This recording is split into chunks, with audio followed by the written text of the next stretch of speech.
The Committee of Finance is hereby called to order. Madam Clerk, may I have a roll call? Senator Marvin A. Blyden. Please mark Senator Blyden as tardy. Senator Blyden, tardy. Senator Samuel Carrion. Senator Carrion, present. Senator Dwayne M. DeGraff. Senator DeGraff, present. Senator Donna A. Fred Gregory. Senator Fred Gregory, present. Senator Javon E. James. Senator James, present. Senator Janelle K. Sarow. Senator Sarow, Something that we, there's something that we. 1 minute, Madam Clerk. Testifiers, can you please mute your device? All testifiers, please mute your device. You may proceed. Senator Sarow, present. Senator Kurt A. Vialet. Here. Senator Vialet, present. Mr. Chair, you have 6 present, 1 tardy. Thank you, Madam Clerk. Do you have any correspondence? No, Mr. Chair. Thank you, Madam Clerk. Good morning to the people of the Virgin Islands. Good morning, colleagues. Good morning to the testifiers. Welcome to the first Committee of Finance meeting that is held today, Tuesday, February 16th. Today we're going to receive an update. Let me take a 1-minute recess. The committee stands in recess for 1 minute.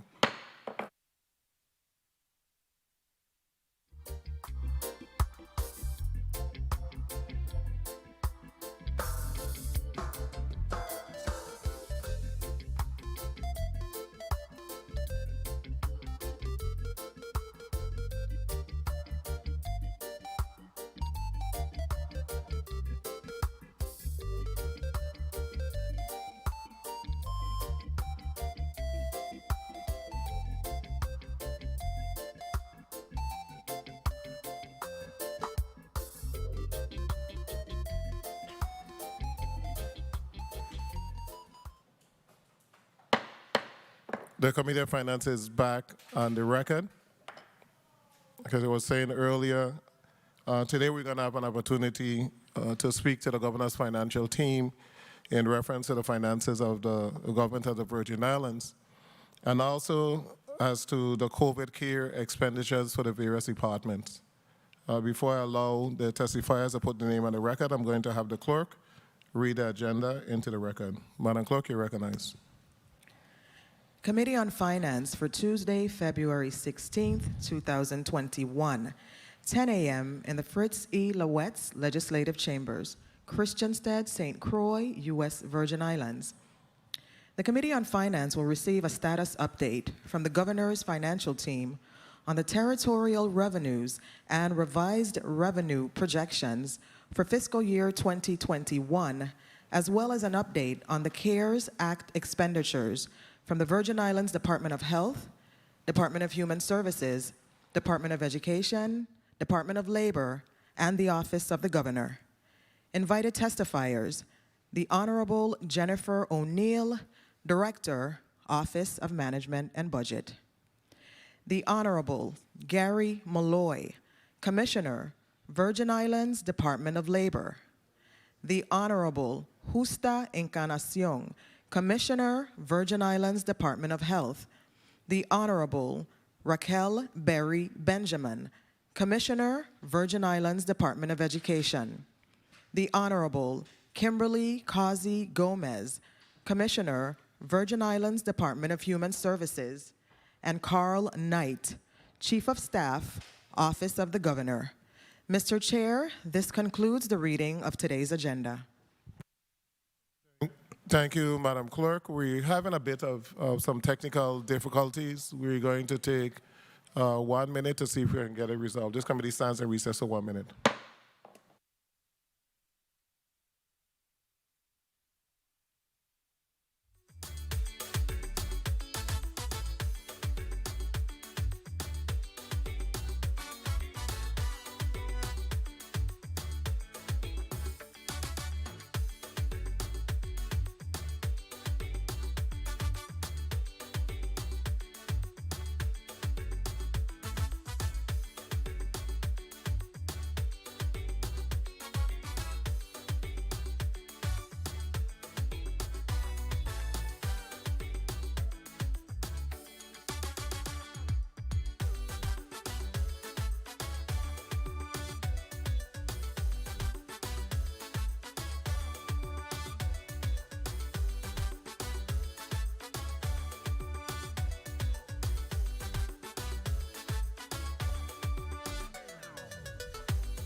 The Committee of Finance is back on the record.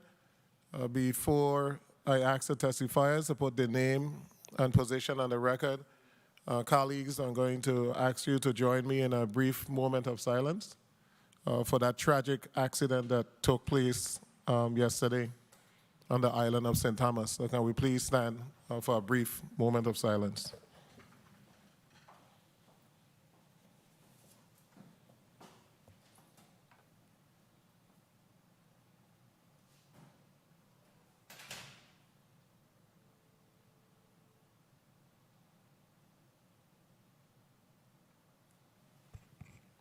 Thank you.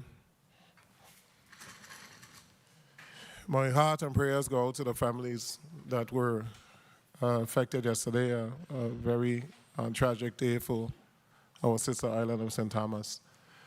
Testifiers, I'm going to allow you to put your name and position on the record. I'm going to start with the Director of Office of Management and Budget.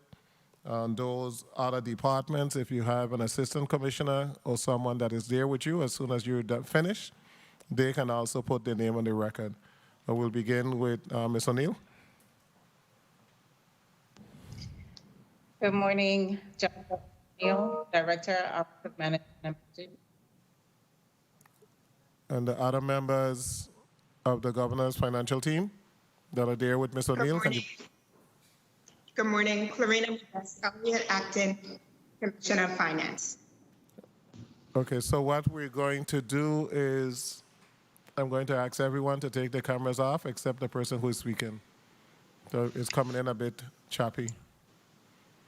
So we'll go by department. If it's your department that's coming up, then you put on the camera. So now we are next to Mr. O'Neill.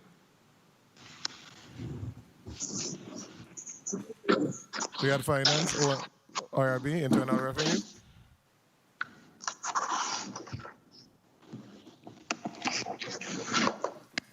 Jolie. Good day. This is Jolie, the Director of the Bureau of Internal Revenue. Thank you. Next. Good morning, Joss Springett, Chief Negotiator at the Office of Collective Bargaining. Thank you. Personnel. Jacqueline Denon, Director, Division of Personnel. Next. Good morning, Ira Mills, Tax Assessor. Thank you. Department of Labor. Is that it? 1 minute. Is that it, Ms. O'Neill, for your team? Good morning, Brent Leda, Real Property Tax Collector. Thank you. Kevin?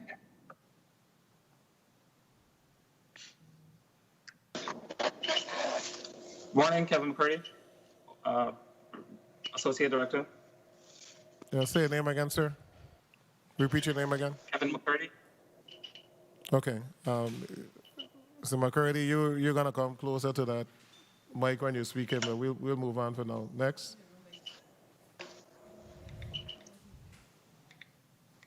Director Simmons?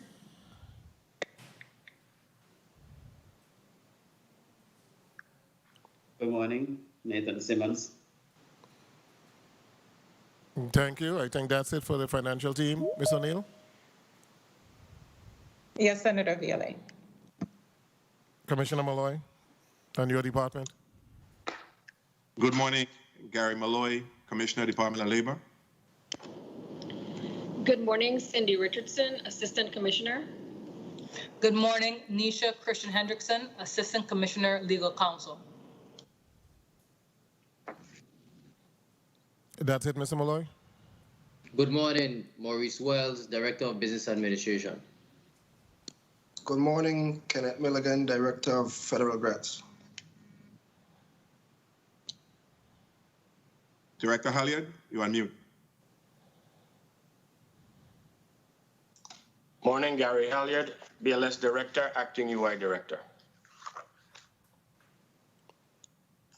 Thank you, sir. That's it. Thank you. Commissioner Encarnacion. Good morning, Senator. Commissioner Justa Encarnacion, Department of Health. The members of your department. morning, Dr. Nicole Cragwell-Sims, Assistant Commissioner, Department of Health. Good morning, Ruben Malloy, Deputy Commissioner, Department of Health. Good morning, Dr. Esther, Territorial Epidemiologist, Department of Health. Good morning, Tatia Monell Hewitt, Chief Financial Officer, Department of Health. That's it for us. Thank you, Senator. Thank you, Commissioner. Commissioner Barry Benjamin. Good morning, Senator. I'm Raquel Berry Benjamin, Commissioner of the Department of Education. Good morning. This is Victor Sum III, Commissioner of Education. Good morning, Ava Penn, Deputy Commissioner.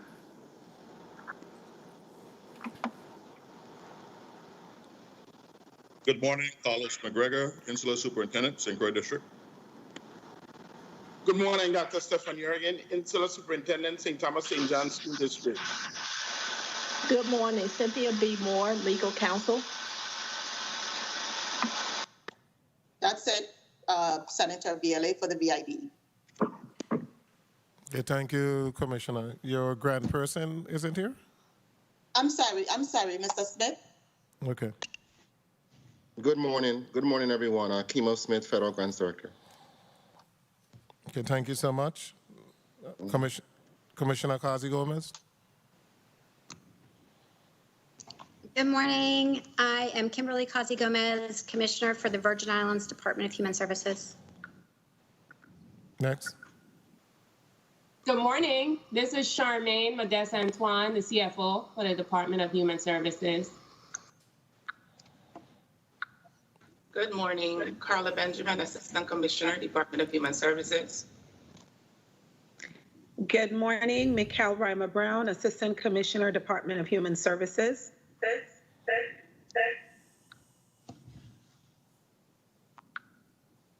That's it, Commissioner? Yes, sir. Office of the Governor, is Mr. Knight on?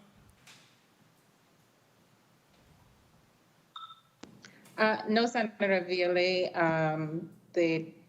I will read a portion of my testimony for the Office of the Governor. And you will also answer questions in reference to the COVID care monies for Office of the Governor?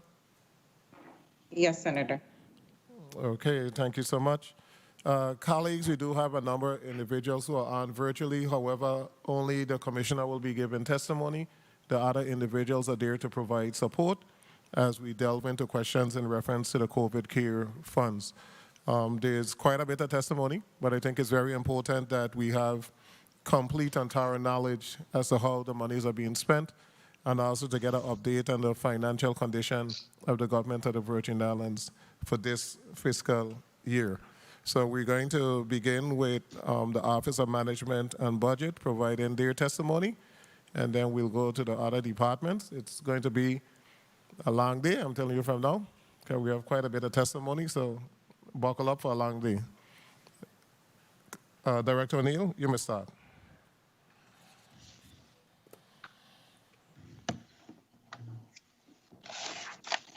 Good morning, Honorable Kurt A. VLA, Chairman of the Committee on Finance, other members of the committee, other senators of the 34th Legislature present, and the listening and viewing audience. I am Jennifer C. O'Neill, Director of the Office of Management and Budget, OMB, and I am accompanied by other members of the Governor's financial team, Joel Lee, Director of the Bureau of Internal Revenue, Clarina Modeste Elliott, Acting Commissioner of the Department of Finance, Attorney Josh Springett, Chief Negotiator of the Office of Collective Bargaining, Dana Clendenin, Director of the Division of Personnel, Mr. Ira Mills, Tax Assessor, Office of the Lieutenant Governor, Nathan Simmons, Director of Finance and Administration at the Virgin Islands Public Finance Authority. And I am also accompanied by Kevin McCurdy, Associate Director, Budget Review Division at OMB, and Brent Leardom, Tax Collector at the Office of the Lieutenant Governor. On behalf of Governor Bryan, we thank you for the opportunity to provide an update on the territorial revenues and revised revenue projections for fiscal year 2021, as well as an update on the CARES Act expenditures from various departments.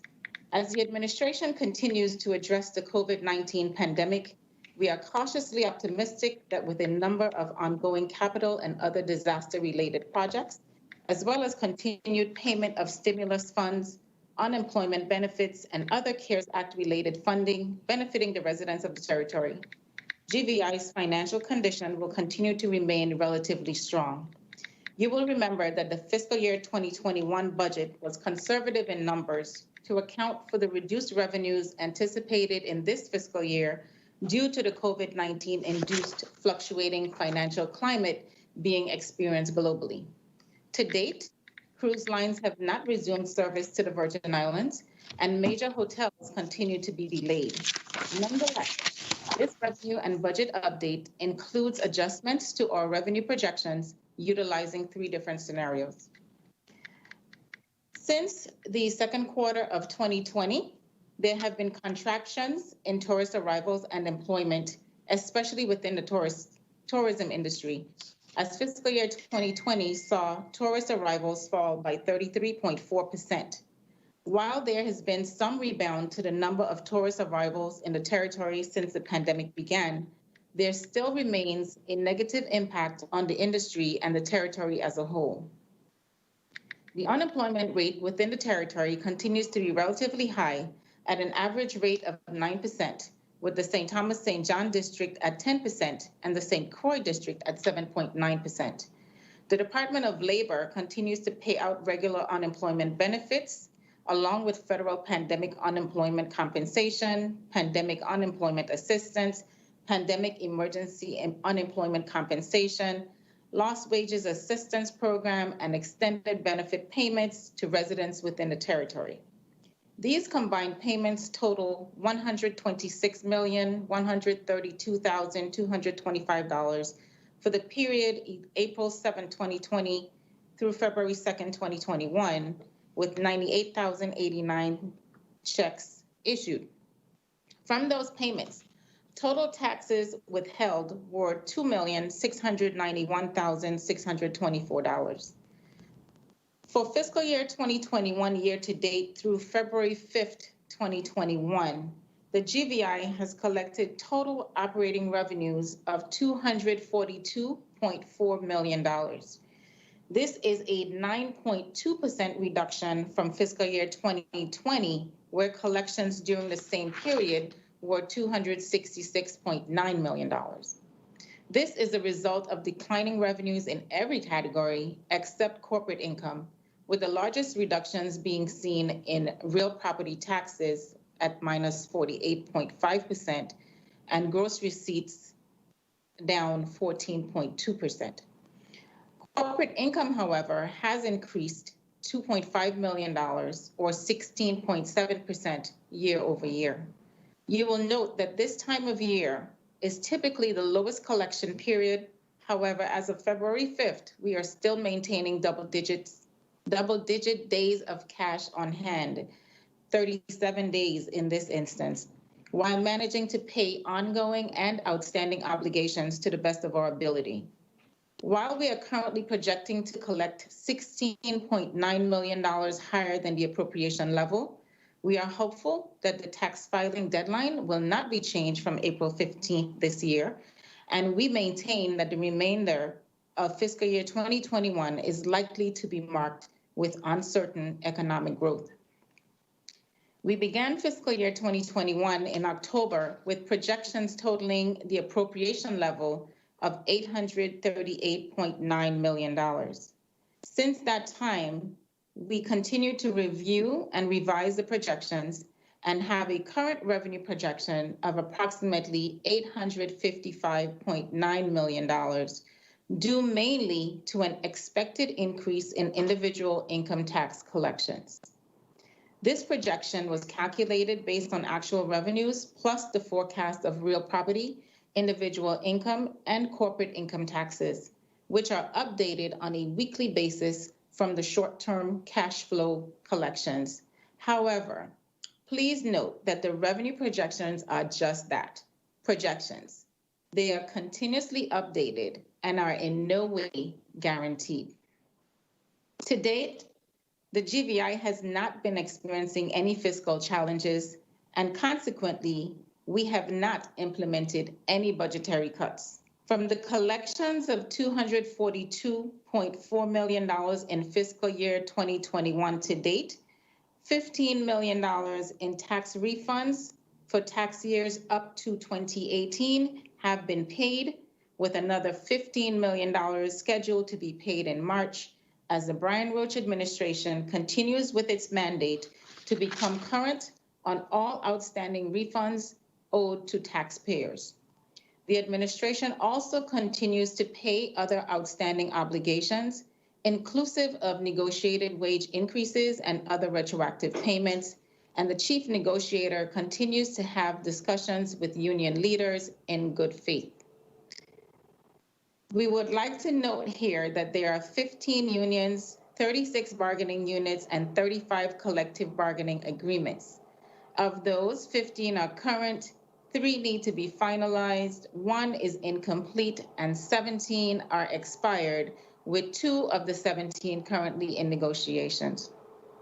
The amount owed to these unionized employees is $3.4 million for fiscal year 2019, $3.7 million for fiscal year 2020, and $1.1 million for fiscal year 2021, for a total of $8.2 million. The administration is hopeful that revenues will remain strong to enable us to pay these outstanding amounts in full within this fiscal year, along with the numerous other obligations that need to be addressed as well. Relative to excise taxes, the court has delayed any collections until at least March 2021, when the case resumes. It is expected that the court will render a final decision at that time and allow for the resumption of excise tax collections to the tune of a projected $16 million for the remainder of fiscal year 2021. Governor Bryan intends to use the funds collected from this revenue source to finally begin payments on the 8% salary cut to those current and former government employees who are owed, furthering his commitment to paying off as much government debt as possible. As you know, the Coronavirus Aid, Relief, and Economic Security, or CARES Act, established the Coronavirus Relief Fund to provide direct economic relief and assistance to state, local, tribal, and territorial governments that have been impacted by the COVID-19 outbreak. These funds must only be used to cover expenses that are A, necessary expenditures incurred due to the public health emergency with respect to the coronavirus disease 2019 or COVID-19. B, were not accounted for in the budget most recently approved as of March 27, 2020, the date of enactment of the CARES Act for the state or local government. And C, were incurred during the period that begins on March 1st, 2020 and ends on December 31st, 2021. The Virgin Islands to date has received financial assistance in the amount of $545.6 million across all agencies, expended $300.9 million, and has a remaining balance of $244.7 million. Not only has this funding allowed for the preservation of jobs throughout the territory, but it has also provided many government agencies with the tools that were vital to remaining fully functional during a time when we have been forced to work under irregular conditions, now considered to be the new normal. The territory has received this influx of CARES Act funding through various federal grants from many different agencies. Currently managed by OMB are the Treasury CARES Act Relief Fund, or the CRF, in the amount of $74.8 million, the Education Stabilization Fund, or the ESF, $22.7 million, the Department of Interior Office of Insular Affairs Technical Assistance Program grant of $7.8 million, and the Emergency Rental Assistance Program grant, $21.3 million, which will ultimately be administered by the Virgin Islands Housing Finance Authority. From the CRF, or the Treasury CARES Act Relief Fund, the following allocations and/or payments have been made.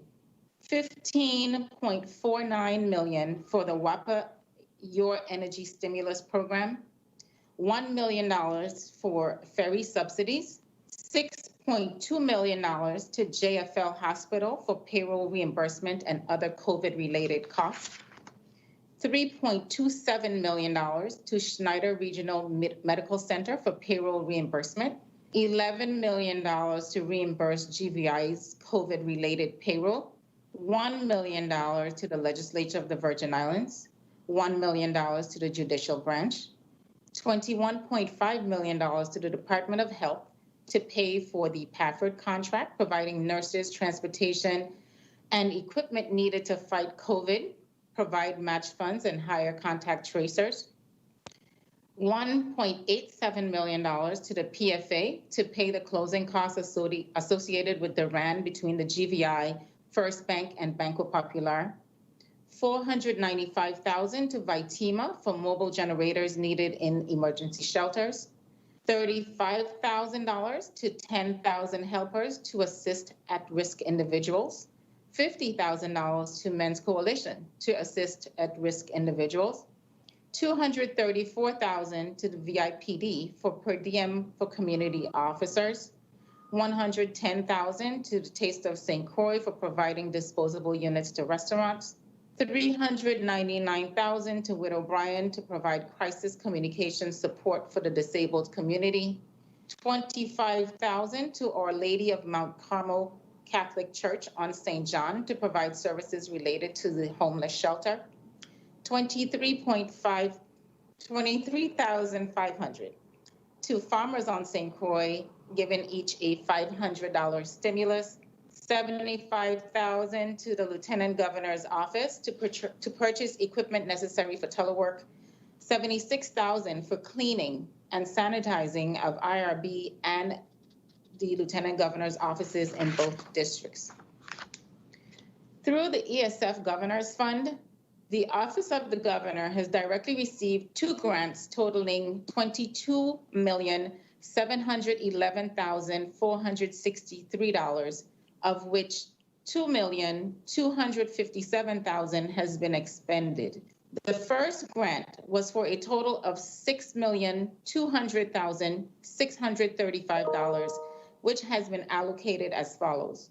$1 million to provide scholarships to territorial high school graduates who are attending college this school year in the amount of $1,000 each. The governor's intent was to expeditiously disburse the funding by partnering with the Board of Education to manage the application and disbursement process.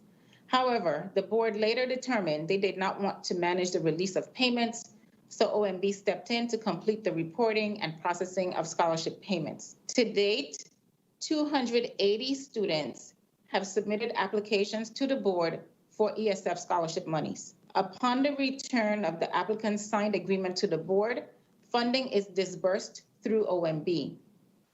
To date, $66,000 has been paid out. Payments will continue to be disbursed to students as the necessary documentation is received by OMB from the Board of Education.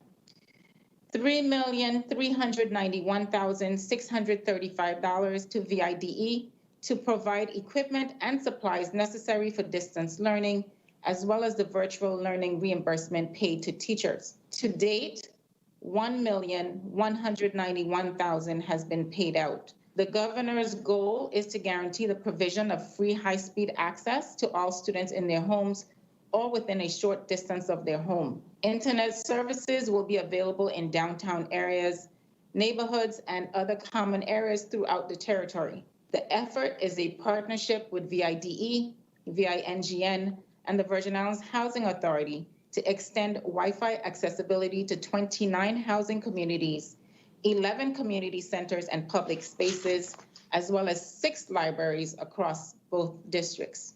ESF funding is being utilized to support the infrastructure and equipment that has been procured. $1 million to the University of the Virgin Islands to provide equipment and supplies and curtail the risk of spreading COVID-19. The full $1 million has been paid to UVI. And $809,000 for private and parochial schools to provide assistance with the purchase of supplies related to COVID-19. No disbursements have been made at this point. However, payments will begin to be disbursed within the next week.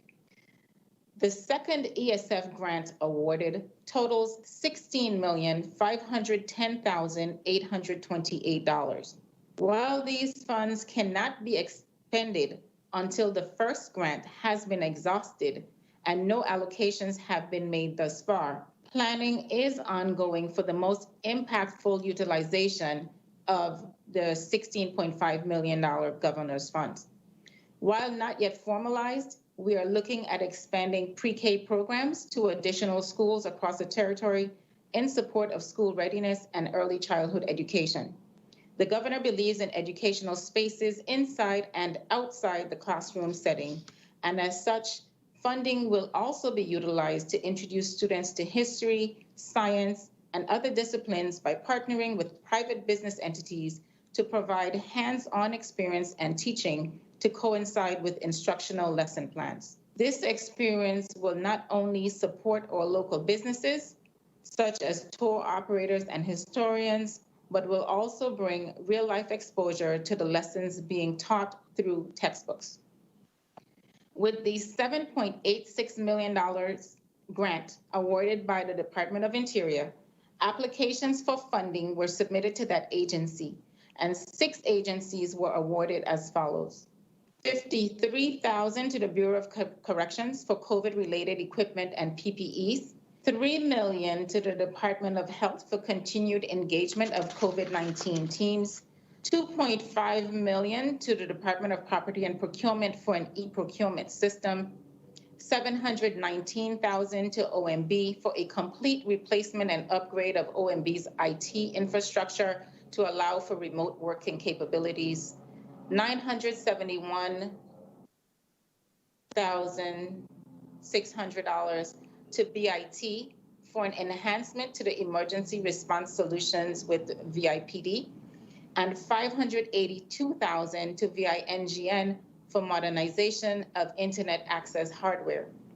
Most recently, the administration was applied for, and received $21.3 million for the Emergency Rental Assistance Program. This program ultimately will be administered by the Virgin Islands Housing Finance Authority, and details about that will be shared by that agency once the guidelines have been received from the federal government.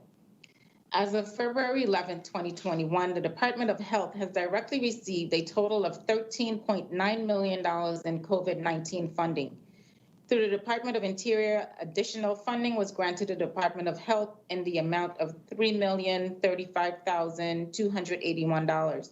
To date, this amount has not been expended. Through the Treasury CRF, additional funding was granted to the Department of Health in the amount of $21,493,051, with $15,043,831 having been expended thus far.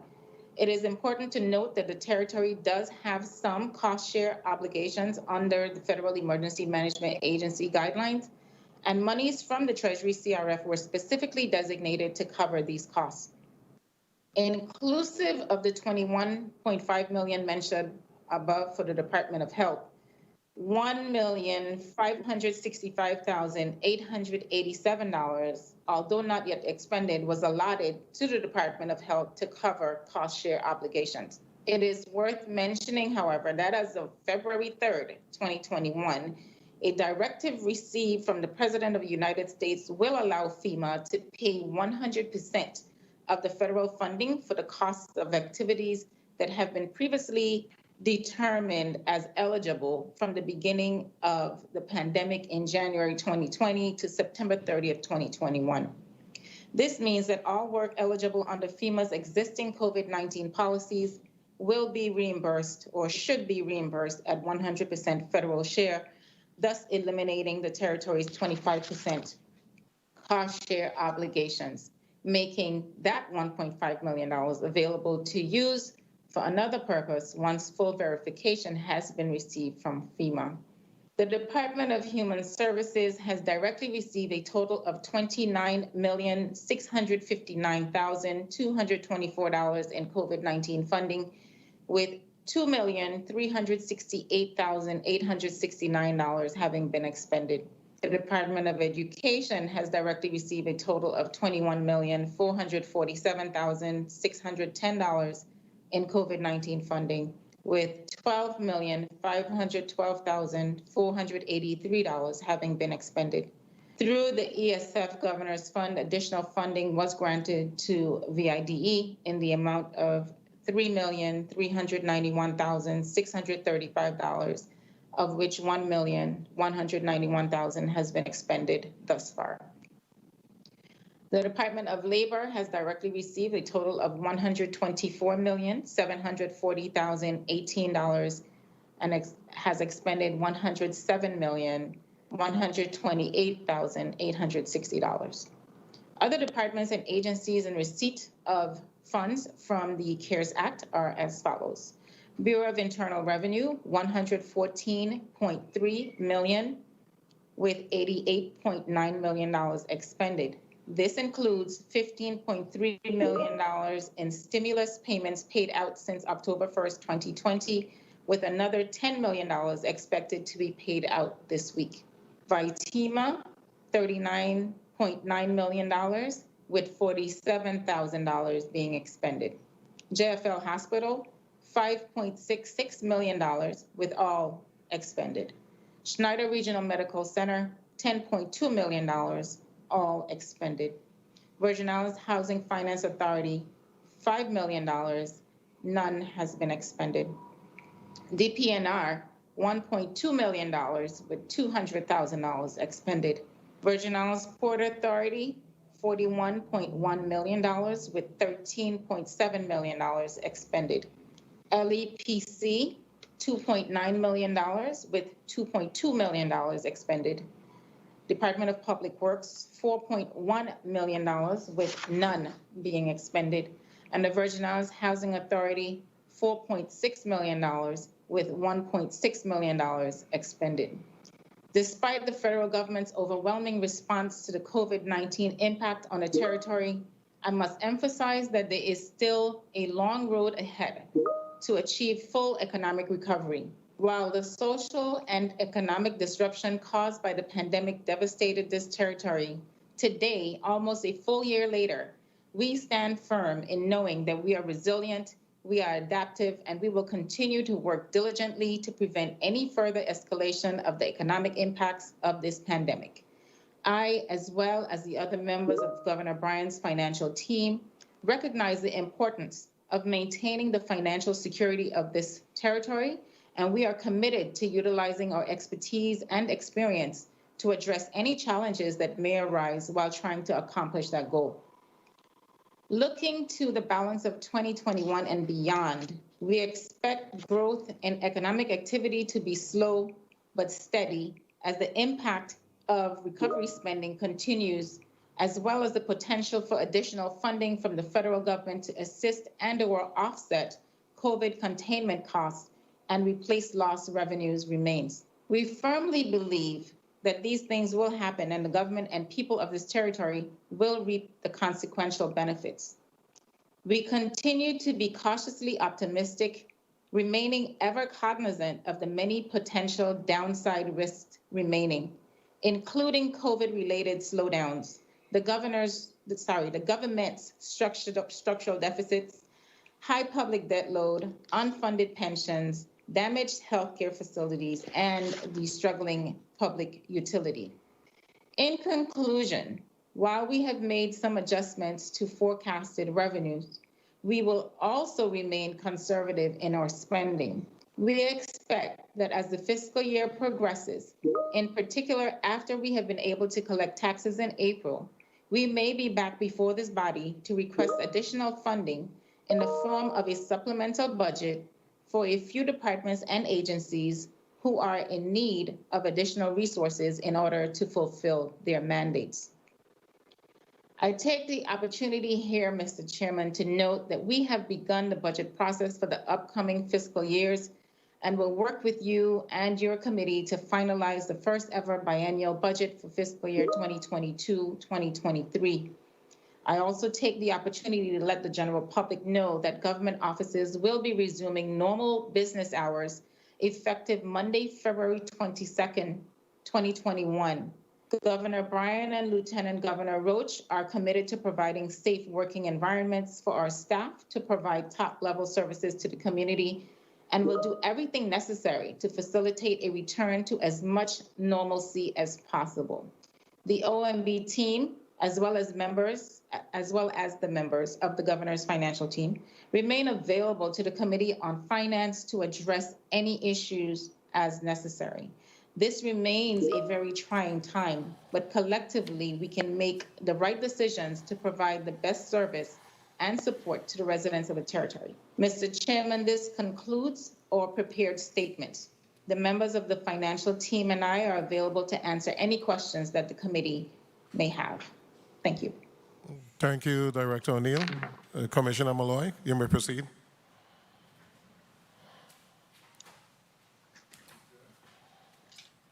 Thank you. Good morning, Honorable Kurt A. Viale, Chairman, Finance Committee. Good morning, Senator Donna Fred Gregory, Senator Marvin Blyden, Senator Samuel Carrion, Senator Javon E. James Sr., Senator Dwayne DeGraff, Senator Janelle K. Sorrow, and other senators present, the viewing and listening audiences. I am Gary Malloy, Commissioner of the Virgin Islands Department of Labor. Thank you for inviting me to provide testimony on the CARES Act allotment and expenditures. Here with me today is Assistant Commissioner Ms. Cindy L. Richardson, Assistant Commissioner Legal Counsel Nisha R. Christian Hendrickson, Mr. Gary Halyard, Acting Director of Unemployment Insurance and Director of Bureau of Labor Statistics, Mr. Maurice Wells, Director of Business and Administration, and Mr. Kenneth Milligan, Director of Federal Grants. Over the next few pages, I would like to provide this body a window into the department's productivity over the last 11 months. I describe this testimony as a window because the true experience cannot be defined only in written text. We know that each dollar we detail in this testimony is connected to helping a person in our community get back on their feet or stay afloat in these challenging times. I should note that the work achieved was and remains to be a team effort. In less than a year, the staff has done a Herculean job receiving, processing, and walking applicants and claimants through the maze that is unemployment. The Coronavirus Aid, Relief, and Economic Security Act, CARES, was a mechanism created to respond to the incredible need for economic support in the U.S.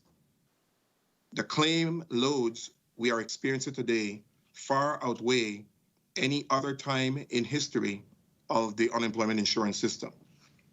The national economic fallout is on par with the experience of the Great Depression. However, during that time, it was a financial crisis not coupled with a health crisis we are currently living through. We have had to address this need and increase the potentially eligible population of claimants in each community and the CARES Act programs. I use a maze analogy because despite what we would all prefer, the unemployment insurance system is very complex. To achieve the ultimate goal of keeping our communities afloat, Congress created flexibilities and new programs that created many new doors of eligibility by a series of laws. Unfortunately, even though these new eligibility doors, the unemployment insurance road does not always benefit the claimant. The current unemployment insurance system is not designed to be a total income replacement. It is a stopgap measure. Nationally, every state and territory that operates unemployment insurance systems has had record unemployment numbers. Many states are up to 10 times what their experience was in the recession. Nationally, about 1 billion, yes, 1 billion claims have been paid out to applicants. One measure that the Virgin Islands put in place, which has served the VI discouraging fraud, requires every claimant to file a regular unemployment insurance claim before determining what other programs a potential claimant may qualify for. In each of the 35 unemployment insurance program letters, integrity was mentioned. Integrity in the UI system refers to ensuring that the states only pay those eligible and prevent as many fraudulent and imposter claims from being paid as possible. We would like to highlight that because we utilized an upload system that required claimants to submit a copy of their Social Security card and driver's license and other government issued picture identification, we were able to reduce improper payments. Improper payments are a term of art that, in short, makes sure that those who are actually eligible receive benefits and those who are not eligible do not. Attached is a chart that shows a visual snapshot of the claims tsunami from the State of Workforce report compiled by the National Association of State Workforce Agency, NASWA. The full report can be found at https://www.naswa.org/state-of-workforce-2021. This chart pretty much summarizes the amount of claims, regular unemployment claims, as well as continued claims, initial and continuous claims that were processed between the calendar year 2019 versus the calendar year 2020.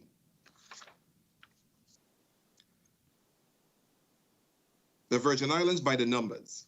The Department of Labor CARES Act funding was primarily direct benefits to claimants and administrative dollars to implement the programs that provided those direct benefits.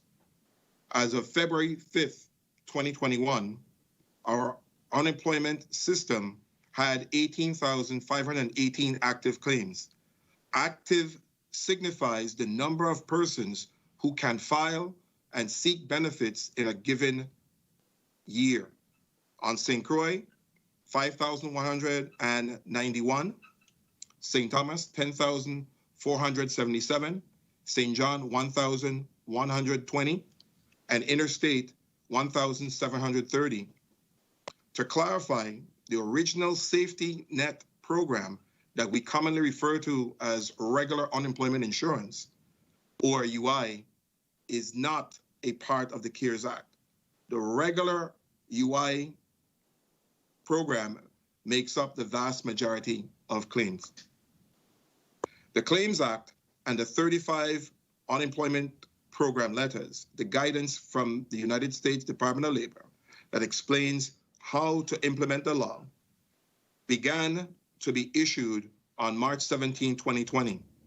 27 unemployment insurance program letters are directly tied to the CARES Act.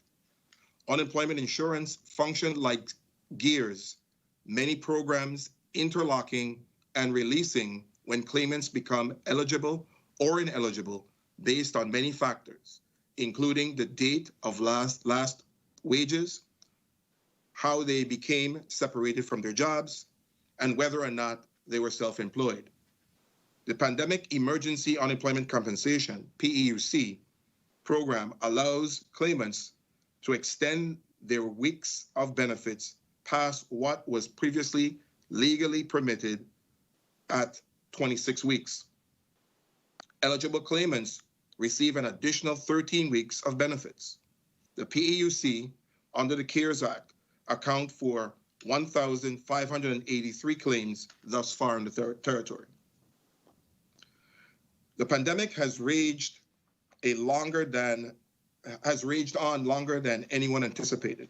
Consequently, to create one last safety net, Congress assisted states in fully paying for benefits for an additional 13 weeks for eligible claimants. The extended benefits, or EB, is only available for claimants when a state triggers on.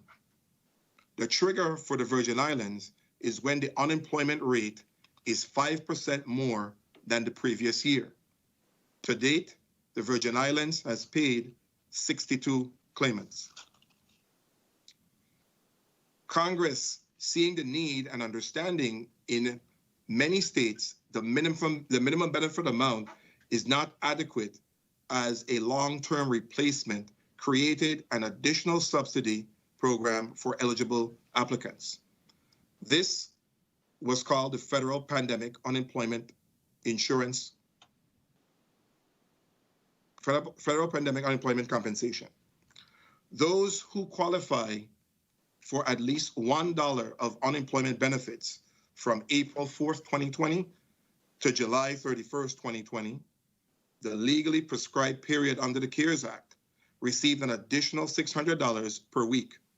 Congress also understood that many would not qualify, excuse me, for any of the programs mentioned above because regular unemployment, PEUC, FPUC or FPUC, and EB directly tied to a claimant's eligibility to regular unemployment laws, unemployment insurance program letters, and policies. Therefore, under the CARES Act, another new program was created that would offer certain persons affected by the pandemic benefits. Many who would never have been eligible an option to receive any benefits. This was very significant.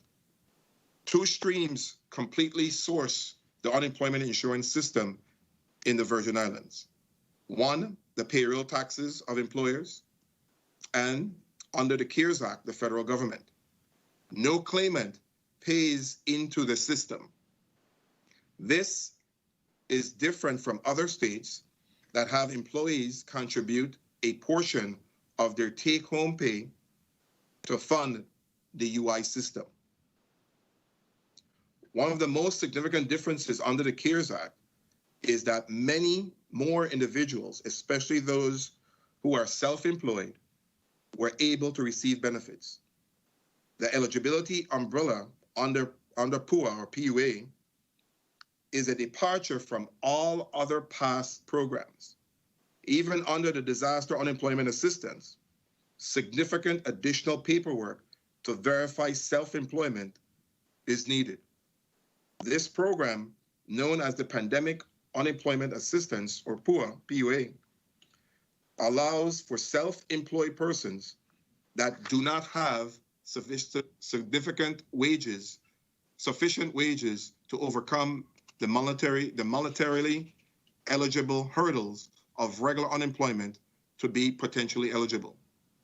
This eligibility was based on one of 10 COVID-19 related reasons. Similar to the Disaster Unemployment Assistance Program, the PUA, or PUA, allows persons to receive benefits back to the date they were affected by the pandemic. This differs significantly from the regular unemployment insurance, in which your date of application, not the date you were laid off from your employer, determines the benefit date. Under the PUA or PUA program, the Virgin Islands paid out 2,700 claims. Due to the continued high volume of cases, the agency still has approximately 4,008 items to process that are in the following categories. Approximately 1,800 claimants need to convert over to PUA from the regular unemployment insurance program, 743 in benefits to be paid. We must mail out 400 letters of denial based on claimants not eligible for coverage. 161 claims are encountering issues based on computer application errors. 187 with separation issues related to wages not in the system or incorrect. 95 waiting return of claimants, review of monetary determinations and signatures. 140 under review by a chief of benefits. 482 applications pending processing. Administrative dollars. To administer the CARES Act programs, each state or territory received funding dollars to be able to implement the programs. The Virgin Islands is still in stages of implementing, excuse me, each of the programs and implementing various technological innovations that go online at various points in the rest of the year. The chart below summarizes the program, award, expended, and balance thus far. So in the chart, the chart summarizes that we received $2,462,113, and it's broken out into the EURISA, which is part of the FFCRA, $174,810 awarded. The FPUC awarded was $468,503.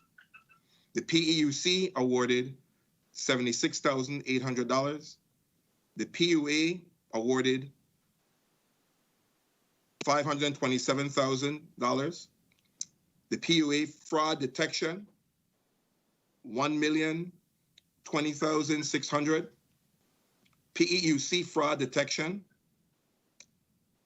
$194,400. That totals the $2,462,113. Expended, we've expended $547,136, and we have a balance remaining of $1,906,977. The FFCRA, which is the Family First Coronavirus Response Act, did much more than provide for paid leave to care for school-age children during the pandemic period. The FFCRA on the unemployment area, the Emergency Unemployment Insurance Stabilization and Access Act, which we call EURISA, required states to implement flexibilities, including waiving the first waiting week for benefits paid. In the Virgin Islands, as is mirrored in every state, after an application is approved for benefits, a claimant must wait a week. The EURISA of the FFCRA required states to waive that waiting period. It also allowed for the increased flexibility of being able and available for work. Generally, if a person is ill, they cannot receive unemployment insurance compensation. The FFCRA set out that states could provide increased flexibilities that would the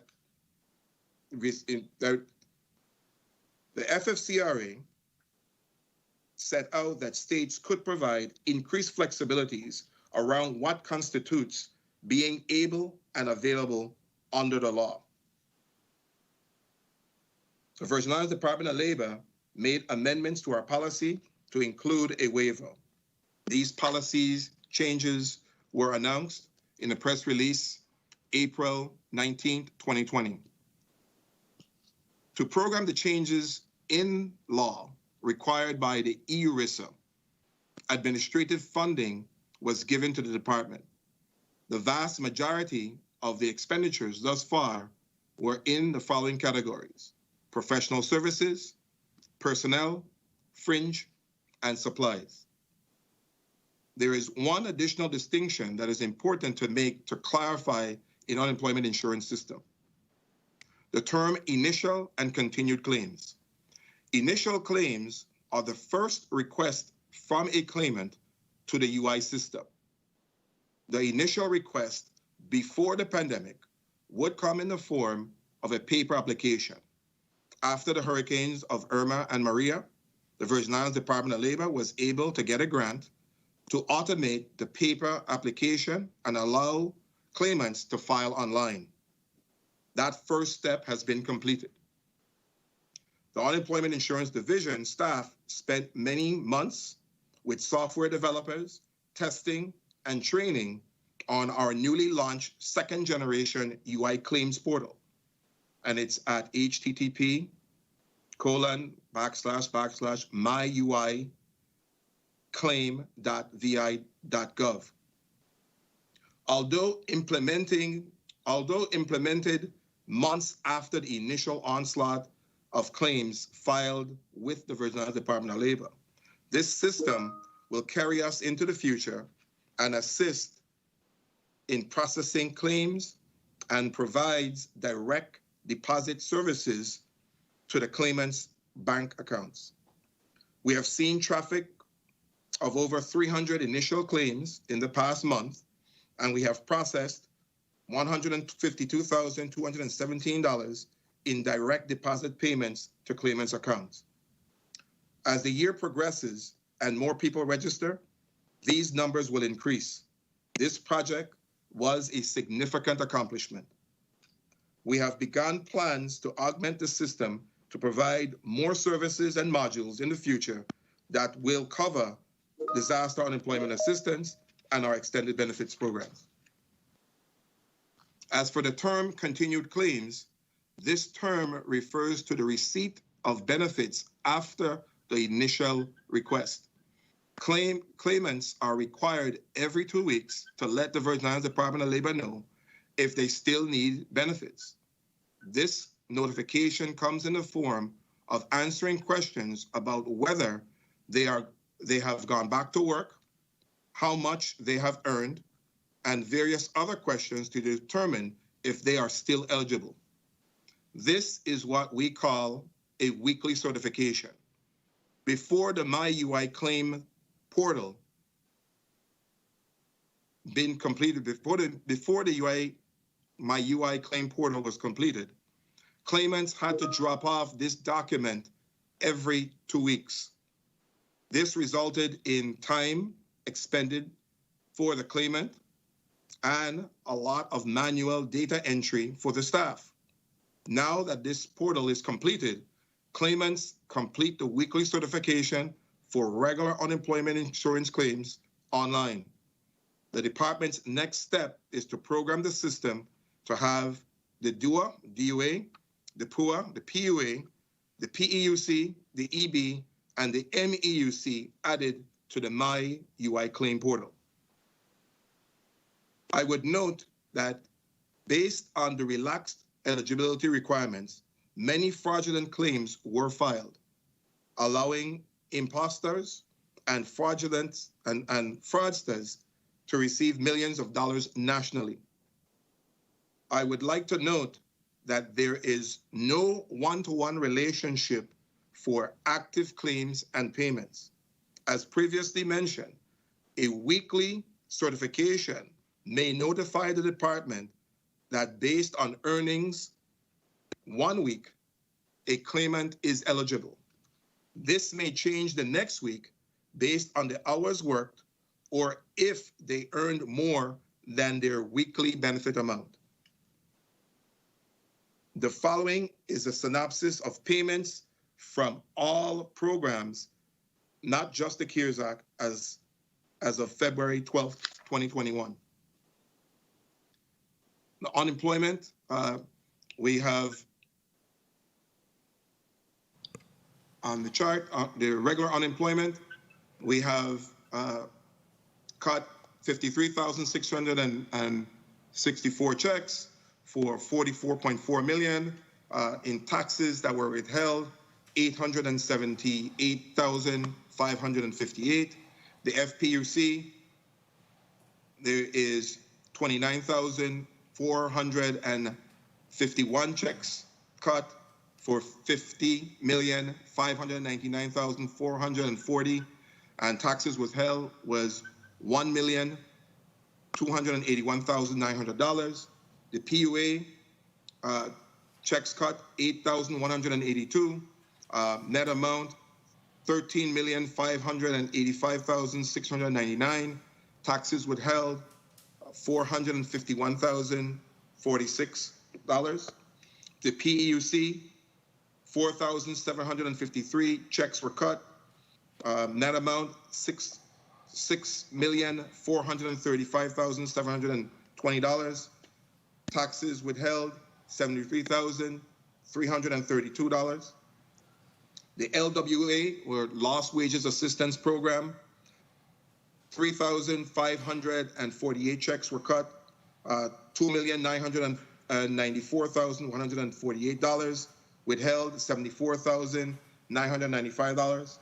The EB, or extended benefits, 109 checks were cut, and 309,400 1.9% taxes are withheld. Most of the people in here. Excuse me? I'm so sorry, Commissioner. Proceed. Okay. The extended benefits checks, 109 were cut for a net amount of $309,468.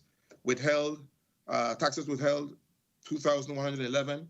So totally to date, we have expended or cut 999,727 checks and released $118,383,991, and taxes withheld was $2,761,982.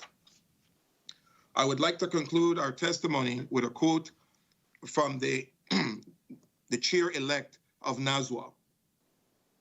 While we wish we could wave a wand, hire unlimited staff who already had years of unemployment insurance experience, and have everyone paid today, the process is not that simple.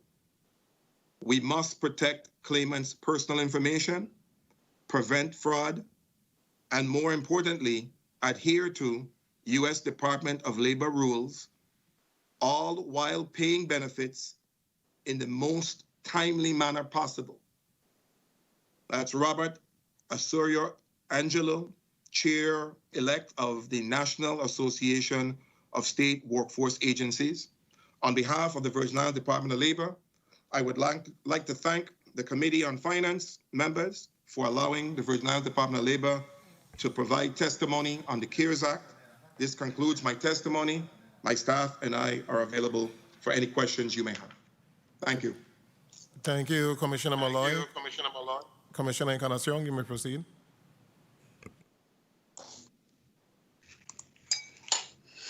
Thank you, sir.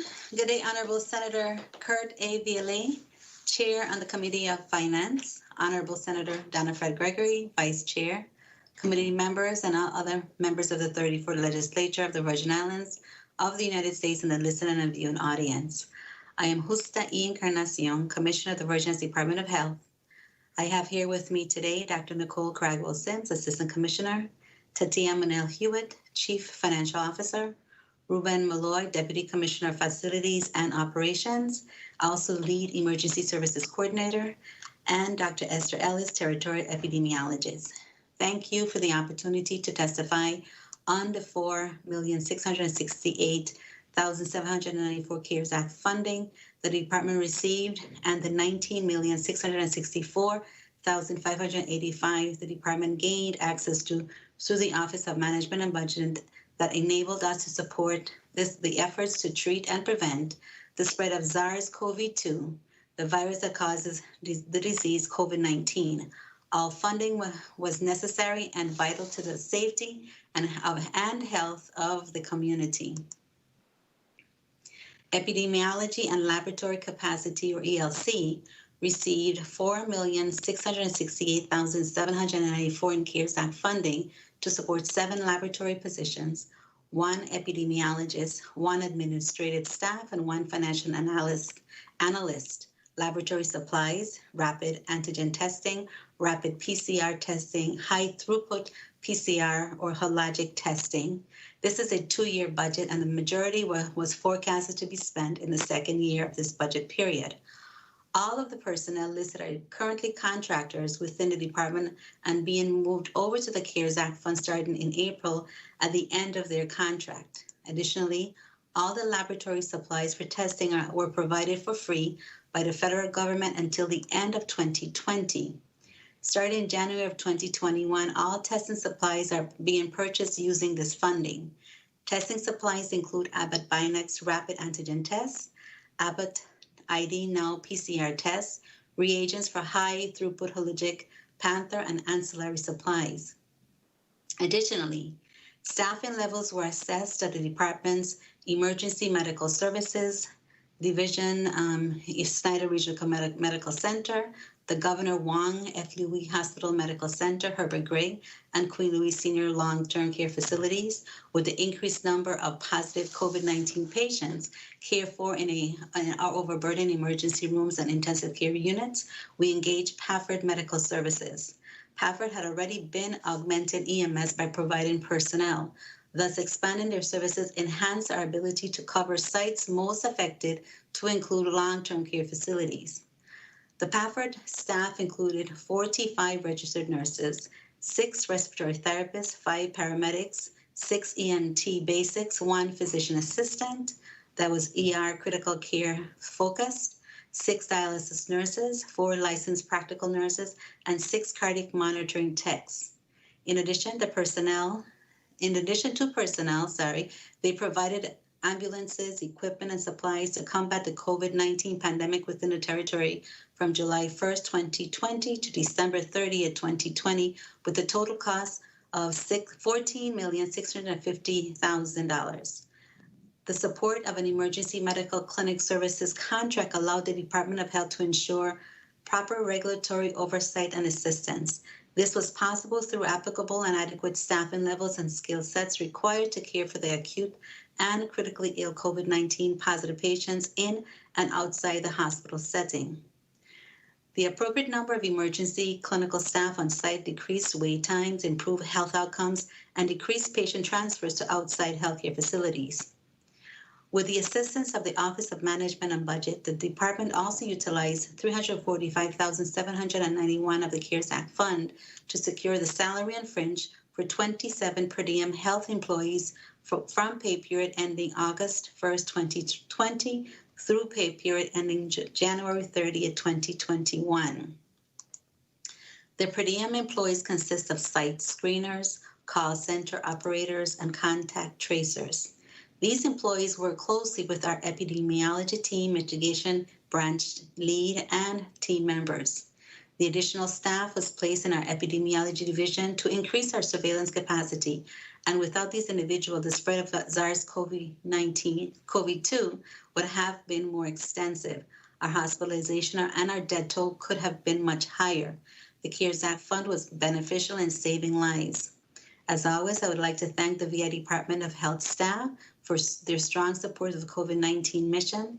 In conclusion, Senator VLA and the Department of Health is committed to reducing health risks, increasing access to quality health care, and enforcing health standards. As always, the department commits to continued collaborative efforts with the members of the 34th Legislature. Senators, this concludes our testimony. Thank you for your support of our efforts as we fight to improve the Department of Health's services to our community. I welcome the opportunity to respond to questions that you may have. Thank you, Senator VLA. Thank you, Commissioner Encarnacion. Commissioner Raquel Berry Benjamin, you're recognized. You may proceed with your testimony. Good day, Honorable Chairman Senator Kurt A. VLA, Vice Chair Honorable Donna A. Fred Gregory, members of the Committee on Finance, other members of the 34th Legislature present, and the listening and viewing audiences. I am Raquel Berry Benjamin, Commissioner of the Virgin Islands Department of Education. The department's leadership team and I are here to testify, providing updates on expenditures from the CARES Act. Present with me are Victor Sum III, Assistant Commissioner, Ms. Ava Penn, Deputy Commissioner, Mr. Carlos McGregor, Superintendent of the St. Croix District, Dr. Stefan Jurgen, Superintendent of the St. Thomas St. John District, and Mr. Kimo Smith, Director of Federal Grants. The VI Department of Education is transforming from its physical structures to its internal operations and how teachers teach and students learn. The 2017 hurricanes, as devastating as they were, unwittingly provided the VIDE a much-needed financial lifeline to begin the work of building new public schools in the territory. Similarly, the current COVID-19 pandemic has swiftly propelled the department into a technological transformation that would create a robust distance learning infrastructure. The COVID-19 pandemic marks the end of one educational era and the start of another. It has brought about a new beginning, new ways to learn, a new norm for the USVI. During this unique time in our territory's history and that of the world's, the Virgin Islands Department of Education remains committed to keeping the safety and well-being of our students and employees top priority. The Virgin Islands Department of Education received $19,992,307 under the Coronavirus Aid, Relief, and Economic Security Act, also known as the CARES Act. Under the CARES Act, Congress created the Education Stabilization Fund, better known as ESF, which provides support to K-12 schools, higher education institutions, and other education-related organizations.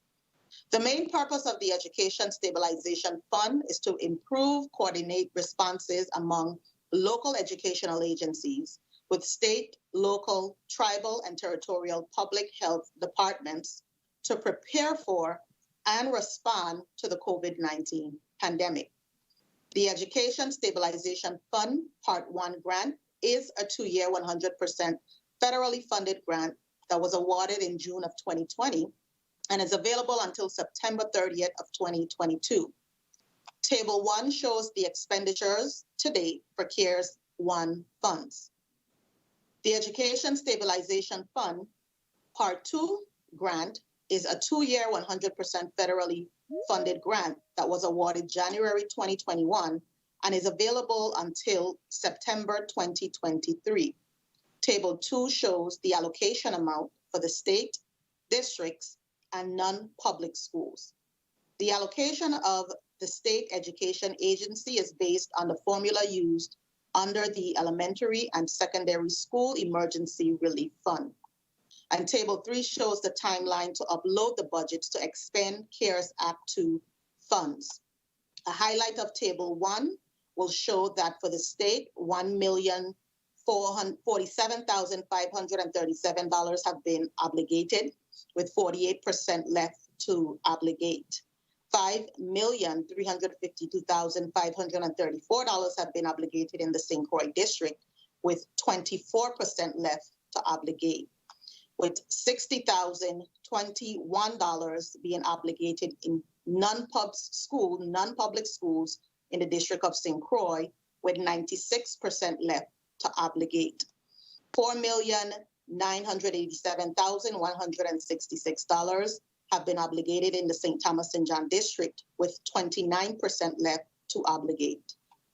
$188,415 have been obligated in the non-public schools in the St. Thomas St. John District, with 92% left to obligate.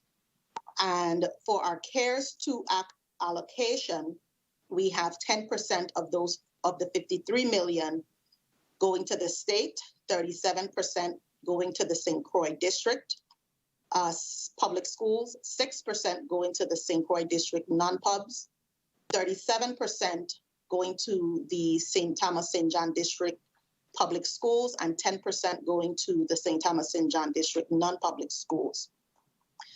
A review of the Table 3 will show a timeline to upload the budget to expend the newly awarded CARES Act 2 funds in the amount of $53,234,881. As it relates to expenditures, as of February 4th, 2021, the VIDE has obligated 58% of the $19,992,337 received. Of the $11 million that is currently obligated, $5,981,023 has been expended. You can see the latest grant status report in Appendix 1 and a breakdown of the CARES Act 1 by district in Appendix 2. The state has expended $306,959 and encumbered $740,578 of the $1,999,234 in CARES funding as of February 4th, 2021. The largest portion of the state's allocation was used to supplement the procurement of IT infrastructural upgrades throughout the districts. Funds have also been earmarked for IT supplies, laptop computers, scanners, and computer accessories for support staff, and for other services to include educational resources for music, online professional development for teachers, and digital resources for the STEM program.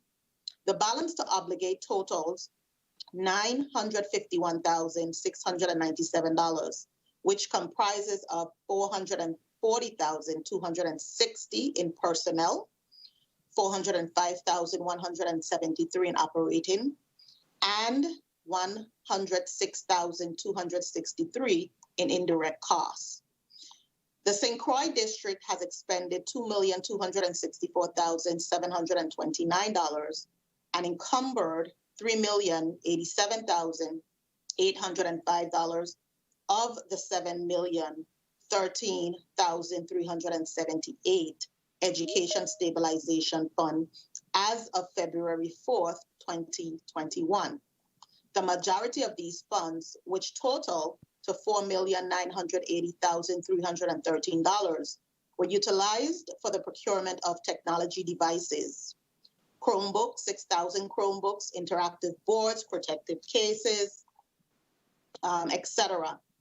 Funds were also used for operating supplies such as, but not limited to, digital licenses, lunch coolers, lunch carts, directional signage, cleaning supplies, wash stations, PPEs, just to name a few.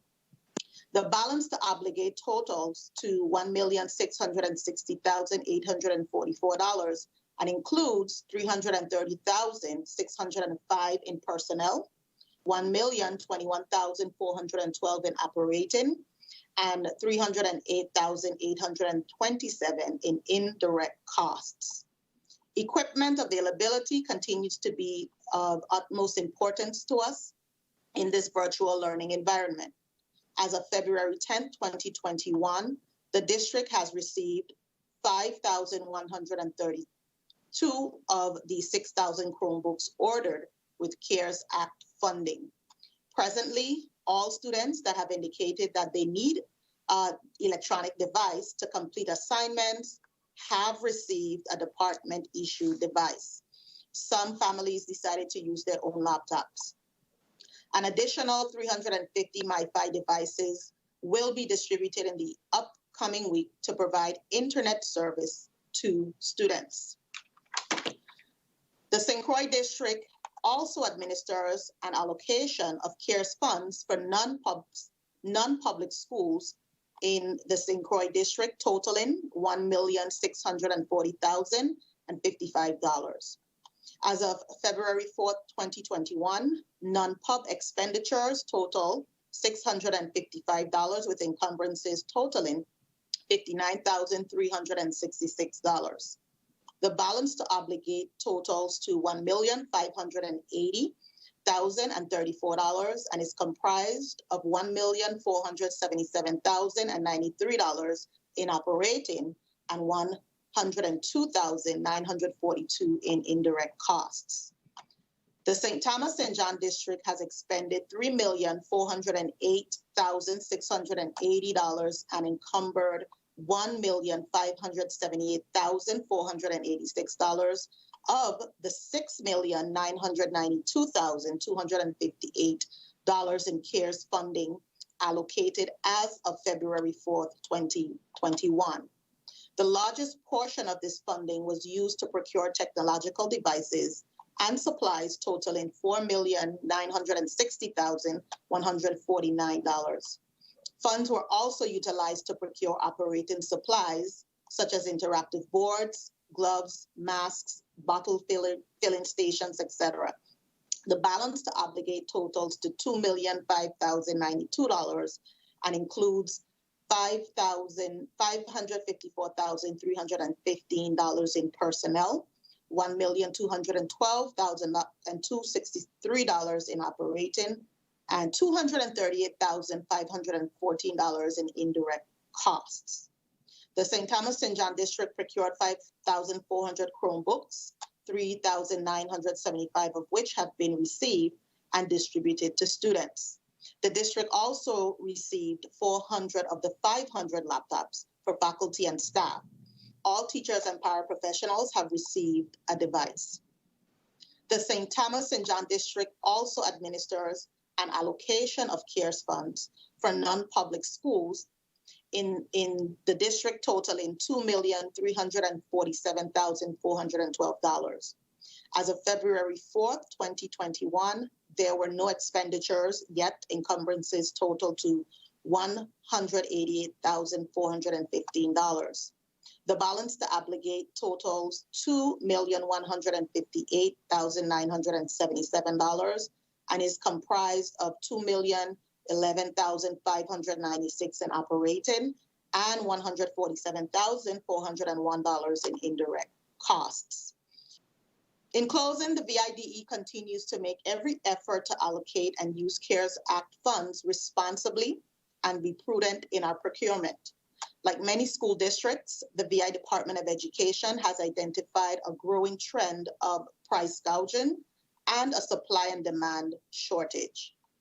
Additionally, with limited local vendors and extensive off-island shipping costs, we continuously review our spending plan to ensure we are maximizing all the funds provided to us. Though these issues are not new, once encountered, the team must reassess and revise their individual spending plans. Unfortunately, this resets the clock on procurement of necessary items. As we work through our transformation and our efforts to safely reopen schools, I ask for the support, partnership, and flexibility of parents, students, and all Virgin Islanders.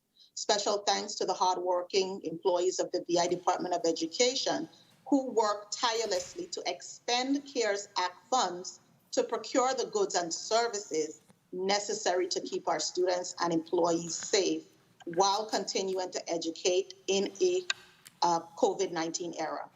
This concludes my testimony. The VIDE's leadership team and I are available to answer questions. Thank you very much. Thank you, Commissioner Berry Benjamin. Commissioner Kazi Gomez-Kazi.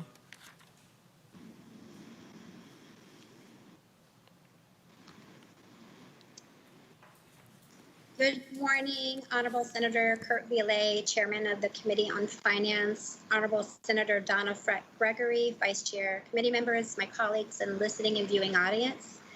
I'm Kimberly Causey Gomez, Commissioner of the Virgin Islands Department of Human Services. It is our pleasure to appear before this committee to provide testimony on the status of the expenditures of the CARES Act awarded to the Virgin Islands Department of Human Services. Joining me today is our Chief Financial Officer, Charmaine Modeste Antoine, Assistant Commissioner Carla Benjamin, and Assistant Commissioner Mikkel Reimer-Brown. By virtue of VI statute, the Department of Human Services delivers social services to persons across the lifespan and has over oversight requiring operation of several federal and local programs. The department continues to collaborate with other central government agencies, semi-autonomous entities, private and nonprofit community agencies, and our federal partners to ensure vulnerable populations receive accurate and timely information, advocacy, and the resources to address their wide array of needs, especially in response to the state of emergency due to the COVID-19 pandemic. The Virgin Islands Department of Human Services has received to date a total of $32,997,811 to support the people of the Virgin Islands during the pandemic. Point of clarification, in OMB's presentation earlier, Director O'Neill stated a lower number of funding awarded to DHS, as we've included to date exact expenditures for PSNAP and PEBT, as further explained in the testimony. VIDHS has received a combined total of $11,627,891 in Families First Coronavirus Response Act, CARES Act, and Medicaid CARES Act federal funding. Due to the Virgin Islands being under a state of emergency declared by Governor Albert Bryan Jr., the Department of Human Services was heavily involved in ensuring the Virgin Islands received an additional emergency allotment of $14,901,776, which was distributed directly to our clients, your friends and family within our community, through the Agricultural Department, USDA, Supplemental Nutrition Assistance Program, SNAP, for Emergency Supplemental Pandemic, SNAP, otherwise known as PSNAP. The VIDHS also embraced the opportunity to ensure our children and youth in our community received a total of $6,469,144 through Families First, which made allowances for the Virgin Islands to opt in to receive the Pandemic Electronic Benefit Transfer, PEBT, as this was not automatically awarded. The total amount of expenditures and encumbrances total to date is $28,640,781.63, leaving a current balance of approximately $4,357,029.37. Kindly refer to the chart below that summarizes the funding. Under Head Start, the United States Department of Health and Human Services, Administration for Children and Families, Office of Head Start, through the Coronavirus Aid, Relief, and Economic Securities, or CARES Act of 2020, awarded its grantees approximately $875 per slot for each grantee's funded enrollment. The U.S. Virgin Islands Department of Human Services Head Start program, with a funded enrollment of $894, was awarded $785,654. Funds were made available to support summer programs as well as to prevent, prepare for, and respond to the coronavirus. The CARES Act funding was used to administer a summer enhancement program in each district for 160 Head Start children that were transitioning from Head Start to kindergarten for school year 2020-2021. This included children with special needs. The territorial summer program took place during the entire month of July 2020 in compliance with the reopening rules promulgated by the Department of Human Services Office of Child Care and Regulatory Services. The Head Start program has expended $298,322.50 for salaries and supplies for employees and operation of the summer program. In addition, to improve the quality of the virtual instruction being provided to children and to ensure that all Head Start children have a high-quality early childhood experience, the program is presently procuring devices for each Head Start child, online training and teaching component to a learning system that Head Start has utilized for more than a decade, in the amount of $410,340. The program is in the process of identifying devices for procurement for teaching teams that will be purchased through CARES Act funding. We fully expect to expend all CARES Act dollars by June 30th, 2021, the end of the Head Start fiscal year. The Child Care Development Block Grant. Child care supplemental funds under the CARES Act in the amount of $3,370,051 was awarded to the U.S. Virgin Islands on April 13, 2020.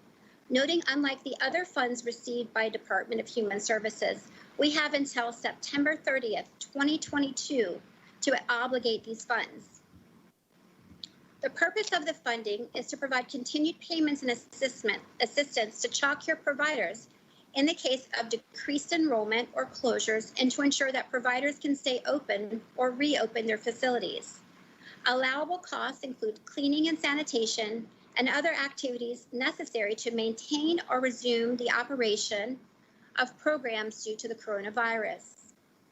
The Office of Child Care and Regulatory Services paid $558,625 to 57 formal child care providers across the territory, 22 on St. Croix at $186,481, and 35 on St. Thomas St. John at $372,144 for the months of April, May, and June of 2020 for each center's full enrollment while child care centers were closed during the COVID-19 pandemic.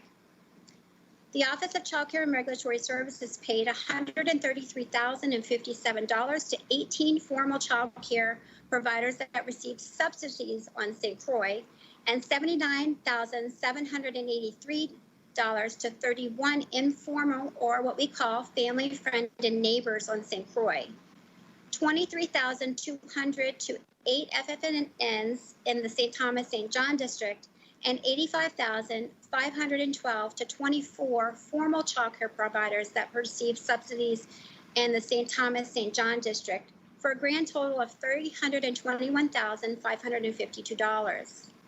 The Office of Child Care and Regulatory Services plans to date for expending the additional CARES Act funding as follows: recruiting and onboarding a federal grant and program monitor to manage the CARES Act funding, $45,000 times 29%, approximately $58,000. Mini grants to all child care providers across the territory, totaling $968,000, $462,000 in the St. Croix district, and $506,000 in the St. Thomas St. John district. Approximately $20,000 for personal protective equipment, cleaning and sanitation supplies, $22,484 to purchase non-contact thermometers to child care providers during the introduction of the reopening guidelines, and $15,000 to purchase 14 portable devices to allow child care staff to conduct scheduled and unscheduled inspections of formal and informal child care environments, as well as conduct field work, for a total of $57,484. Approximately $40,000 to promote the OCCRS Children Are Our Future campaign, utilizing all forms of media. Approximately $220,000 in quality services grants to child care providers, $105,000 for child care providers in St. Croix, and $115,000 in the St. Thomas St. John district. Approximately $262,779 for professional development and training activities in the quality component areas across the territory. The current plan accounts for $1,606,313, which, in addition to the previous spending of $880,177, amounts to $2,486,490 of the $3.3 million award. This leaves a balance of $883,561. Again, OCCRS will obligate the full funding by the September 30th, 2022 deadline and liquidate by the September 30th, 2023 deadline. The Administration for Community Living. The VI Department of Human Services is the recognized state agency on aging for the U.S. Virgin Islands and is the recipient of several annual grants from the Administration for Community Living. Administration on Aging. These federal grants, consolidated under the Social Services Block Grant, provides DHS with financial assistance to provide direct services to seniors 60 and older, their caregivers, and families. When the Families First Coronavirus Act and the Coronavirus Aid, Relief, and Economic Security Act was passed in 2020, The Division of Senior Citizen Affairs was awarded a total of $2.6 million for prevention activities, preparation, and responding to COVID-19 to senior citizens and their caregivers. The breakdown is as follows. ACL CARES Act caregiver support. The Family Caregivers CARES Act awarded $250,000 for expanded support services to 105 family caregivers of senior citizens and their senior grandparents who are rearing their grandchildren. These funds will be instrumental in helping family caregivers of the elderly and disabled through the Family Caregiver Support Program. Services to be provided include homemaker or personal care attendant services, counseling, respite care, and other supplies like nutritional supplies, adult diapers, etc., and equipment, grab bars in the bathtub, to assist family members with caring for their frail family members. Due to COVID-19, there's been a limited personal interaction allowed, and to continue supporting the family caregivers virtually with counseling, guidance, and support, CARES Act funding is also being used to procure and purchase tablets. This method of virtual is hopefully temporary as our caregivers are anxious to get back to our face-to-face support groups. The Ombudsman CARES Act $50,000 grant supports our efforts in elder abuse prevention. Funding will enable DHS to help continue direct access to the seniors in long-term care facilities for advocates and others who provide Ombudsman services. Department will also purchase electronic tablets, hardware such as monitor and virtual conferencing equipment to expand access to the seniors and their families. The funding will assist the department to promote health, safety, welfare, and right of residence in long-term care facilities. Community outreach will be enhanced and be used to produce brochures, print, radio, and television advertisement, and social media outreach to promote the Ombudsman services. VIDHS will also initiate a special telephone hotline for community members who need to report abuse and neglect of seniors and persons with disabilities. The $500,000 of CARES Act support services grant is for support services to include homemaker services, personal care attendants, and case management services. It's anticipated that $187,222 for salary and fringe benefits will be expended by the end of the fiscal year to temporarily hire 8 homemakers, 3 in St. Thomas, 3 in St. Croix, and 2 in St. John, provide direct community-based personal care services to the frail, elderly, and the disabled. Additionally, $101,504.60 is budgeted to pay for 3 positions, 1 resident relations coordinator for the Virgin Islands Housing Authority Lucinda Millen Home for the Aged, and 2 support services coordinators, 1 in each district, who will coordinate social services and access to available financial assistance and other resources for the elderly who reside in the community. DHS needs additional staff to prevent, prepare, and respond to help our seniors and adults with disabilities during COVID-19. This is a foundational requirement of the CARES Act funding.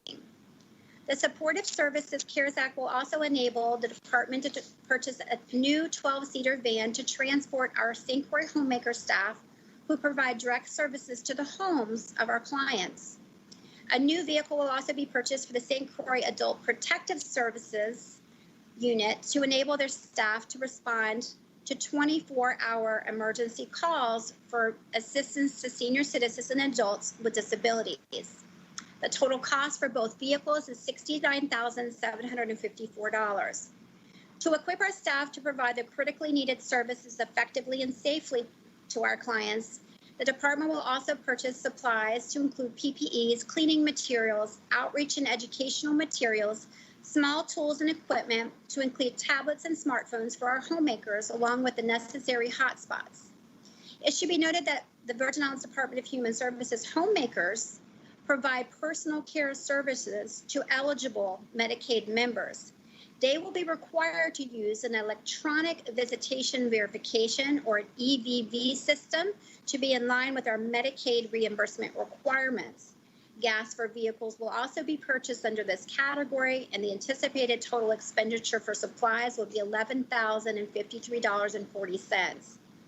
The Virgin Islands Department of Human Services will provide $105,000 in funding to legal services of the Virgin Islands for providing legal assistance and representation of our seniors. During the months of August and September 2020, the territory had an increase in positive COVID-19 cases, which affected the staff and residents of the Queen Louise Home for the Aged, a congregate residential facility in St. Thomas. A total of $19,617 was used to provide personal care attendant services to residents who were temporarily located in a non-congregate care facility and their activities of daily living. A total of $5,849 also covered the purchase of special hospital type beds and other equipment for the residents living apart from the home for the aged. The ACL also has the CARES Act nutrition services, the Families First COVID-19 Response Act congregate meals, and the Families First COVID-19 Response home delivered meals. Good nutrition is critical to the overall health and well-being, yet as many older adults are at risk for inadequate nutrition. DHS received a combination of 3 CARES Act and FFRCA in the amount of $1,800,000 to provide supplemental nutrition meals to seniors who are identified as a very vulnerable population in the COVID-19 pandemic. We've expended and encumbered a total of $1,755,338.32. The leftover balance will be continued to pay our meal vendors. The meals are prepared by vendors through a professional services contracts on each island and supported by our dedicated DHS team of community nutrition aides and drivers. To date, $1,468,095.66 has been expended for meals and supplies. A total of $229,894 will be expended to fund the temporary positions with salaries and fringe for 4 community nutrition aides and 4 senior age chauffeurs. DHS will also purchase a new vehicle in the amount of $31,954 for the delivery of meals on the island of St. Croix.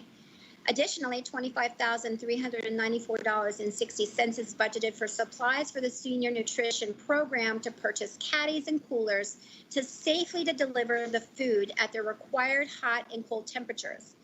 Gas coupons for vehicles, PPEs, cleaning supplies, and non-perishable food for the 7-day food baskets. The food baskets are especially helpful for individuals who've been diagnosed with COVID and who must quarantine at home. DHS has provided 187,670 nutritious meals to 1,464 seniors and their caregivers across the territory during fiscal year 2020. With the assistance of the Administration on Aging COVID-19 funding, 609 more seniors were served in fiscal year 2020 than in fiscal year 2019. An additional 43,699 hot, nutritious meals were served in fiscal year 2020 compared to fiscal year 2019. DHS community nutrition aides transported by our drivers faithfully deliver meals to over 800 seniors weekly. It should be noted that about 85 to 90% of our seniors usually receive 5 meals during the weekdays. DHS also delivers 7 hot meals to the frail elderly weekly. The seniors who receive food 7 days per week usually live alone and may not be able to prepare a hot meal for themselves. During the COVID-19 pandemic, in line with the national recommendations of the Administration of Community Living and the CDC recommendations, DHS community nutrition aides are equipped with personal protective equipment when they're handling and delivering meals to our seniors. However, they will not be able to usually enter the home, not usually enter the homes and physically interact with the seniors as they did before the pandemic. To reduce the transmission of the virus to the elderly population and to protect themselves from becoming infected by a senior or caregiver who may be COVID-19 positive. The Virgin Islands Department of Human Services received $22,245 in CARES Act funding for child welfare services. The territory's intended use of the funding is to allow the jurisdiction to obtain devices and internet connectivity, access to remediate barriers to contact with approximately 100 families arising from the COVID-19 pandemic. The Division of Children and Family Services has selected a package from among multiple quotations from local providers and has begun the procurement process to expend the full amount of $22,245. This will be expended by the end of March 2021. The Family Violence Prevention and Services Act provides the primary funding stream dedicated to support of emergency shelter and supportive services for victims of domestic violence and their dependents. The CARES Act, Public Law 116 through 136, provided one-time funding in fiscal year 2020 to support the Family Violence Prevention and Services Act state administrators and tribes in preventing, preparing for, and responding to the coronavirus public health emergency. The total amount of $43,594 was awarded on August 5th, 2020, and will be sub-granted to local agencies providing family violence prevention. The Virgin Islands Department of Human Services Low Income Energy Assistance Program is a federal social services program to assist low-income households in paying for home energy. LIHEAP funds appropriated supplemental funding in the amount of $155,248 for the Virgin Islands under the CARES Act to help prevent, prepare for, and respond to home energy needs surrounding the national emergency created by COVID-19. All of these funds have been expended. The VI Medicaid program, also called Medical Assistance Program, or MAP locally, is a critical government-sponsored program that aids with health coverage to uninsured or underinsured people with low income. The Medicaid program is funded by the federal government and administered at the state or territory level. Patients receive assistance paying for things like doctor visits, long-term medical care, custodial care costs, hospital stays, and more. The Medicaid CARES Act provided a total of $4,650,099 for fiscal year 2020 and 2021.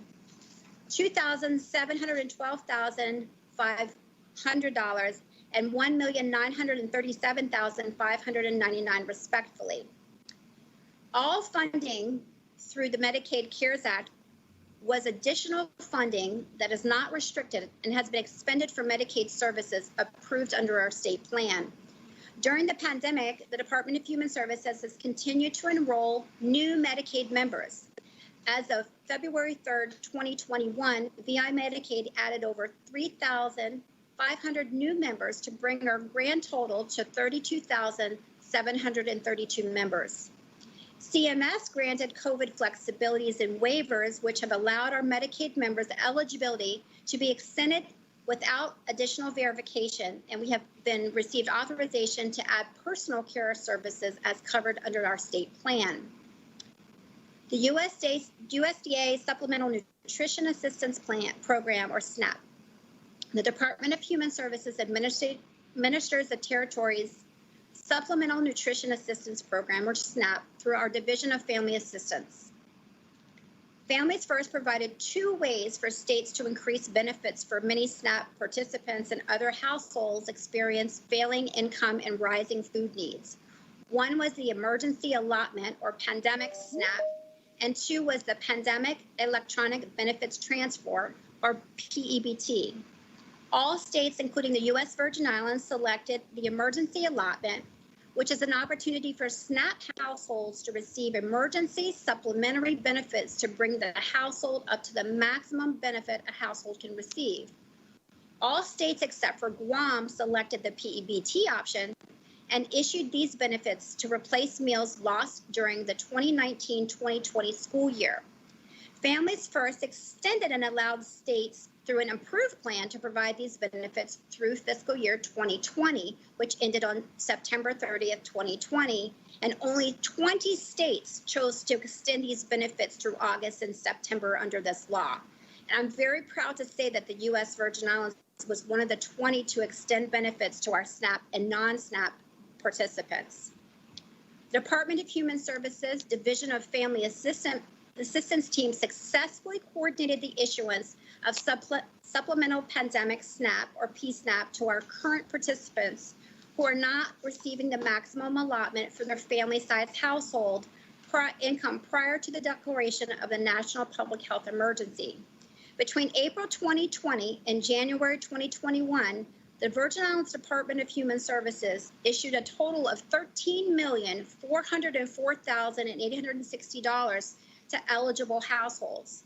Before the end of February 2021, the department will issue a supplemental PSNAP benefits to 7,433 households, totaling $1,496,916. The grand total for PSNAP during the 11 months is $14,901,776. PEBT was issued to both SNAP and non-SNAP households for students who receive free and reduced meals. This information was coordinated from 19 public and private schools across the territory who participate in the USDA National School Lunch Program. In August 2020, VA Department of Human Services issued $4,975,678 in PEBT, round one, for the period of March 2020 to June 2020. Because this initiative was for all eligible children attending K through 12, it was an increase of 6,946 students who were processed to receive new EBT cards, as non-SNAP households did not have an account already set up like the existing SNAP participants. This was completed by our DFA team, which added to our existing SNAP caseload of approximately 6,161. A gigantic effort as we helped a total of 13,107 Virgin Islands students who were out of school because of the coronavirus. In September 2020, $1,493,466.12 was issued in PEBT2 for August and September 2020 via EBT cards directly to the households, serving 12,589 students. Of course, because of the new school year, all of the student data had to be scrubbed to reflect students exiting and entering the school year. The funding was dispersed to households across the territory with the assistance of our SNAP EBT vendor. It has been my honor to provide you, Chairman VLA, the Committee on Finance, and our Virgin Islands community with a detailed status report of the Virgin Islands Department of Human Services CARES Act funding and expenditures. I would like to personally thank my senior leadership team and our Department of Human Services professionals who have been on the front lines providing direct services to our Virgin Islands community throughout the COVID-19 pandemic. VIDHS is committed to working together to make a difference, and that is why DHS has never stopped providing daily services throughout the territory since the pandemic began. My team and I are available to answer questions you may have regarding this testimony. Thank you, sir. Thank you so much for your testimony, Commissioner. Colleagues, we're going to go to a 7-minute round. But before we start with the first round of questioning, Director Lee, let me ask the question so we don't use up the other senators' time. The stimulus check, give us a report on those individuals who collect Social Security and the other members of this community who are due to receive a stimulus check. Well, what is the status? Good day, Senator. This is Jolie, the Director of the Bureau of Internal Revenue. In a nutshell, we sent down $10 million to the population last week, and we're sending down another $10 million this week. The following week, we anticipate paying out the Social Security recipients, and we are basically cranking them out as fast as we can get returns on. Initially, when the second round was implemented, I wanted to use the 2018 listing that we used for the first round because that was already in place, ready to go out. We know you can't do that because the federal regulations say 2019. Correct. Okay, but so they surprised me with that, and so we're just cranking them out as fast as we can. What is the issue in terms of cranking them up? Don't you have the listing of all individuals for 2019 who are eligible? Yeah. Yeah, but people we need to enter those returns. So people have, been filing, so we're just simply putting them in initially, Okay, hold up. I was focused. Hold up, Director Lee. Okay, so we're talking about 2019 returns that were due July of last year, correct? Correct. July or June? June, I believe. June, I think it was the end of June. Okay, Correct. so how many of the income tax that was filed by the due date have been processed? Because Well, total that has been filed as of a week or two ago has been 34,000 tax returns.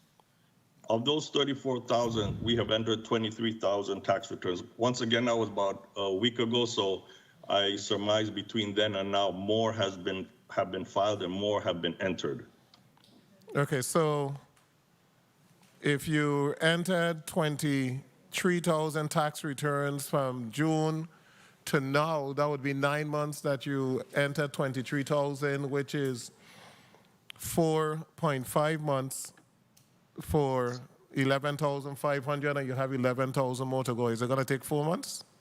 No, remember, we were busy focusing on the 2018 returns to do the stimulus one. Right. So it's not like we dropped 2018 to focus on 2019. Okay, but 2018 stimuluses were still very active. What I'm trying to get at, and I'm trying to get the information out because we get phone calls all the time, and so that we can be able to adequately answer the questions. You have some 11,000 more returns to enter into the system. What is the target date for those 11,000 to be entered? We're approximately 3,000 a week, so about 3 weeks. That brings us up to 9, so 3.5 weeks. Okay, 3.5 weeks. Okay, and of the 23,000 that were entered, how many of those are eligible for the stimulus? All of them, pretty much. 18,000? Most of them. Okay, most of them. So yes, the 10 million was how many?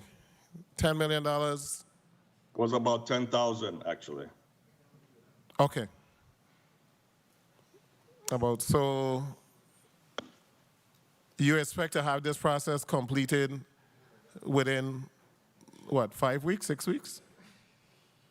Approximately. Okay, Social Security. What's the issue with Social Security? That's just a listing, right? All individuals who... We're going to send those out next week. All Social Security checks, stimulus checks. Okay. Correct. So I think the public have heard that. Our seniors who are expecting the stimulus next week. And no. And again, those seniors who qualify under Social Security, they're going to get that whether or not they file. That's absolutely correct. Okay, correct. We are able to use the list that we got from IRS. Okay, so I just wanted to put that on the record. Point of inquiry, Senator Sarro. Thank you, Mr. Chair. The director will need the information for the COVID-19 funds and expenditures on the ODR website. Funds expended have a bunch of zeros not expended, and it doesn't correlate with your testimony. Can you place on the record if the information on the website is up to date, or is it inaccurate? What's the status? Good afternoon, Senator Saru. The information for that is on ODR's website, is not updated as yet. I actually just got off the phone with ODR. It should be updated by the 15th, so the information will match what I have reported. We have a collaborative spreadsheet that we track together, both ODR and OMB. So the numbers are accurate. We just will update the website accordingly. Thank you, Mr. Chair. Thank you so much, Senator Saru. I also fail to recognize the presence of Senator Noble Francis, a regular finance member, non-member. Senator Blyden, I did say that you were going to be tardy, and Senator Whitaker just came in, and at St. Thomas we have Senator Payne. And is anyone else over there, Senator Payne? Okay, thank you so much. Okay, let's start with our round of... Say that again, Senator Payne? No, sir. I'm the only one in the chambers at this time. Okay, thank you so much. Senators, we have a lot of information before us. We have a lot of numbers before us. I think it's very important today that we get the information out to the public. I think it's important today that we increase that line of communication where individuals are going to be able to know that particular programs exist, whether it's under the Department of Human Services or Health. So I am hoping that we're able to drill down and that we'll be able to provide a service not only for the people of the Virgin Islands, but also for these government entities in being able to get the information out. So Senator Graff, we're going to begin with you. You're recognized. Good morning, colleagues. Good morning, testifiers. Good morning, viewing, listening public. Thank you, Mr. Chair. I'm going to deal with the local monies first before we get to COVID, and there's going to be a dive. OMB Director O'Neill, how are you today? And to all the testifiers out there, thank you to you and your staffs for the great work that you're doing. But again, I would like to know right off the bat, based on the Governor's State of the Territory address, page 10, quote, fiscal year 2020 was record-breaking for revenue generation in the territory. Our income, gross receipt, and property taxes were at the highest level ever. What was the base budget that we have, and what is the number of additional revenue that we have? I've been trying to get this question answered for a long time. What is the number of the additional revenue that made this such a great year in 2020? Director O'Neill.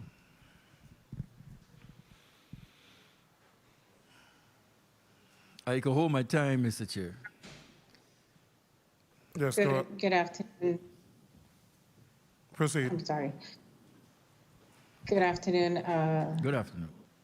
Attorney Graff. I'm not sure the extra revenues that you're referring to. We did have a good year in fiscal year 2020. We were able to collect 837, I think 837 million, if I'm not mistaken. But I can have Kevin McCurdy speak to the revenues of fiscal year 2020. Excuse me a second. I could clearly remember in one meeting where we had just about $860 million collected from months ago. So this is what I'm trying to get straight, because again, this number alone locally is what got me perplexed. So does Mr. McCurdy have the 837 that you have? Actually, Senator, okay, so I'm going back, I've gone back to a spreadsheet and an email that I sent to President Fred Gregory back in December. What the Virgin Islands government actually collected was $885.8 million per the Department of Finance, which was $10.8 million more than the revised budget for fiscal year 2020. Okay, so $10.8 million is the excess. The excess that made 2020 record-breaking. $10.8 million is what made 2020 record-breaking, is what we're saying. No. I'm not saying that's what made the amount that we collected record-breaking. We collected 885. The total 885 was more than any other year. So it's not the $10 million that makes it quote-unquote record-breaking. So the base budget was how much? I thought the base budget was 868. Actually, no, the base budget was 874 when you took into account all of the other adjustments that had been made and supplemental budgets, other appropriations that had been done through the year by the legislature. Okay. Thank you for that. 10.8. I'll go with that number. And you said 37 days of cash on hand? That's correct.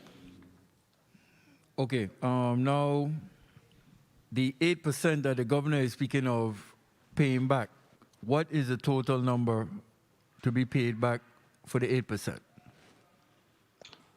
Director Clendenin, do you have that number? I think it's about 69 million. Director Clendenin? Director Clendenin, I could pull it up, but I do believe you're right. It's around that 69 million, but I'll get the exact figure for you. Yeah, you could pull it up and give me the actual numbers, please. Of course. Okay, so I'll keep moving on, but I just want to make sure I could get that information. Yeah, I want to make sure they have 69. Active and retired, everybody you're talking about. That's what I'm looking for, the total number. Okay, let me hold your time 1 second. Yeah, that's what I say. Okay, you hold it? Okay, Yes, you can hold it. because you asked a very important question, and our colleagues want a particular answer. So, Yeah. if Okay. Director Clendenin, if you could respond to Senator DeGraff in reference to active and retired, 8%. I will. I'm pulling the document. I will. Okay, so as soon as you get it, I will add on a little time to Senator DeGraff. Senator DeGraff, proceed, and then we'll come back to that. Thank you, Mr. Chair. Now, also, Director, you spoke of the unions, basically from 2019 to 21, $8.2 million owed is the total. 3.4, 19, 3.7, 20, 1.1, 21. Is that accurate? 2 minutes. That's accurate, but Attorney Springett is on as well, and she can give you further clarification to that. Attorney Okay, Springett? so before I go to Attorney Springett, based on your testimony, is a total you said 8.2. So with Correct. one, this is monies that are owed. Now for union wage negotiations in 2021, in addition to the monies owed, what type of monies are we looking at as a projection for wage increases for the unions? 2 questions. Attorney Springett? Good morning, Senator. Good morning. Afternoon, Senator. Good afternoon. I'll give you an estimated number shortly. So the 8.2 is accurate, first of all, first question? Or what number do Yes, you it have? is, Senator. Okay, Yes, it is, Senator. for the 3 fiscal year, 19, 20, 21. That's money Senator. owed. Okay, and projection going forward. And you're asking for a projected figure for current negotiations? Yeah, because again, if you're going to negotiate owing 8.2 million, you got to have at least something reasonable that you're going to negotiate with going forward for it to be good faith to me, if I, in my understanding. So you can go ahead. Thank you. 8.2. Your projection. Yes, I said I'll get that to you shortly, sir. Oh, okay, you can hold my time on that too, Mr. Chair, because she said she'd get that to me shortly. So I just could add on some more time there for me. Please, yeah. Huh? Yes. You know, I mean, I'm not trying to be difficult today at all. I'm just trying to get some stuff done. Now, okay, Director O'Neill, now in regard to COVID funds, how much COVID funds total do we have added now to the budget? The total amount for COVID funds, not just given out to the departments, total COVID fund number.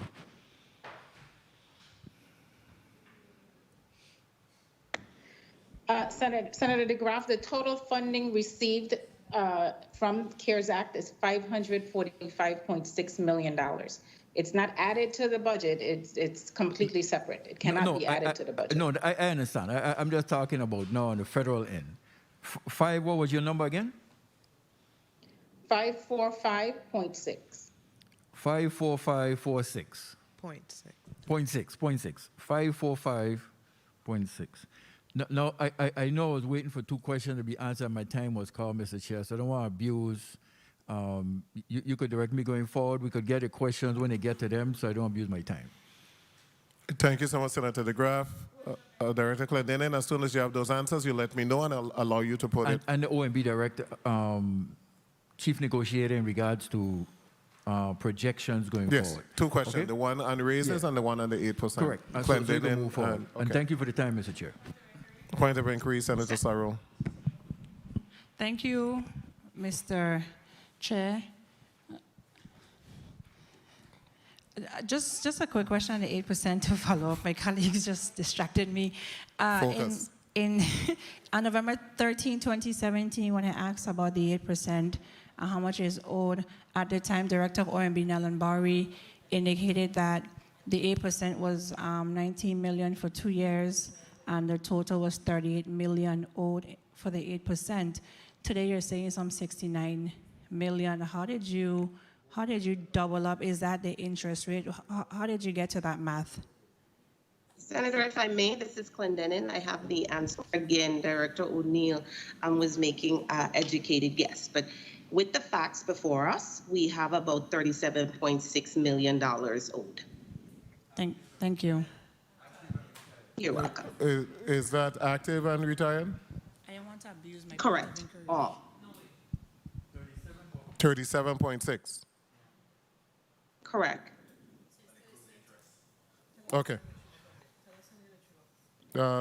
Send me the true up of that amount so that we can see exactly what is taking place there. Okay, that is pretty similar to the amount that we had received back before, so maybe we'll scrub it. Senator Carrion, you're recognized. Good morning to the chair and my colleagues, the testifiers, and you and the listening audience. My question is, I see here we have a few items, and this is directed to the OMB director, some funds that haven't been expended for. We know that in the past, we've unfortunately have had a federal grant that have been returned and we haven't been used. So my question really is, will not expending these funds in a timely manner, would it impact our eligibility in the future to continue receiving these funds? And why are some of these departments waiting for using this money? Good afternoon, Senator Carrion.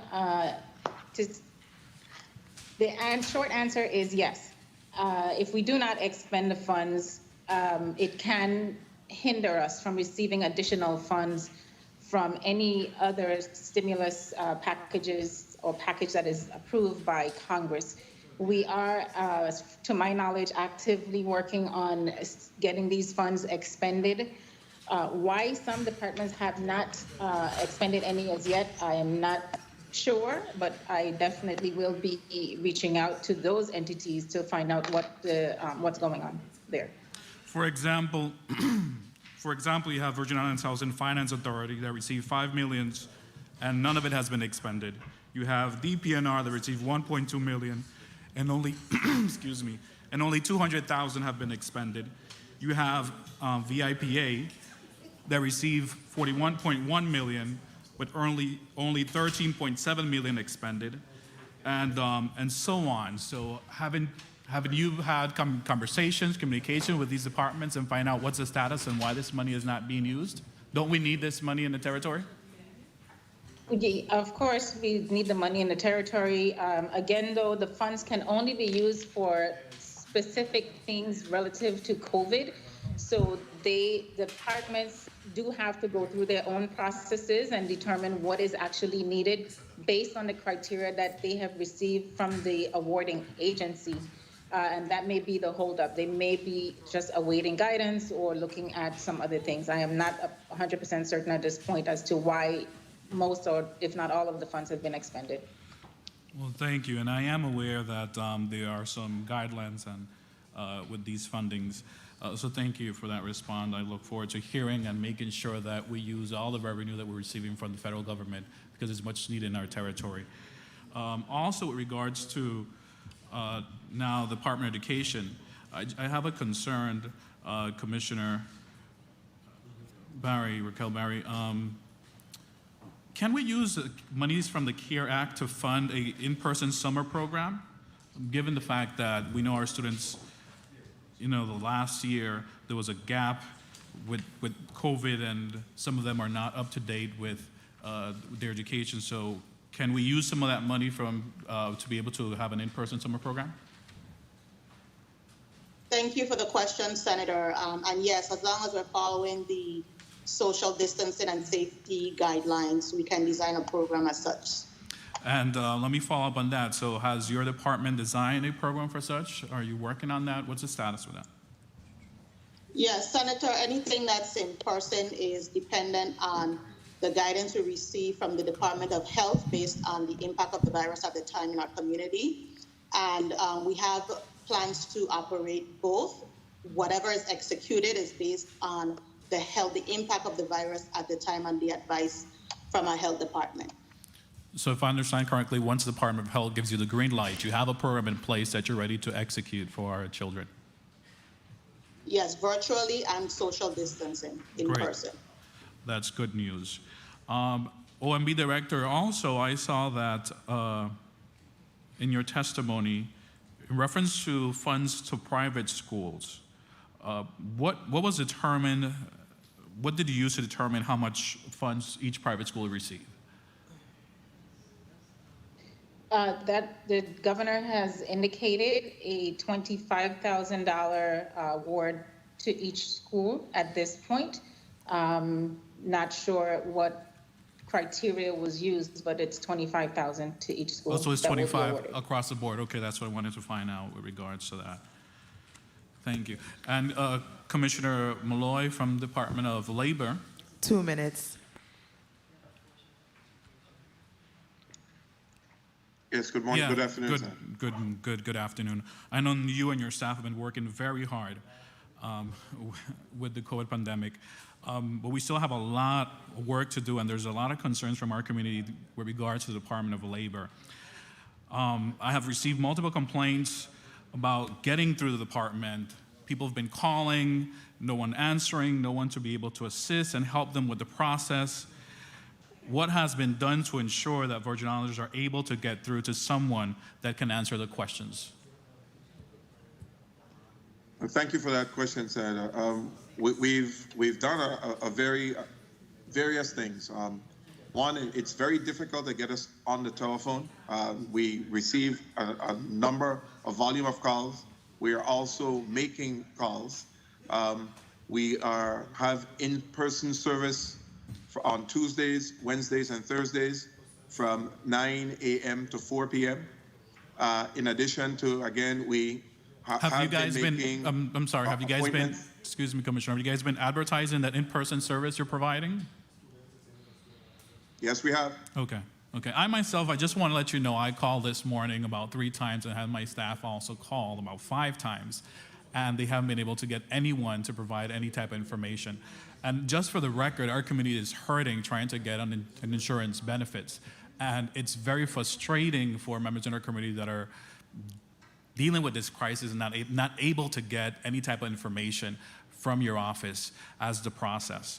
So I would implore, please make sure that that is corrected, and that when someone calls, they could at least get someone to provide some sort of information to them.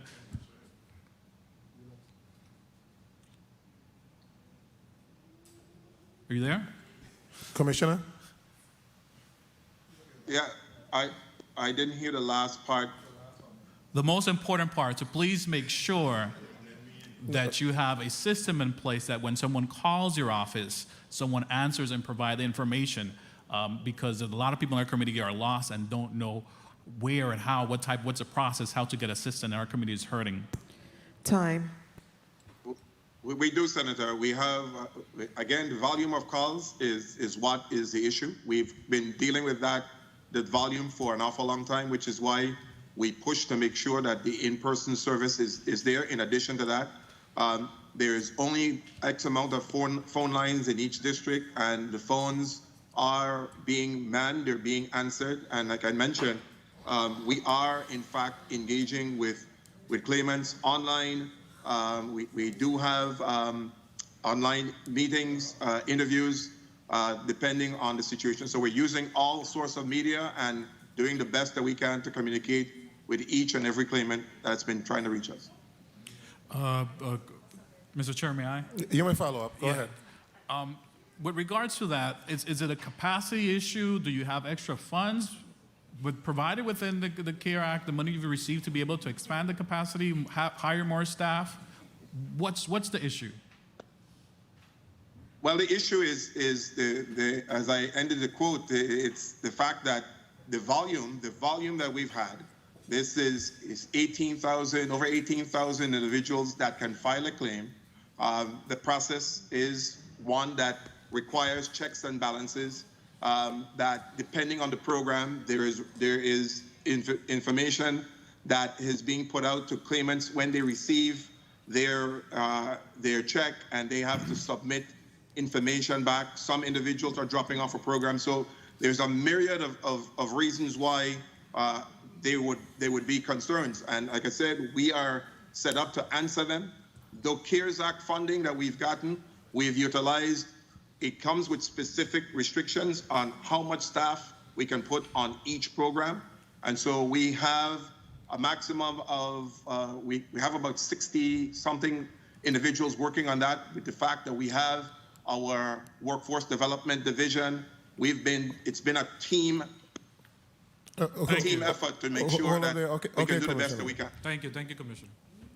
Commissioner, I think that the senator was just trying to ask if there's any room for improvement. He wasn't really questioning as to your present responsibility or the challenges that you have. He was saying, how can people get how can our constituents be able to call and somebody answer the phone, and if there's any room for improvement in that arena? There's always room for improvement based on the resource that we have right now.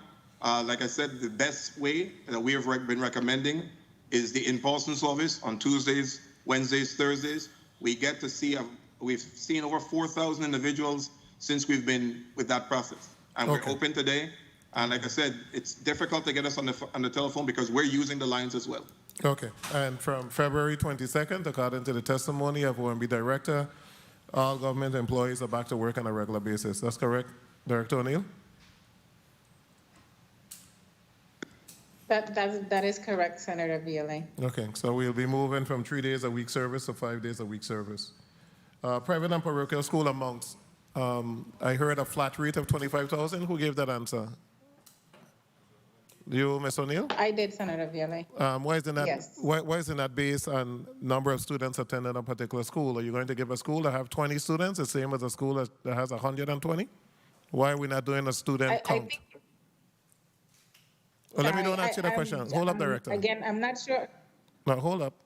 I want to pass the question on to the Department of Education because they should be able to develop a formula as to how much money we're going to be giving to private schools. Commissioner Barry Benjamin, why are we not using a student-based ratio similar to what we do for the Impress Fund instead of giving a flat rate and a school that has 10 individuals or 20 individuals with 2 staff versus a school that has 20 staff being given a larger amount?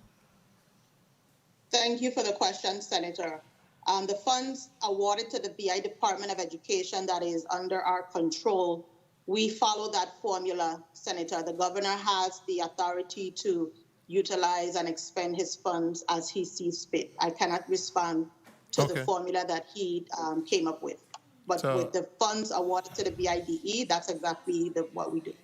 Okay, so I am making a request, Director O'Neill, and back to you, that when we're providing funding for these particular entities where we have somebody in charge and somebody that perhaps understands the formula for distributing funds to a private and parochial school, that we refer to that and don't just use the easy option of a blanket amount. A blanket amount shows that we're not putting any time and effort into the distribution of these funds. I'm asking, instead of just a 25,000, it should be based on the number of students in that particular school.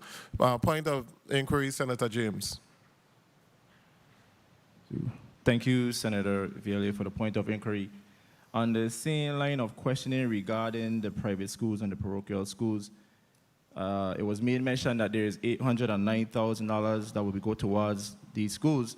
And when I divided 809,000 by 25,000, that's 32.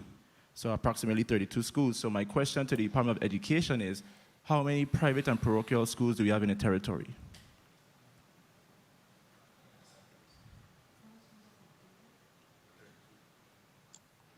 Mr. Smith?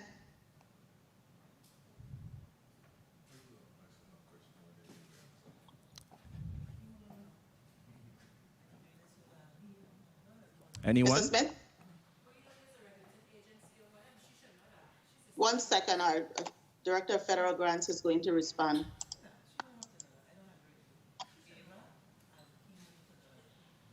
Mr. Smith or perhaps Ms. Penn, if you can answer that question. Money? Good afternoon. In 2020, we have approximately 29 non-public schools. Thank you. Through the chair, if you can just submit documentation that speaks to the breakdown of the private and parochial schools to make sure that based on the $25,000 allotment that should be go towards each school, that is done equally and across the board. Thank you. So 29 total, Mr. Smith, private and parochial schools across the territory?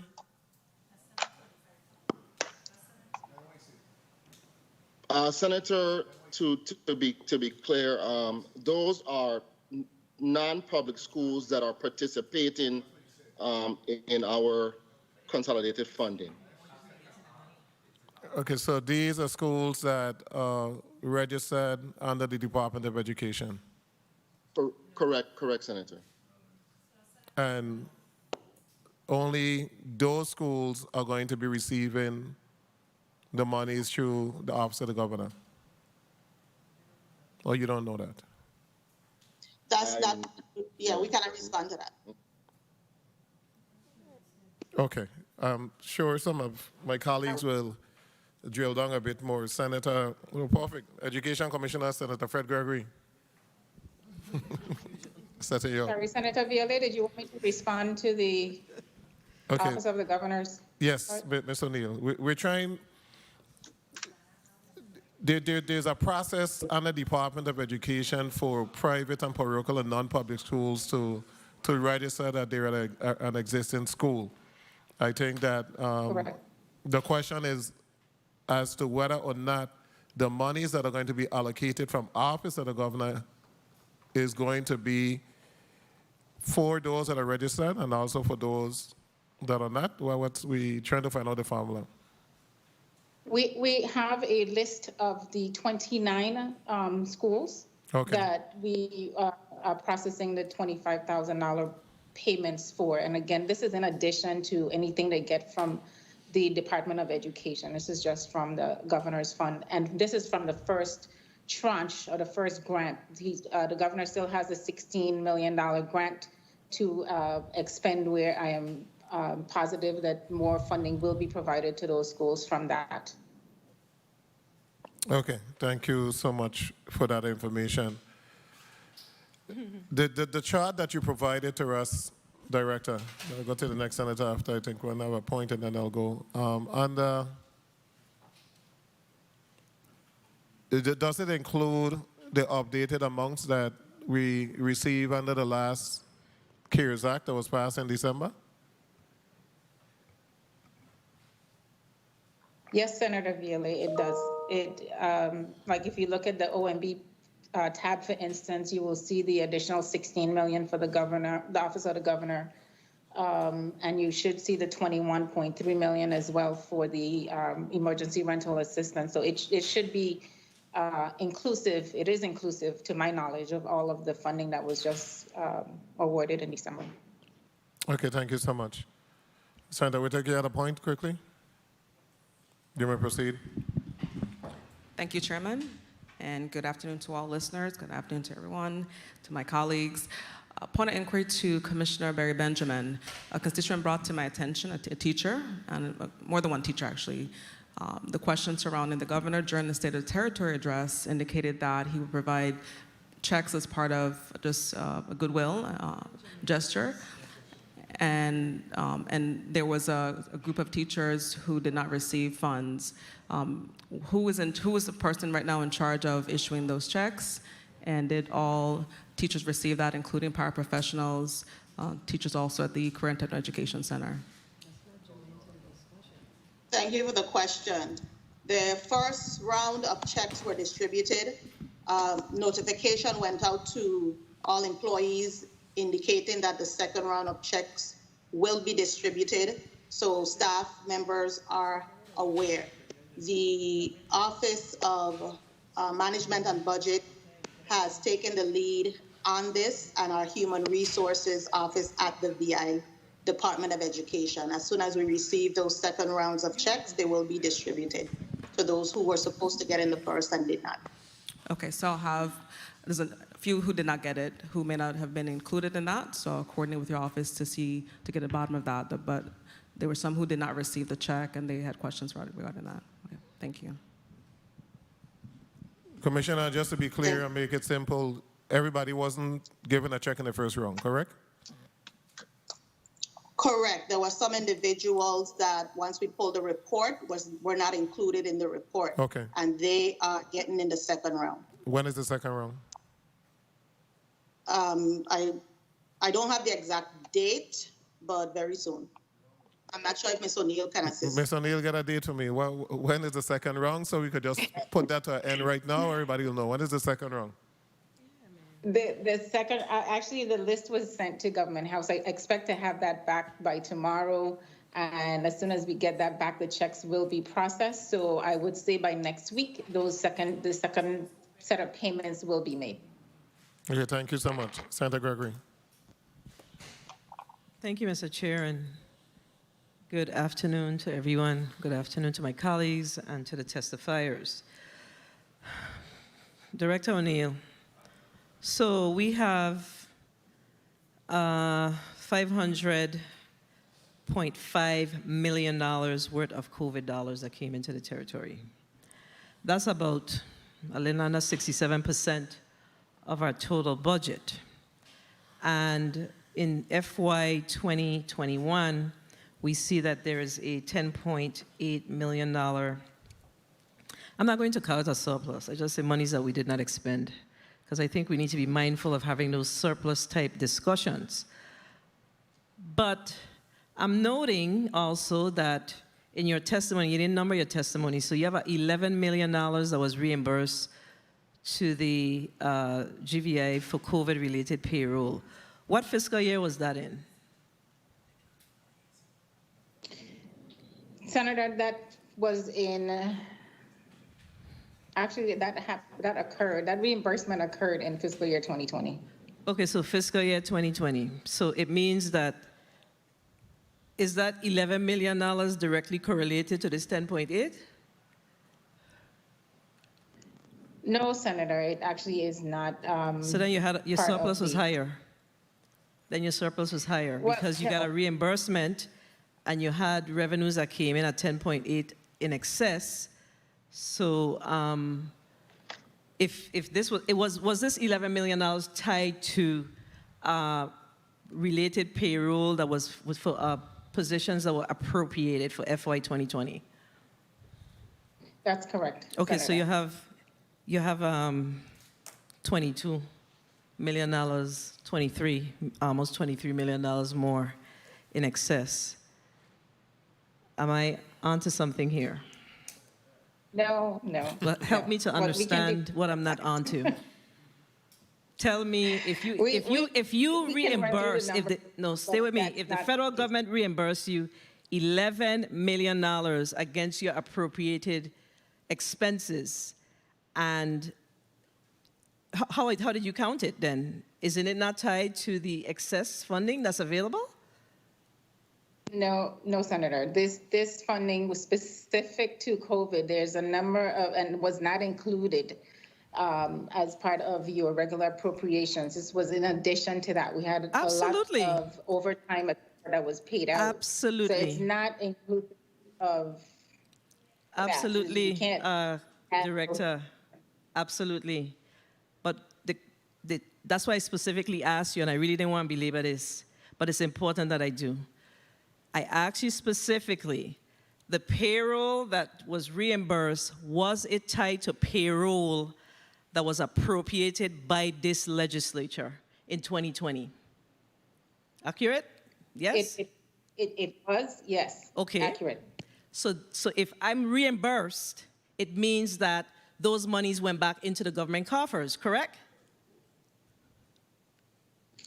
That's correct. Okay. It went back to the general fund. Okay, so we have additional funding. We do. I'm not going to go any further with that. We do. Okay, so we need to know what's truly happening with the additional dollars that was left back for in the 2020 year. Now, we keep talking about double digits cash on hand, but I have to ask, are vendors being paid? And what is the true amount of the outstanding obligations that we have in the territory currently? Senator Fred Gregory, I will start, and then I will have Acting Commissioner Modeste Elliott jump in if she has anything else to add. But I will say that vendors are being paid. Again, I will state that the issues we have with the vendor payments is that departments are not always processing invoices as they are received, and therefore it makes it hard to determine what the exact value of accounts payables are to the government. Let me ask Ms. Modeste. When transactions are entered into the system, how long is it taking the Department of Finance to process those checks through the system? Based on, good morning, good afternoon, Clarina Modeste Elliott, Acting Commissioner of Finance. Based on our policies, we have 7 to 10 days, and we try to adhere to our policy. However, Director O'Neill, she's correct. Based on our agent receivable, we have about 13 million pending, which out of that 13 million, 12 belongs to Cigna. So unless the departments and agencies process the payment and put it into the ERP system, we can't pay it. Ms. Modeste, did you basically, say we only have 12 belong to, you said Cigna? 2 minutes. Yes. So I really don't want to use up my time on that. I'm going to leave that to the chair. Let me go ahead. Back to Commissioner Director O'Neill. So in your opening testimony, you referenced the performance of the tourist arrivals that dropped to some 33.4% in FY 2020. And you also mentioned that that we are rebounding. However, you didn't share any percentages or numbers comparing the first quarter of 21 to the FY 2022, and likewise the second quarter. Do you have any of that information to share? And I ask the question because you referenced the fact that you are anticipating additional collections of 16.9, and we still find ourselves in a situation where our unemployment rate is high. So I kind of asked you 2 questions in one. But I definitely recognize that, or I'm concerned about our additional collections that we're claiming, the fact that we made mention to our rebounding, but we really didn't give any concrete information around it.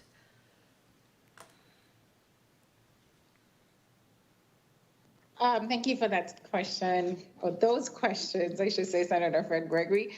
Yeah, we have some information that the Division of Economic Research has pulled, and I will get that for you. It is my fault, honestly. I thought that I had put it in, but I did not. So I apologize for that, and I will get that information for you and send to the chair. Okay, and just very quickly, did you issue the balance amount owed to the GRS that's tied to the Internal Revenue Matching Funds for FY 2020? Fiscal year 2020, the GRS did receive all that was approved for for direct contribution. Correct. Yes. So you paid up the entire 10 million? No. We paid the amount that was due for direct contributions, Why? not outstanding employer obligations because of the pending court case. We can't pay any other outstanding employer obligations until that is resolved. Do we need to change the legislation, Mr. Chair? Can I continue? Do we need to make an amendment to the legislation that clearly says that any additional resources that is paid into the GERS system, that it's credited against the whatever the outcome of the court case is? Yes, that would be great. That includes the act that references the 50% of any surplus that would need to be changed to, tied to any amounts that are outstanding per the court.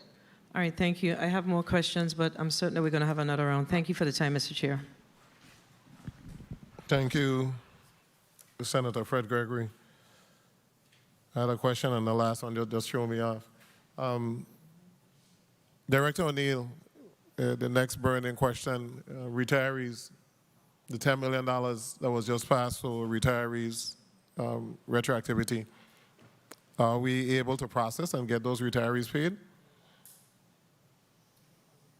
We will be, yes. We have not made any payments as yet. I think Division of Personnel has to provide us with the names or with the release letter, et cetera. So when Director Clendenin forwards that, we'll process. Director Clendenin, can you speak to the progress of getting those retirees over 65 paid? We passed this in the fiscal year 20, and then we had to move it again in 21 because it wasn't paid in 20. And sometimes that is one of the reasons why we have 30-something days of cash. Director Clendenin. Senator, I apologize if you could repeat the question. What work has been done on being able to process retirees over 65 retroactive payment up to $10 million that was funded by this body? My staff and I, we went through some of the listing. I know we asked for the release of the allotment. And we did some accounting as to how that could be paid out. We haven't really finalized that, but we could do that and forward it on to the Office of Management and Budget. What is the plan? What's the target date? Senator, honestly, I do not have a target date for you at this moment. Retirees on the street are asking us this question daily. You know, we throw out a lot of stuff. We throw out, in the states of the territory, we're going to pay the 8% with a funding source that we haven't even captured yet. The case is going to be heard at the end of March. But we put money there, $10 million for now, 1 year and 4 months. For retirees over 65, a population that is dwindling. And we don't have a plan as to when we're going to pay them. Maybe next year, October. Senator Saru. Senator Francis, you guys are just listening. Okay. Thank you, Senator Kenneth Gittins, for attending the Finance Committee meeting. And Senator Alma Francis Heilegan St. Thomas, thank you so much. I'm going to go to Senator Saru. Thank you, Mr. Chair. Commissioner O'Neill, Director O'Neill, we have projects for disaster recovery that require a 10%, correct? That's correct, Senator Saru. Okay, and we can't jumpstart some of these projects because we don't have the funding for the 10%, correct? Correct. So well, actually, we are starting some because, as you know, the legislature was gracious and gave me a little bit of money, I think $2 or $3 million to use as matching. It's not a whole lot, but it is enough that we can start, and we have started a couple of projects utilizing that funding under OMB in the current fiscal year's budget. So you have a $60 million line of credit that was approved by this body, signed into law, how are you using the 60 million line of credit? Can that not be used to jumpstart some of these projects? Actually, no, Senator Sarut. So to date, we have not utilized any of the funding. And the reason for that is that it specifically must be used for operating expenses. So we cannot take it to put towards a project. We would have to get an additional appropriation for that project. And then that becomes operating expenses, so to speak. So we'd have to do a workaround in order to utilize that funding for that purpose. Okay, let's go to the rental assistance program, 21.3 million. For VA, your pages are not numbered today, so I can't even refer you to a page number. But I think if that's probably intentional, I don't know. But for your rental assistance program, 21.3, 0 expended, and you said that the money, the reason in your testimony is because they have not. Director O'Neill, you really messed me up with his testimony, you know. You indicated that you were waiting on the guidelines. It's the third page on the back. That's okay. You said that the money for the rental assistance is stalled because you're waiting for the guidelines, correct? It says, to my knowledge, yes. Let me tell you what you said. We have. Hold on, Director O'Neill. You said this program ultimately will be administered by the VIHFA and details about that will be shared by that agency once the guidelines have been received from the federal government. The guidelines came with the funding. The guidelines are online. So why hasn't the rental assistance program moved? People are in need of help. If you don't have an answer, that's okay. We recognize that people are in need of help. We do have the cash and we're ready to go. I've been actually having conversations with Director Griffith, and they are moving quickly to get it up and running. Okay. And that is all that I can So the add at this point. testimony does not correlate to the reality. Now, VIHFA also have 5 million, nothing has been expended as well. That's in addition to the 21.3 million. That's a problem. And when you have your budget hearings, that needs to be discussed. Let's go to VI Medicaid, Commissioner Kazi Gomez. 32,732 members. How many providers do you have?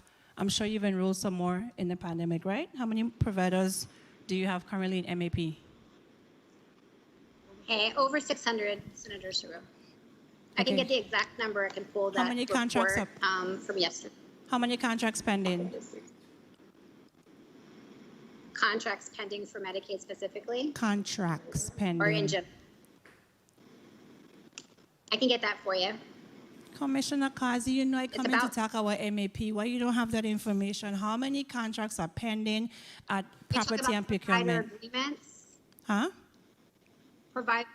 Provider agreement specifically for Medicaid? Yes. There's currently none at property and procurement.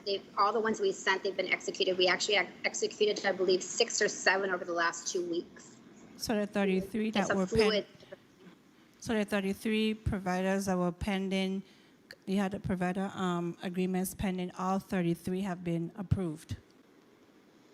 I believe there's 10 or 11 that have not been approved because we have to get their documents to ensure that. But what we've done, to assure you, we've actually changed our internal process to expedite the provider agreement approval process. Okay. So since we've done that.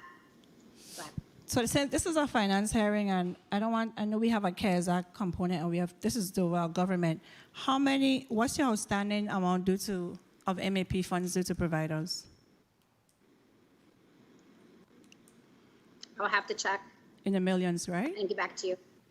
So you owe providers at least. When I say the claims and the pending payments, I'll have to double check to make sure that they're accurate, the invoices match what we owe them. But I'll be happy to get that to you. All right. I'm asking this because everything correlates. People don't get paid.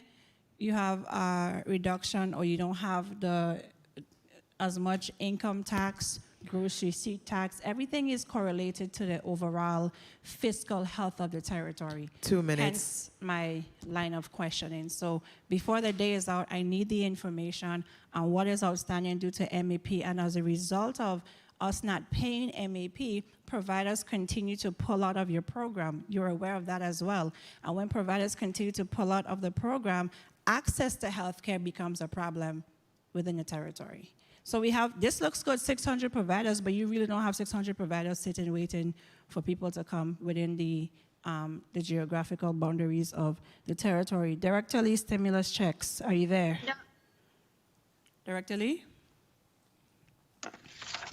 Good day, Senator. Yes, I'm here. Okay, good. So initially, you and I had a little back and forth on the floor because the federal government indicated that you could use 2018 and 2019 tax returns to give a stimulus. You opted to use 2018 only.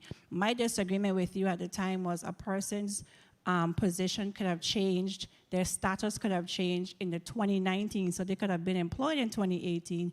2019, they're unemployed and they're in need of a stimulus check, and you have a group of people that fell within that category where their status changed and they did not receive a stimulus check. To date now, we're on the new stimulus check, and one of the issues were the staffing of the division I guess everything is manual, so to manually put that information in the system. Have you staffed that division up as yet? Yes. We are actually working overtime to capture everything. No, hold on. I do want to note that The first question was, have you staffed the division?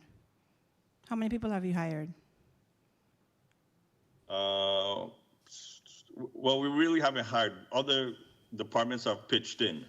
I think we may have hired a couple, but because of the volume, other individuals in various departments have agreed to pitch in to help get that number of returns entered. Okay, so where are you on the, Mr. Chair, with your indulgence, I just need to really drill on this stimulus portion. So where are you on, I heard the remainder of your stimulus. How many more you have to put in again? How many more tax returns? What was that amount? Probably about another, based on what has been filed, maybe about another 10 or 11,000. Okay. But, returns are being filed every day, so it constantly grows. Okay. I don't want to abuse the time because I have 1,000 questions to ask, but the point I'm making, and everything correlates, we continue to fund vacancies, and vacancies are not being filled. And then we talk about a retirement system failing, but the active to employee ratio is not there. And we're taking the funded vacancies and using the funding from those vacancies for other things. So the government is not in isolation. Nothing is in isolation. We have renters that need help. We're not moving that. And there's no sense of urgency I am feeling from the financial team. None. Thank you, Mr. Chair, for the time. Thank you. Point of inquiry. Senator Sarro. Point of inquiry, that's Senator Francis Alaga. Yes. You may proceed. Thank you. Good afternoon, everyone. I just want to ask a quick question. When we were discussing earlier and the question came up as to this potential surplus of about $11 million, this is directed to OMB Director O'Neill. The question I want to ask, the monies that were reimbursed to the government of the Virgin Islands of this $11 million, was it for direct payments or for overtime related to issues to COVID? That's what I'm trying to get some kind of clarity. Good afternoon, Senator Francis Heilagar. Thank you for your question. It was for overtime and other COVID-related costs. So the monies that were in the budget is kept in place. So this money is strictly for overtime and other issues. Okay, that gave me a lot of clarity. I want to just ask one other point of inquiry to the Commissioner Malloy.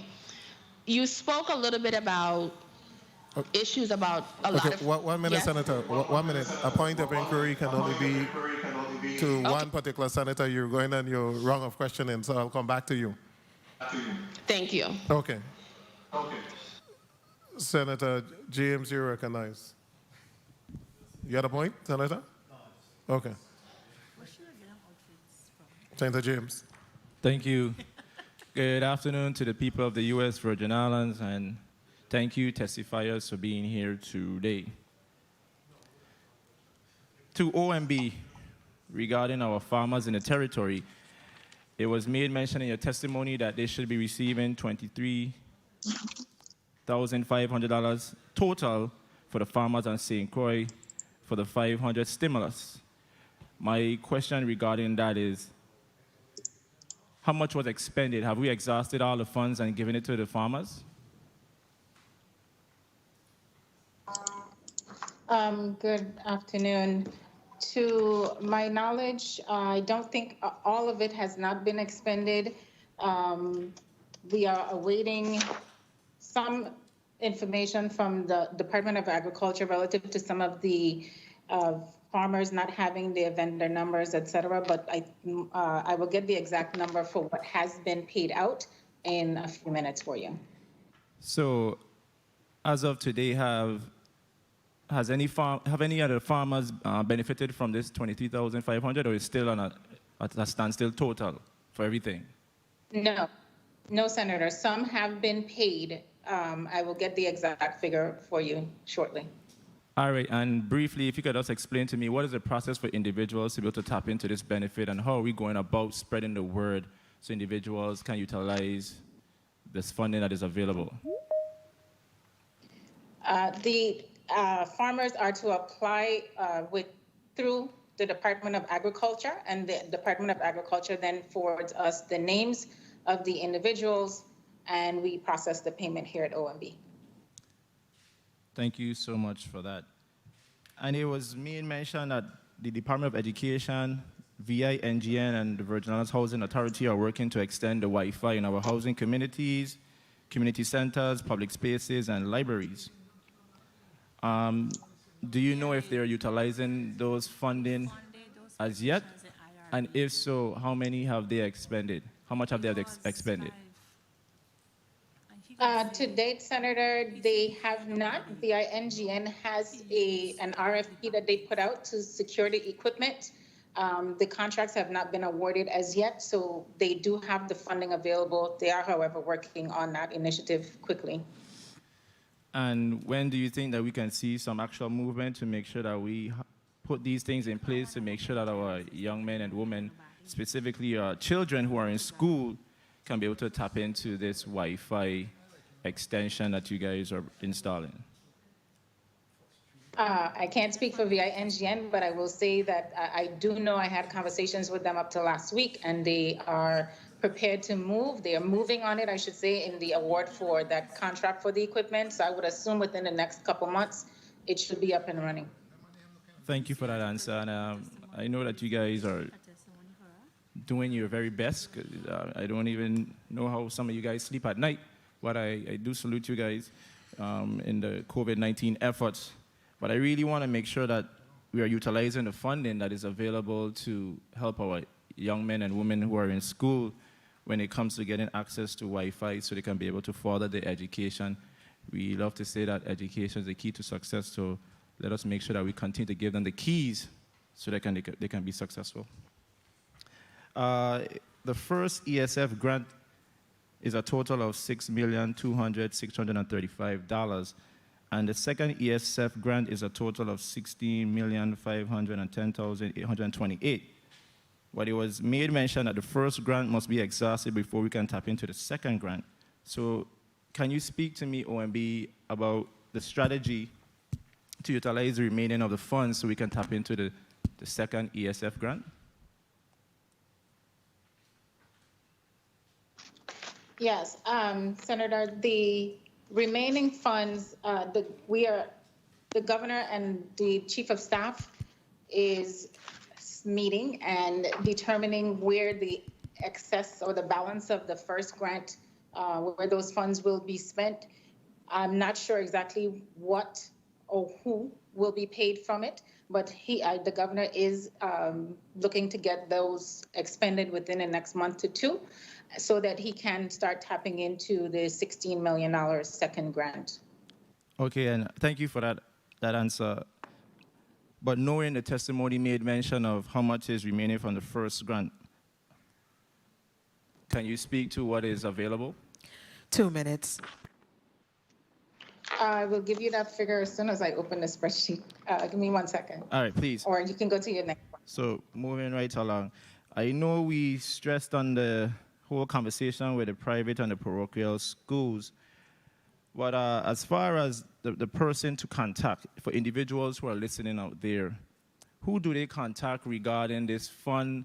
Who's the person of contact? For the governor's funds or the Department of Education? The ESF Governors Fund is $809,000 for the private and parochial schools. Who is the main person of contact? Right. Repeat that? So that would be Governor House or Shauna Bass being the policy advisor for specifically for education. She would be the lead on this at Government House. Okay, thank you so much. Because one thing I must say is that the Department of Education do utilize their Facebook page, and I'm hoping that they get that word out through different platforms to make sure that not just the public schools are benefiting, but our private and parochial schools in the territory. It was made mention that Vitima has an allotment of $39.9 million with only $47,000 expended to date from the CARES Act. Can you speak to Vitima? Well, Vitima will have to be the one to answer that. But I'm surprised that we have so many funds available, which is $39.9 million, but only $47,000 has been expended. When did Vitima receive this money?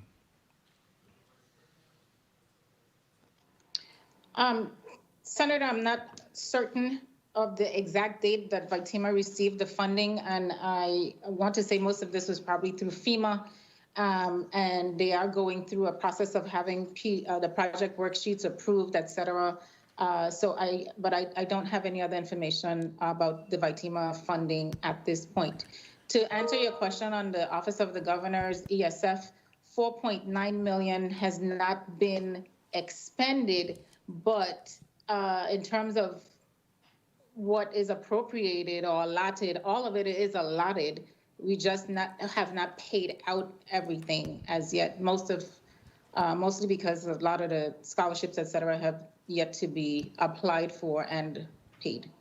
Time. Mr. Chair, with your indulgence, Department of Labor, can you speak to the total cost of implementing the UI claims portal and elaborate on the costs to train our personnel utilizing this new system that you have in place?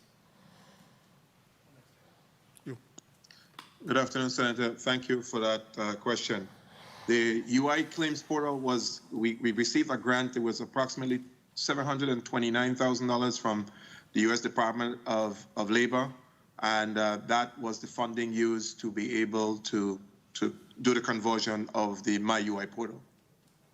The training for the staff is a part. The training that the staff received was built into the contract with the ITSC that provided the work, and the training for the staff already took place.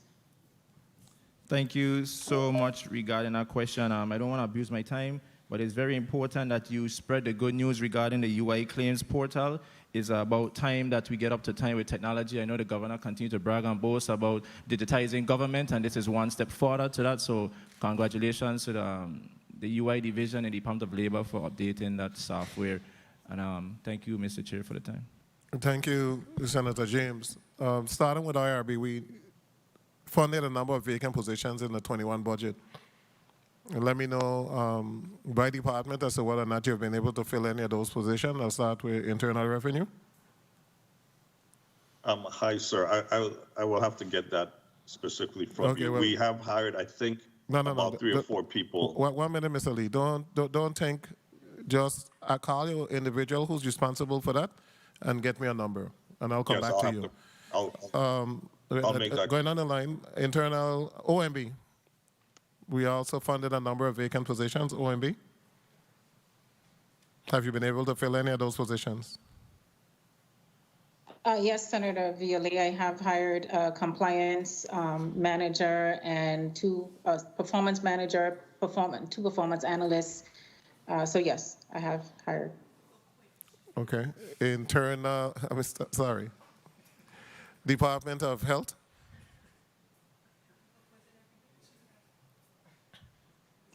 Here, sir. You have some positions that also fall under COVID, correct? Under COVID cares money of individuals that you can ramp up. Have you been able to hire those Yes, individuals? sir. We actually got some funding from the Office of Interior as well, and just got approval from OMB to go into a contract. So we have a start date for them as of February 22nd, which is next Monday. And so we're hoping to transition them from the CARES Act fund onto that Office of Interior funding source. How many So individuals? we're working towards that. We're also, How many individuals? sorry? How many individuals are included in that transfer?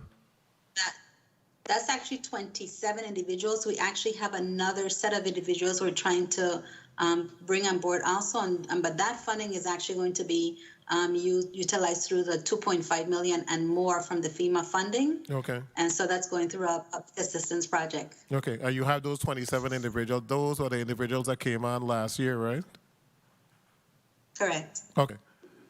Thank you so much. Commissioner Kazi Gomez. I know you have a number of I believe it's vacancies. 17 total. Say it again. So you're asking for how many Of your have vacant been positions? hired or been hired? Yes. How many of your vacant positions have you been able to bring on this fiscal year? Vacant positions or CARES Act? Both. So right now, we have 17 for CARES Act, and they're in the process of being hired, or actually some started today, over the next 2 to 3 to 4 weeks. And as far as total to date, I'll have to get with personnel to see how many. We just listed 18 on the Division of Personnel website for hiring, so we're in that process right now. But I'll look to date how many we have actually hired. Would you like that included as far as promotions, internal promotions? Okay. So you listed 18 on the personnel website today? There's 18 currently listed, might be a little bit more, but we had 18 federal positions. Okay. And I'm asking the question CARES Act, because, yes, it's currently on the Division of Personnel. okay, I saw where in your testimony that you have chauffeurs and individuals to be able to deliver lunch, etc. Those are easy positions to fill. So I'm hoping that it doesn't take a month to fill them, that we get those positions online as quick as possible. Some of them are temporary jobs, but it's important that we get them on. Department of Education, I see that you reserve quite a bit of your COVID funding for personnel. But in the figures that you gave at the education meeting, I think most of the personnel figures was zero. What's the status? We're getting those numbers for you, Senator. Okay, so I got 2 individuals to report back, which is education and Director Lee. Senator Francis, you recognize. Point of inquiry, Senator Fred Gregory. Thank you, Mr. Chair. Very quickly, I want to go back to the line of questioning from the millennial senator in the St. Croix district when he made reference to the stimulus payments made to the farmers in St. Croix.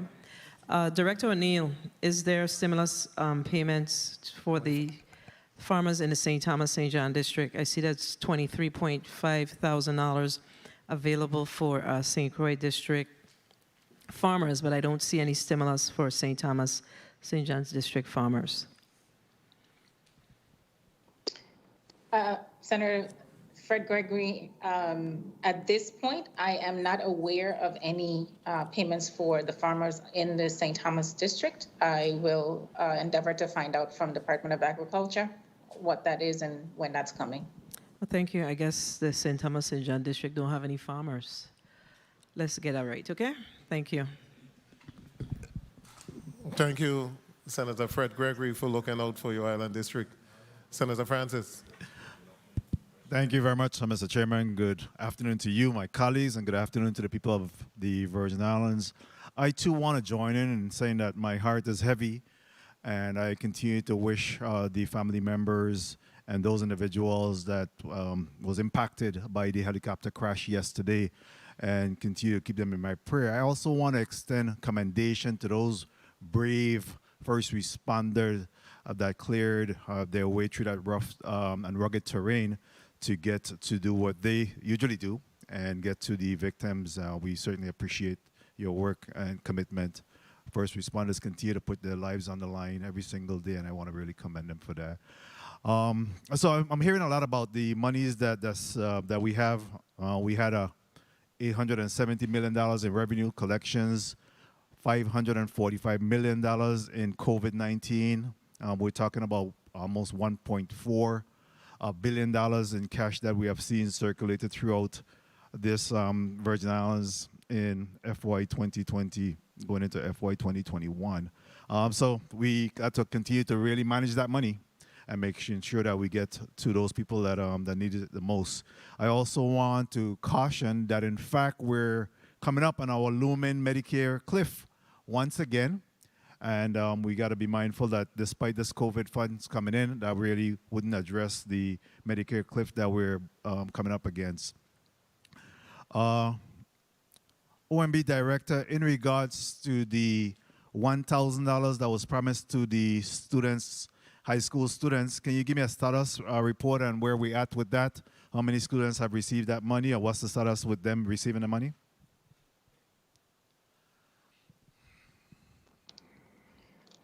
Good afternoon, Senator Francis. I am pulling it up right now to give you that figure for how many students have been paid. If you give me 2 minutes here. If I'll ask the gentle lady to hold my time while that is being pulled up.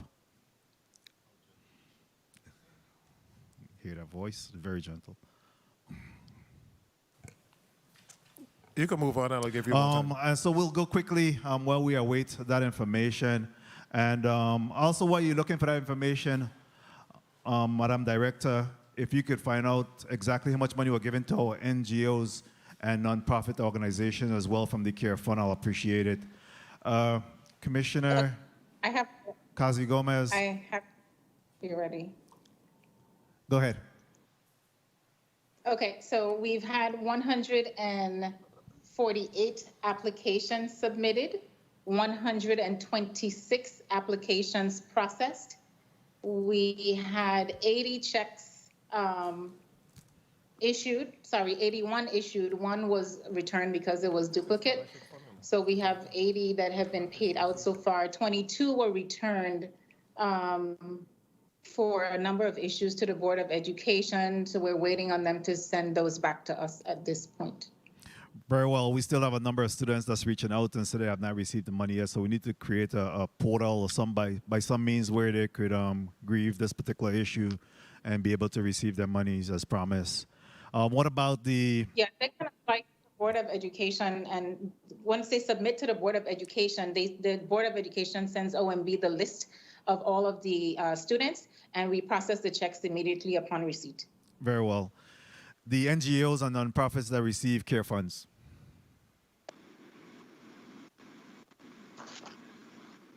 Senator Francis, we've had 10,000 Helpers, the Men's Coalition, the Taste of St. Croix, the 2 ferry companies, Transportation Services and Varlac Ventures.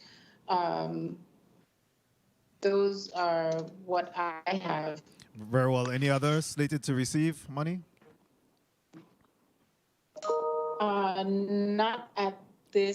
Not to my knowledge at this point. I'm sure I will get with the governor to see what else he would like to do. I think we have about $10 million remaining that is unobligated, as far as I know, that we can go ahead and expend to other NGOs or wherever there's a need.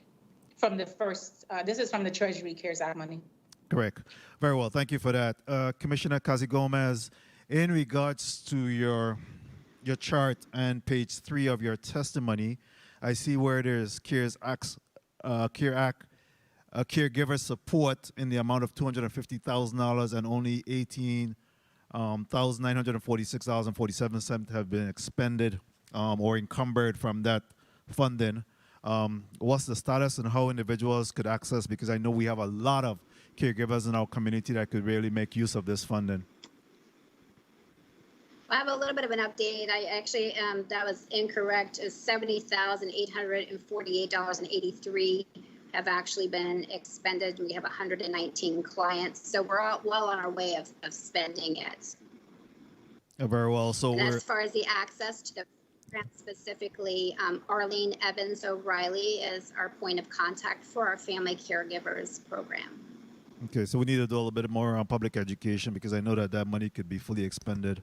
2 And minutes. We're up in September 30th is when is the deadline on that. So real quickly, I got 2 minutes left. IRB Director Lee, in regards to the stimulus funds, can you provide me or help me to understand the mechanism by which individuals could gauge or guide them to when they'll receive the money? I'm hearing that you said $10 million have already gone out and $10 million is slated to go out. What is the filing date, or what is the average date of filing that will trigger when someone may receive their stimulus money? Good day, Senator. This is Joe Lee, Director of IRB. Essentially, we are cranking it out as soon as possible. We have a March 15th cutoff for those who are non-filers. They're instructed to put $1 in the interest line. The filing deadline was in June of 2020, but we know there are some stragglers that are still coming in. So as soon as we get them in, we are entering them and we are trying to pay this money out as soon as possible. So we paid 10, as you indicated last week. We're paying another 10 this week. Next week, we're going to pay the Social Security recipients, and then so forth and so forth. So again, is there a trigger? Is there a trigger by which individuals could determine when they may be paid based on their filing, or how are you then? Not necessarily. We're really just trying to pay them all within weeks. So there's no extended period of time. We have set up a hotline if someone hasn't received and they want to call, but we really are just trying to crank these out as fast as possible. Okay. Within weeks. All right, I will try and alleviate the post office. I'm seeing the bottlenecks that's happening there. People going there every day, basically trying to collect their checks. So twice a day in some instances. That's correct. So we really, I guess we'll try to get a better handle in terms of timeline that will drive when they go there. Commissioner of Health, Commissioner Canis Young. Good morning. How are you? Good afternoon. Good afternoon, sir. How are you? Very well, thank you. Parford Health. What is the quality assurance that these individuals are actually doing what they're supposed to do? I'm hearing, that there is no real check and balance of these individuals. That in fact they don't report to Wang Louis. They don't report to anyone else that may oversee their work that's being done. How are we ensuring quality assurance for these millions of dollars that we're paying out for Parford Health? Time. May I continue? Yes, you may. Okay, thank you. Excellent question. It's like any travel company, once they're assigned to the agency or the hospital, that hospital, human resources department, as well as the chief nursing officer, or if it's a physician, the medical director or chief medical officer from that area, that agency or hospital should take responsibility for quality of care being provided. Once they're in, they're working, and they've been credentialed by the Nursing Board of Licensure. So their credentialing has taken place. So we have to make sure that they are providing oversight. So if that is not occurring, that is actually something that, a discussion that I have to have with both ICOs to ensure that that takes place. It has to be consistent, but that is their responsibility, sir. Very well. As the chair, I'll drill down a little bit more at the appropriate time in that regards. And Mr. Chair, if I could just wrap up with one. Yes, you may. And I think that, again, I want to conclude where I started, that in fact that we have all this money that's coming into the territory. And I wanted to really ask that now that we're in this perfect storm, what is the synergy between our government agencies, Department of Labor, Department of Education, Department of Health, Department of Personnel, the Virgin Islands Police Department, in being able to hire up. In this COVID era, we know that a lot of it is really sanitization, cleanup, and these things that needs to happen. How are we removing the barriers and getting people hired up real quickly, making sure background checks are done, so that we could have all of these entities be able to bring people on board, alleviate the unemployment that we're seeing, and actually put people to work, and then benefit our education system by making sure that we have adequate individuals to help us with sanitization and doing whatever needs to be done to keep our children safe. Just the synergy amongst government, if you could just respond to that real quickly, I appreciate it. Thanks. Who's going to tackle that question? Director Clendenin.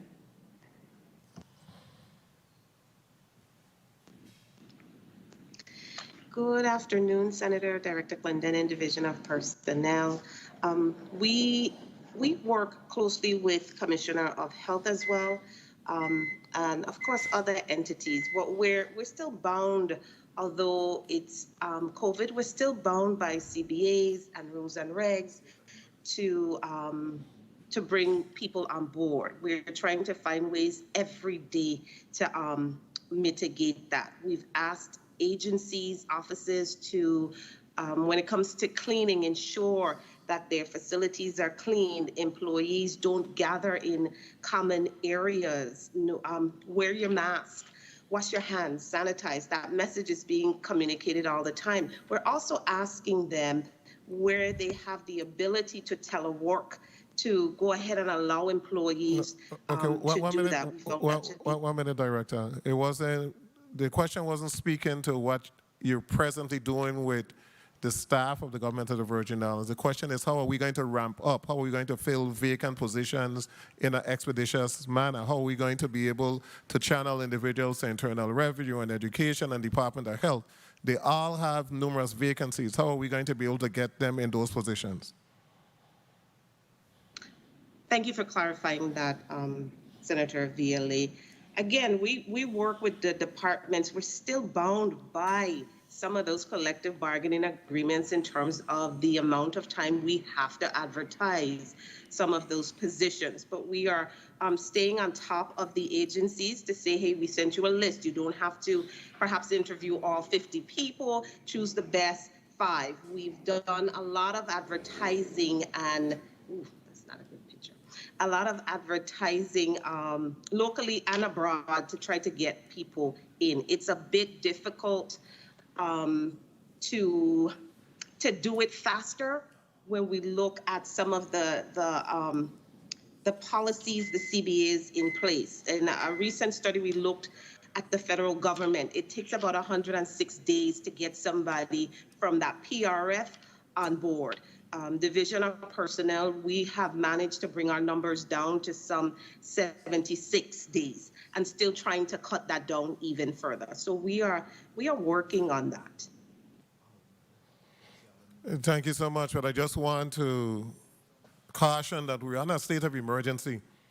The state of emergency is called for specific purposes. It's not called to have the same bottleneck, the same slow process. So I have seen this state of emergency work amazingly when they want it to work. And then when it comes to hiring individuals at particular levels, we hear all of the collective bargaining. A state of emergency. You could send out an executive order immediately suspending whatever to bring individuals on to be able to help us to spend the some $500 million in COVID funds that we have at our disposal.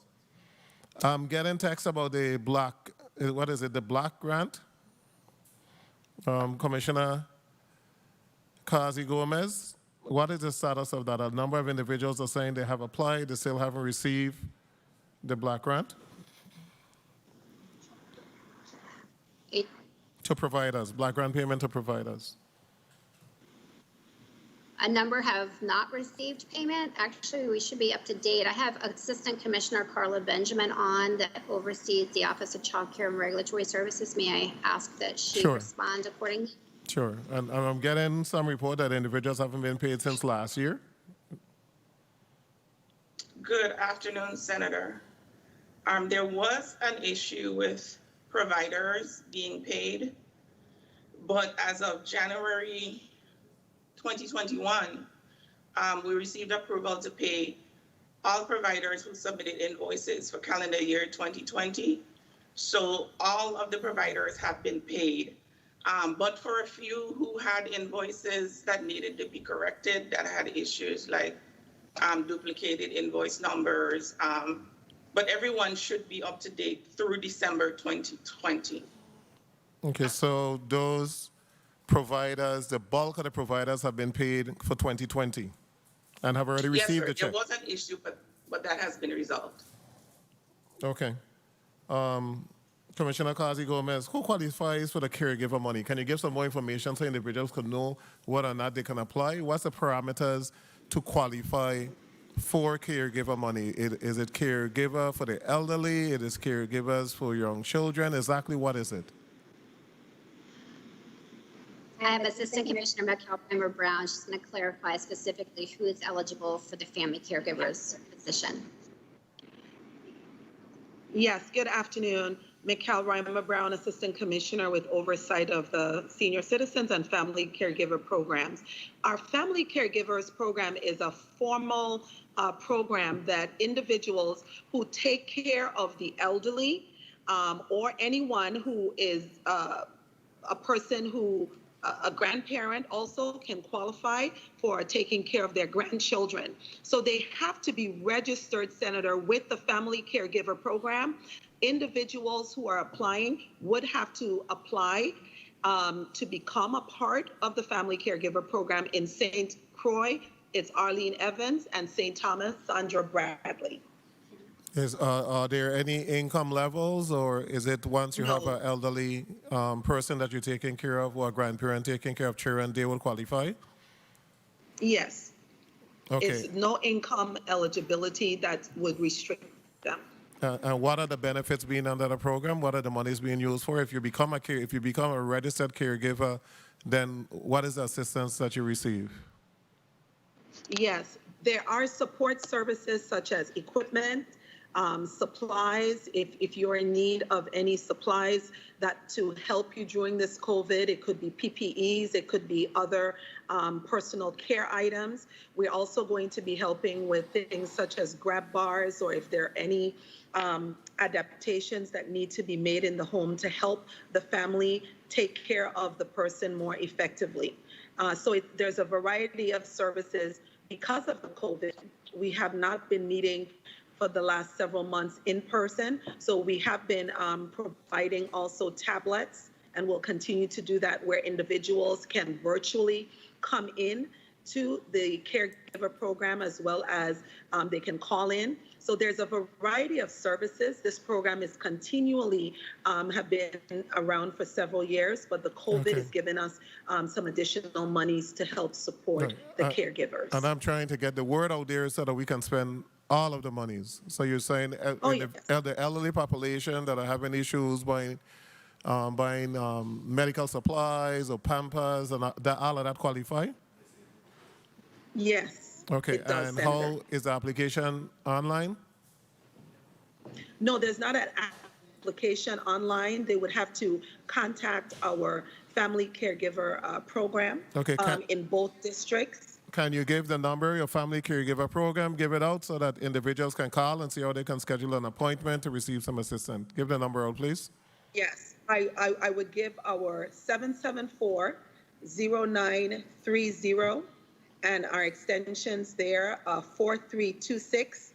That is on the St. Thomas, St. John district, and on St. Croix, I'll have to get that number. I don't have that one memorized. I'm in the St. Thomas, but I don't have that one memorized. But our staff is at the Herbert Grigg, and I'll get that for you, Senator. Okay, not a problem. Senator Whitaker, you had a point of, go ahead, quickly. Thank you, Chairman. So, was passed already. We have legislation regarding getting data, and that's for the registration of elderly and persons with disabilities.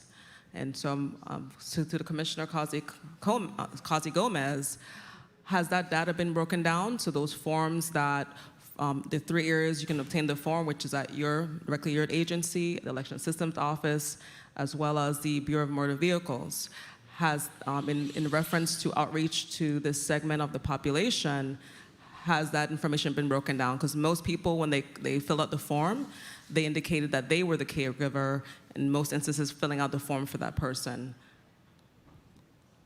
Commissioner, That's you may Hi, proceed. good day. Kimberly Kazi Gomez, Commissioner of Human Services. What you're referring to is actually a disabled registered or those living alone, and so it's a little bit different than what we're referring to here. As far as breakdown of the data of the age and stuff, we have not done that quite yet. The last I saw was about 650 people on that, like you said, but we'll be happy to see if we are able to break down the data a little bit to see what the age groups are and what the disabilities are and what the needs are. Okay, thank you so much. That's a good Senator DeGraff bill so that we can be able to locate our elderly population. I got a part of me. He worked hard on that one. Senator Blyden, you recognize.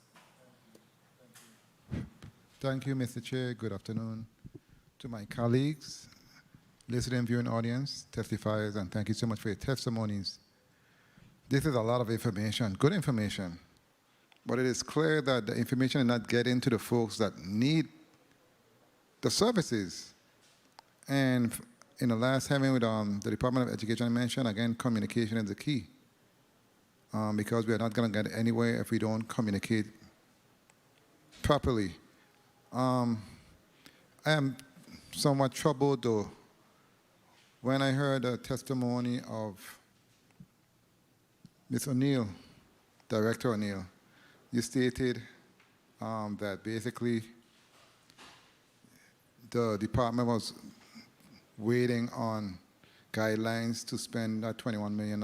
And, you know, like, we need some sense of urgency. We need folks to be aggressive moving forward because we don't have forever to spend these funds, and folks are hurting. Many of their positions have not changed, and the COVID funds is because we have a crisis. They're sending money to spend and to use to help our people. And I'm not seeing that moving forward. I know myself and my colleagues, we do our part, and definitely with all of the good information I got here today, I'm going to be sharing that on my Facebook page with many individuals that need the information, because that's what it's all about. Let me ask Director O'Neill, because I know it was mentioned and I spoke to the governor in reference to the $21 million, if some of those funds can be used to assist individuals when it comes to their utilities, because we know we have many parents that's at home right now with their children, with all of these computers, utilizing energy on a daily basis.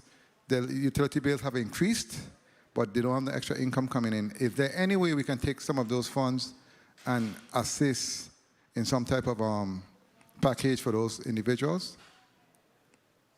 Director O'Neill? My time. Good. Sorry. Good afternoon, Senator Blyden. Yes, those funds, per Director Griffith at HFA, will be able to be used, some of it to help renters with utilities, et cetera. Thank you so much. I'm happy to hear that. Also, I know when it comes to the pandemic, and you mentioned a while ago that all employees might be going back to work February the 22nd you mentioned, but let me ask Commissioner Encarnacion. I know several weeks ago you mentioned that the numbers in the St. Thomas and Dam district have doubled. Is the timing right, or what's going on? Have anything changed in that regard? Actually, thanks for that question. St. Thomas is actually very concerning right now, so we're trying to figure out what type of mitigation strategies we could employ. We've always tried to change up. So right now, our positivity rate, and Dr. Ellis is online, so she can actually validate what our current positivity rate is.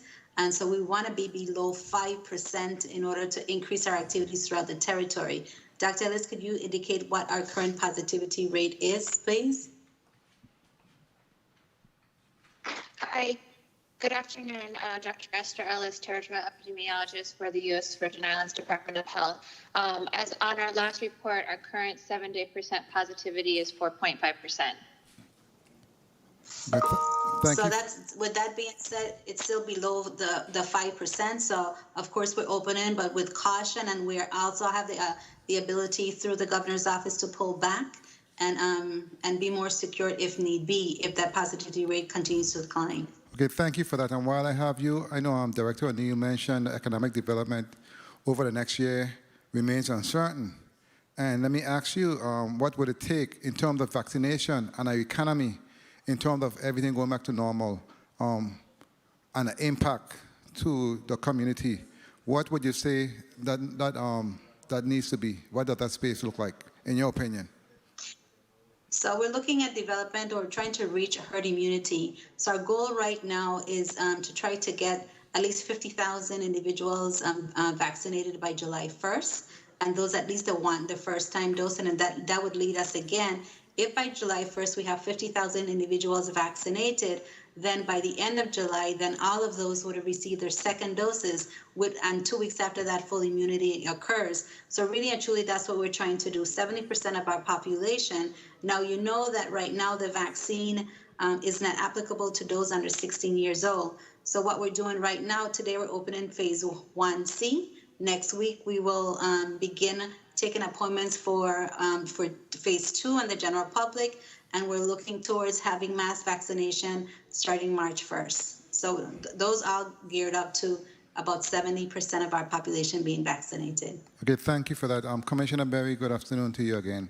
I am pleased to see that and learn of the $1,000 that was paid to the teachers. Good afternoon, Senator. Good afternoon. That was paid to the teachers to assist them, to reimburse them with many funds they have been paying and what they've been dealing with as professionals when it comes to teaching. But let me ask you, when it comes to the utility at the different schools, I know you can't give it to me right now, but if you can, through the chair, you can send a copy of the utility bill a year ago before the COVID-19 and the utility bill today, because we know that costs have been shifted to parents. Like I stated earlier. What? Mr. Chair?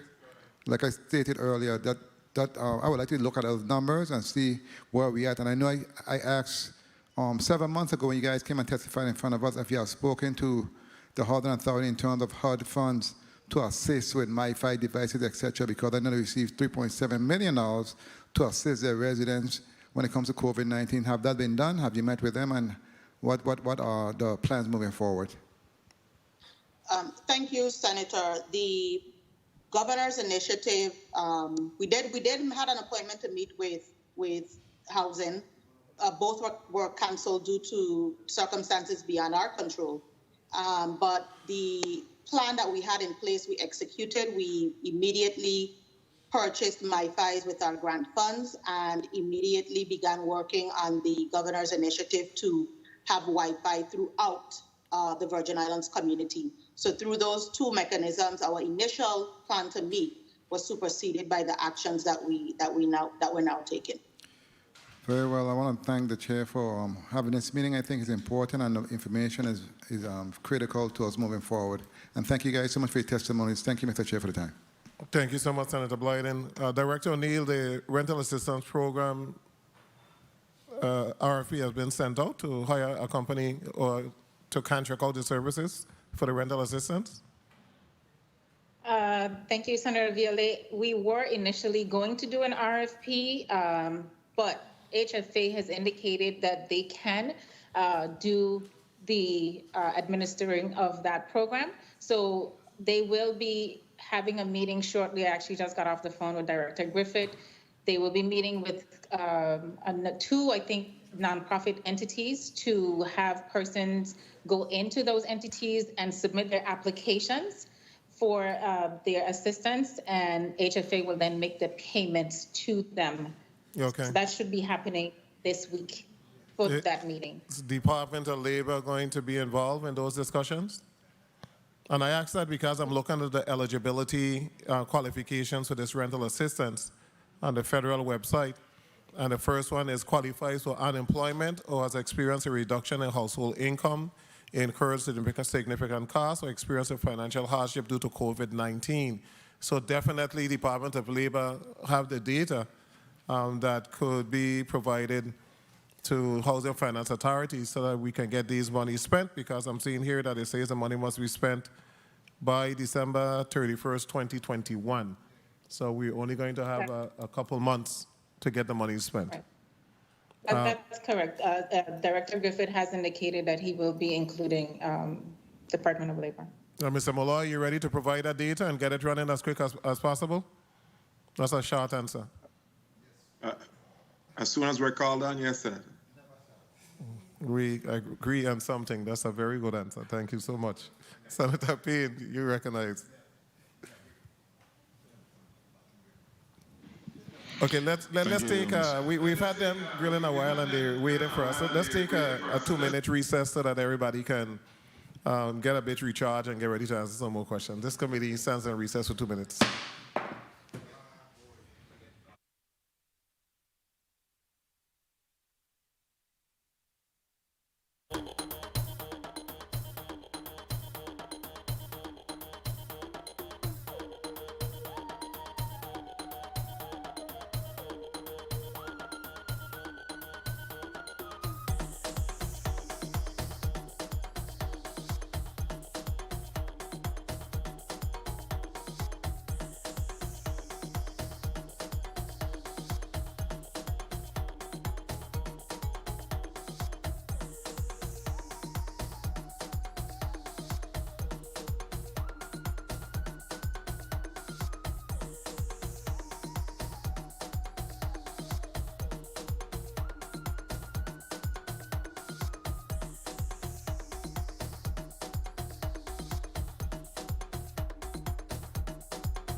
The Committee of Finance is back on the record.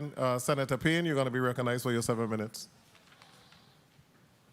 Thank you very much for the time, Mr. Chair. Good afternoon, colleagues. Good afternoon, listening of viewing audience. Good afternoon to the testifiers.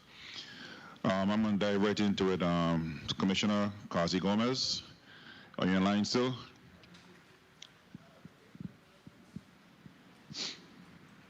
Hi, good day. I'm here. Commissioner Kazi Gomez? I'm here, sir. Are you there? Okay, okay. I couldn't see it, that's why. On page 3 in your graph, within the section where you have supportive services, you have a total of a $500,000 grant award and a total of $500,000 remaining. Please explain this to us.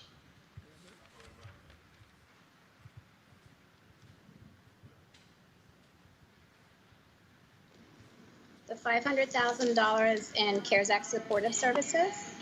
These are the home services, personal care attendant, and those are the ones that are currently being hired. So we have 8 homemakers, 3 for St. Thomas, 3 for St. Croix, and 2 for St. John. They're in the process of being hired, so I believe 3 were actually started today, and the other 5 are pending.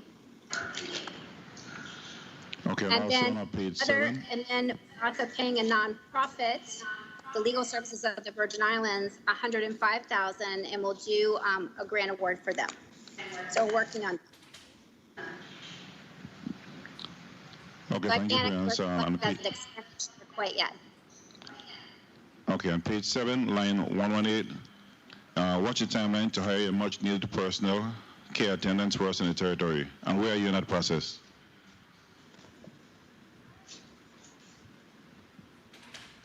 The $250,000 for the caregiver support.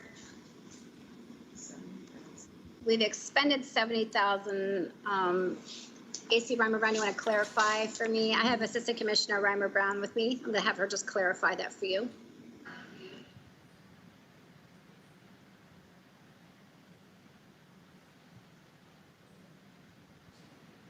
Good afternoon. Good afternoon. Are you hearing me? Yes, ma'am, go ahead.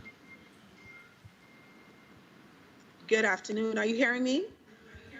Yes, ma'am. Senator? Go ahead. Yes, we Okay, are. Go ahead. yes, we have an award of $250,000. So far, the expenditures are $70,000.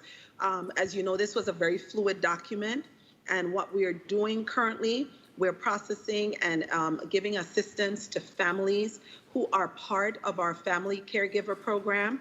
And this program are for family caregivers who take care of family members who are 60 and above, and also seniors 55 and above who are taking care of grandchildren or other custodial children in their care. Okay, thank you for that. Commissioner, also, in reading your report, I see where you're purchasing a vehicle for St. Croix's APS unit so they can safely transport our seniors. Kudos for that. However, in the same report, I don't see any reference for a vehicle for St. Thomas APS unit.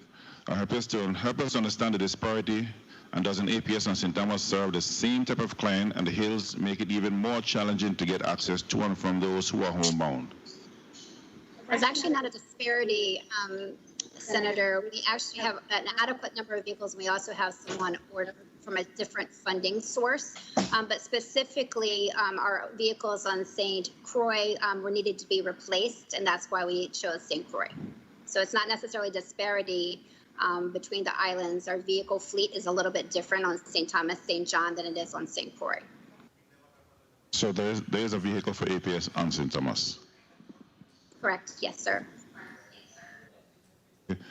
Also, let me actually ask you before I move on, with the increasing mental health challenges and issues that we have in after the hurricanes and also after the pandemic, do you currently have at least one social worker specifically designated for St. John who works on St. John on a daily basis that the residents can count on and turn to on a daily basis to access resources to help them cope? No, sir, I don't. I actually don't have a vacancy specifically for social work in St. John. As you recall, in 2020, when our social worker retired, 2020, because it was a vacancy, it was actually taken from the budget. So we hope to kind of put supportive services for St. John, and then we're going to have to come up with a creative solution or delete in order to get another social worker in St. John. But if there's a licensed social worker, potentially we will be able to do something. But right now there's no position, social work position in St. John in order for me to hire specifically. 2 minutes. Okay. How long has St. John been without a social worker? How long? Do you know? Since before, since I got here specifically, so it's been almost April will make 2 years since there's been a social worker in St. John. It also goes back to the amount of lack of vacancies or no vacancy in St. John. Okay, I believe it's been about 10 years now, but I'll meet you on a one-on-one so we can actually drill on that. Commissioner Malloy, one of my colleagues stated earlier, inquired as to what can be done to assist the Department of Labor with answering calls to your agency. I know my office has been bombarded with calls from citizens throughout the territory stating that they've constantly called the Department of Labor and no one seems to answer the phone. So let me ask you, can the CARES Act funding be utilized to hire temporary workers to answer calls and assist residents? And also, can you utilize those funds to install several additional phone lines, especially since this isn't business as usual? Thank you for that, Senator. The CARES Act, we did utilize, if you recall in the beginning, we had a call center approach in the beginning when we had a tremendous volume of calls. The call center, we were able to get the contract in place, and the call center was then the contract has expired based on the period that we needed them for. Right now, there's no way that getting around the long wait in calls. There is 25 lines in each district. On those lines, we are making calls to follow up with individuals, and we do have individuals answering the phones and answering the calls as best as we can. So at this time, Senator, there's no funding that we have that would be able to get additional lines and additional individuals that have the technical expertise to answer questions. Time. Commissioner, Mr. Chair, can I just ask one follow-up to Mr. Director Yes, Lee? go ahead. Okay, Director Lee. Please tell us about the status of excise tax and how the local manufacturer excise tax applies to EDC companies. Specifically, will this include a 100% waiver? Good day, Senator. This is Director Lee from the Bureau of Internal Revenue. That's a good question. One of the things that we are getting some questions about as we count down, hopefully, to the reinstatement of excise taxes as a territory for locally manufactured goods.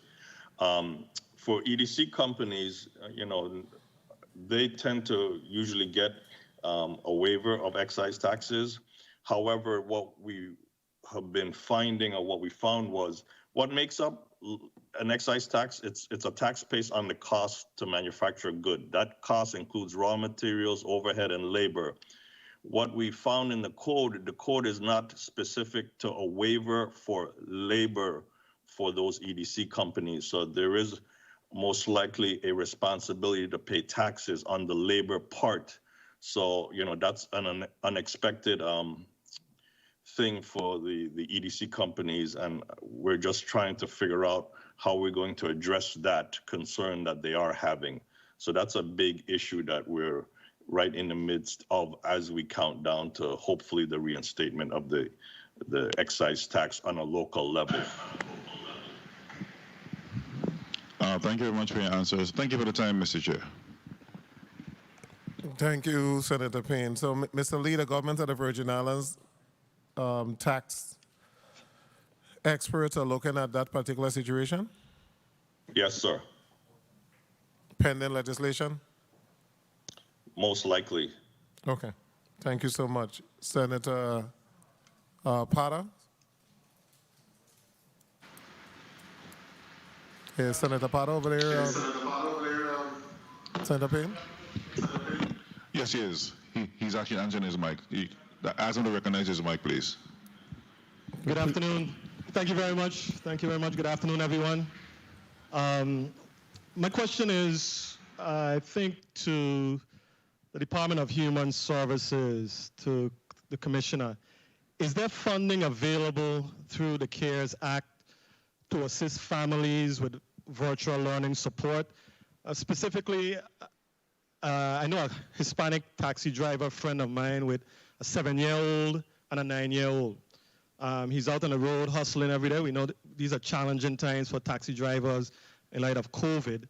Now, he has to spend $800 a month for someone to come in the home to supervise the virtual learning process, and he chooses to do that.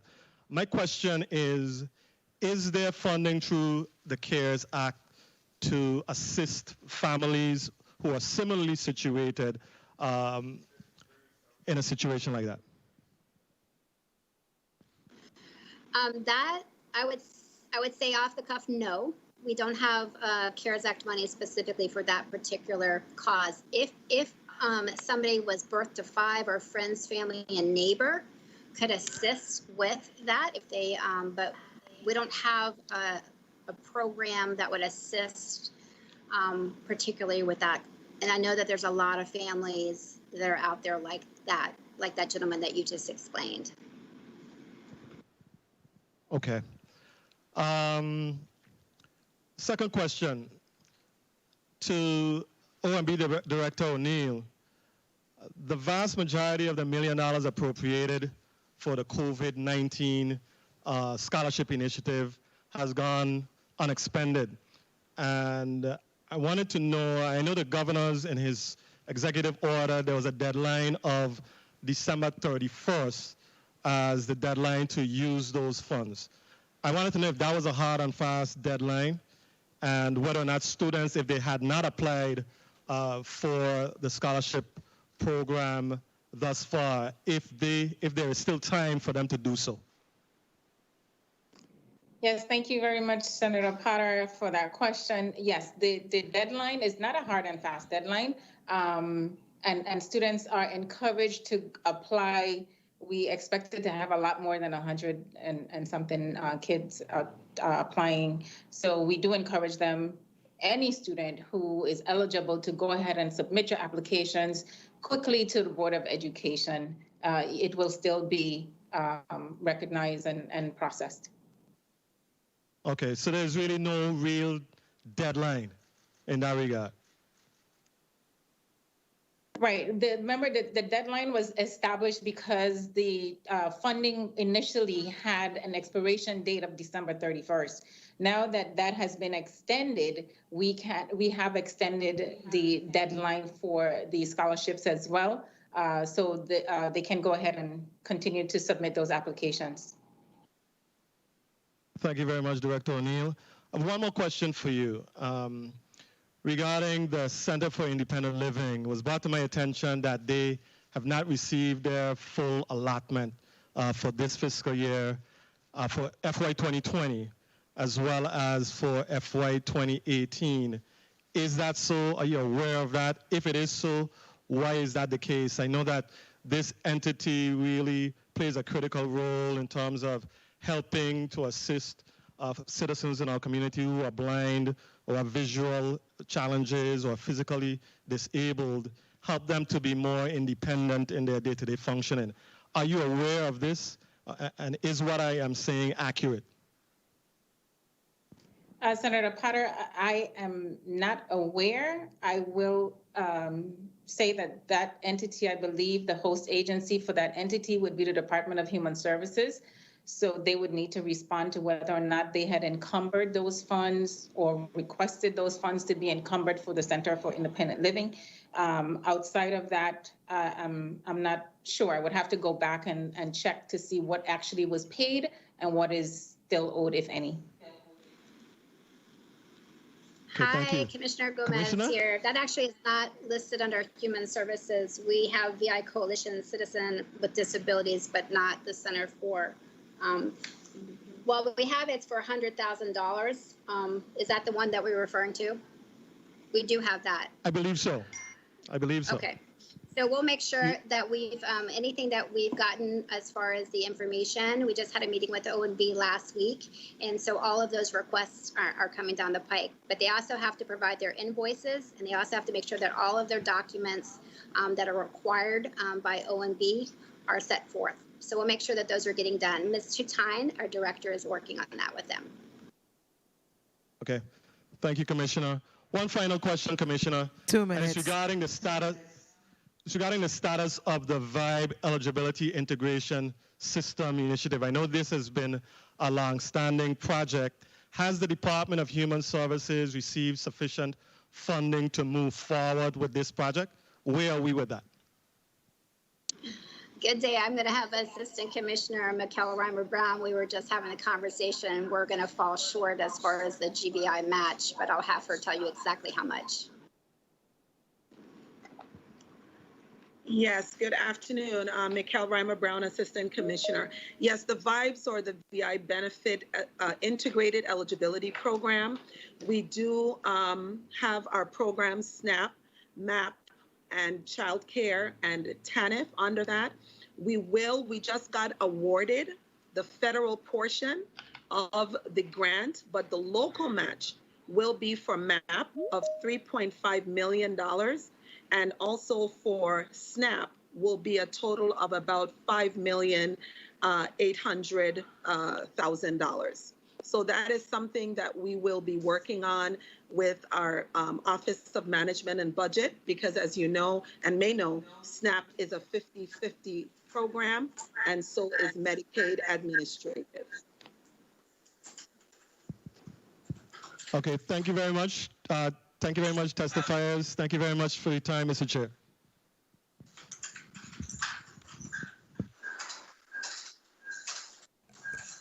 Thank you.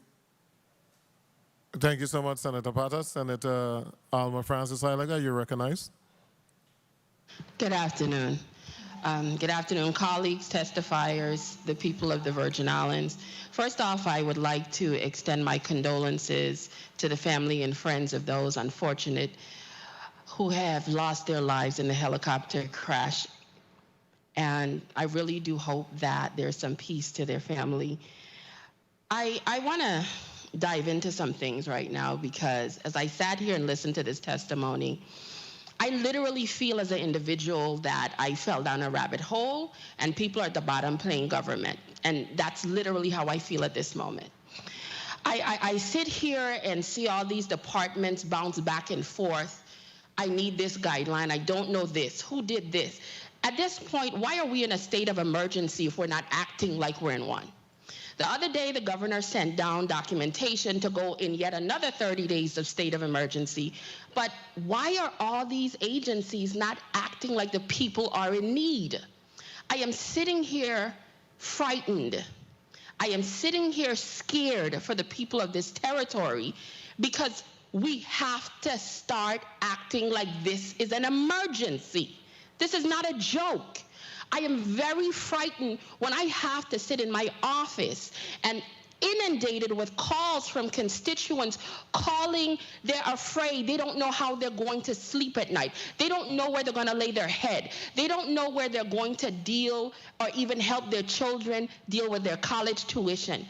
When you go down to unemployment, do you know what I had to deal with this week?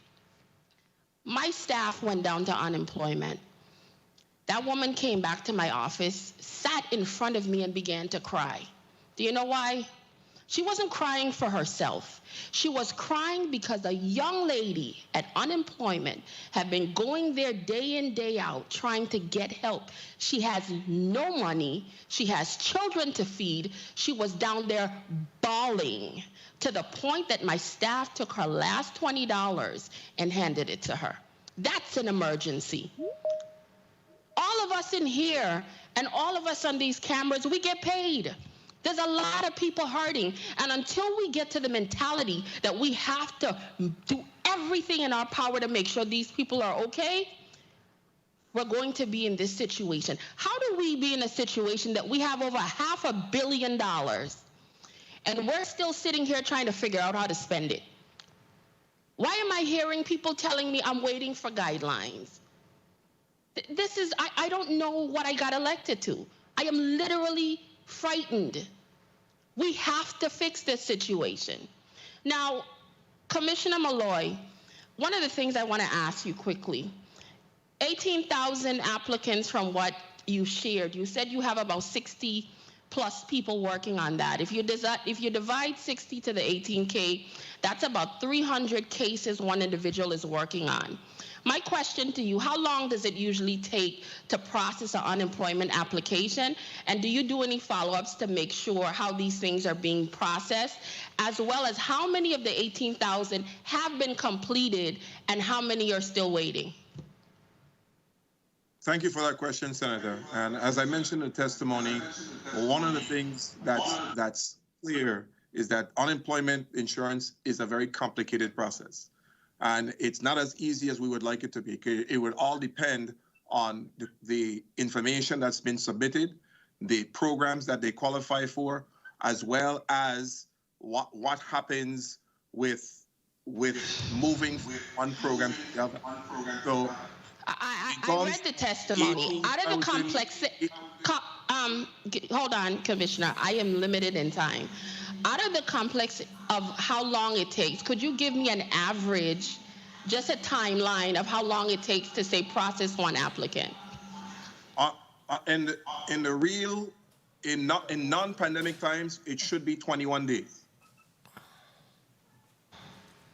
Pandemic times? I said in non-pandemic times, it should be around 21 days. Non-pandemic. I'm saying we're in pandemic times. How long does it take now? No. Well, within pandemic times, we have been inundated and slammed. So it's going to be depending on the particular case. Some cases are easier that can be processed as it pertains to regular unemployment. Some issues, some claimants have other issues that don't have a clue. You don't have a clue right now. So you don't have a clue right now. Is that? Of course I do. Well, that's what I'm asking you. The issue is that we are. Okay, one minute. Senator, I'll hold your time. Commissioner, you both can't speak at the same time. Remember that you're making it quite difficult for a stenographer. Okay, so Senator Alma Francis, you need them to stop. Just tell them to stop and then respect the senator time, and then you can continue. So Senator Francis Heiliger, you may continue. Commissioner Malloy, I am asking you, in pandemic times, how long, based on your assessment, is it taking to process an unemployment application? 2 minutes. Senator, it would depend on the information the claimant provides and the programs that they qualify for. And I asked you, you said you have a clue. Could you share with me what that clue is? As I was explaining, within non-pandemic times, the guidance is approximately 21 days. Now it varies drastically depending on the program and the information that the claimants have to support. So you don't have a clue. Okay, thank you very much. I would like to ask Commissioner Encarnacion, on the second page of your testimony, line 13, you said you received about $4.7 million for CARES Act to support 7 lab positions along with getting equipment and supplies. Also, you mentioned that the personnel who is currently under contract, their salaries are going to be shifted come April to the CARES Act. Were these monies already budgeted into the FY 2021 budget, number one? And number two, if they were already budgeted and you're going to be receiving a savings because you are now shifting over to utilize the CARES Act, could you tell me what percentage of this $4.7 million is utilized for these salaries, and what is the potential savings you might realize if they were already budgeted? Okay, so it's not under general fund, so I will actually have our territory epidemiologist who actually oversees these individuals. Dr. Ellis, could you explain that, please? Hi, good afternoon, Dr. Esther Ellis, territorial epidemiologist, U.S. Virgin Islands Department of Health. So those all of this was already budgeted. We anticipated before we did this $4.6 million budget that these individuals would be moving over when their contracts are finished in April. So the budget is a 2-year budget, and the first year is mostly not salary because these are individuals that are already paid from a different funding source, and then the second year the salary will be utilized. Could you state what the funding source was for, Senator, please? Yes, Hurricane Cooperative Agreement, also federal funding that these individuals are on right now. Thank you. Our pleasure. Thank you, Ms. Senator Francis Heiliger, do you want to close? Or you're finished? I had heard time, so I didn't want to abuse my time, but I really, really would like, when we come to these meetings, and I'm asking, because I'm a new senator and I'm trying to understand what's happening. One of the things that puts me at a disadvantage is when I would like to prepare to really dive in and understand what's happening in government so we could all collectively solve the issues of this territory. And when I'm sitting here and I'm getting testimony popping in while I'm here, is there any mechanism or rule in place to make sure that we do receive this information prior to coming to the Senate floor so we could have a much better time of really engaging in advance? I'm trying to understand that aspect of it. Thank you so much, Senator Francis Heiliger. When we do send correspondence out to the testifiers, they're given a time period in which to submit their testimony. At times, we don't get the testimony on the date that we would like, and as soon as we get the testimony, we upload the testimony and make sure it's available. Be reminded, though, that at times like this particular hearing today, if you look at the numbers and everything, the testimonies are very, very involved. You know, we asked for a lot of information, and a lot of detail was put into the presentations today.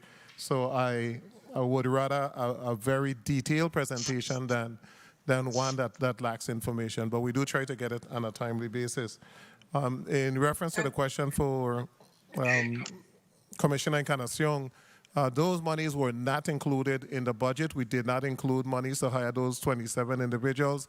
They were hired on a grant, and now they're being transferred to a next grant, but they were not included in the regular budget. And lastly, And if I may, Senator, the individuals that we were speaking about that Senator Francis spoke to are actually different than the 27 individuals. Those the territorial epidemiologist, Dr. Esther Ellis indicated, that's from another federal grant. Okay. So again, it was not in the GVI budget. They're funded by a federal grant, correct? Correct, sir. Okay, so I just wanted to make sure that that is there. Point of inquiry, Senator Sorrow. Thank you. Thank you, Director O'Neill. Just to go back to the 8% conversation and the numbers, just for clarity on the public and for it to be clear to the public as well. The total number that you have is roughly $38 million to pay the 8%. The previous governor indicated $69 million. Is your $38 million repayment of the 8%? Is it only the plaintiffs that filed the case in court, or is it everyone? Thank you for that question, Senator Saru. If I remember correctly, you actually said earlier that the former OMB director, Bori, indicated it was around the same $38 million that we were saying. When I said earlier 69, it was because I couldn't remember what the amount was, but it's not 69, it's actually 37.8 or $38 million. And that includes all active and retired people who were impacted by the 8% cut. Okay, because the law, when they passed the sin tax and the environmental impact fee was to fund the repayment of the 8%, the act cited the plaintiffs in that section of the act, and it didn't really cite the entire government and those who wanted the 8% back. So I wanted to clarify that your 8% was inclusive of everyone, that aggregate 38 million. Yes, it is inclusive. The 38 million is inclusive of everyone. And note that no funds have been expended yet or even collected for the most part from the VIESA, which is the syntax, because we just haven't been collecting, one. And two, the act does not speak to payment of that 8% until fiscal year 2022 from those particular funds, the collections from the syntaxes. So there's no funding at this point set aside for the 8% at all. That doesn't kick in until next fiscal year. Thank you. I just wanted to make sure that we had everyone included in that 38 million. Thank you, Mr. Chair. Thank you so much, Senator Saru. Senator Gittins, and then Whitaker. You're recognized. Thank you, Mr. Chair, and good, morning? Good afternoon to all.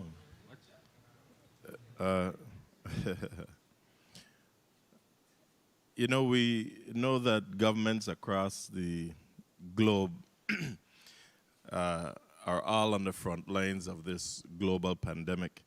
And regarding our operating revenues, I did hear from the OMB director that we experienced a reduction in collections for fiscal year 2021, that's through February 5th, compared to the same period in fiscal year 2020.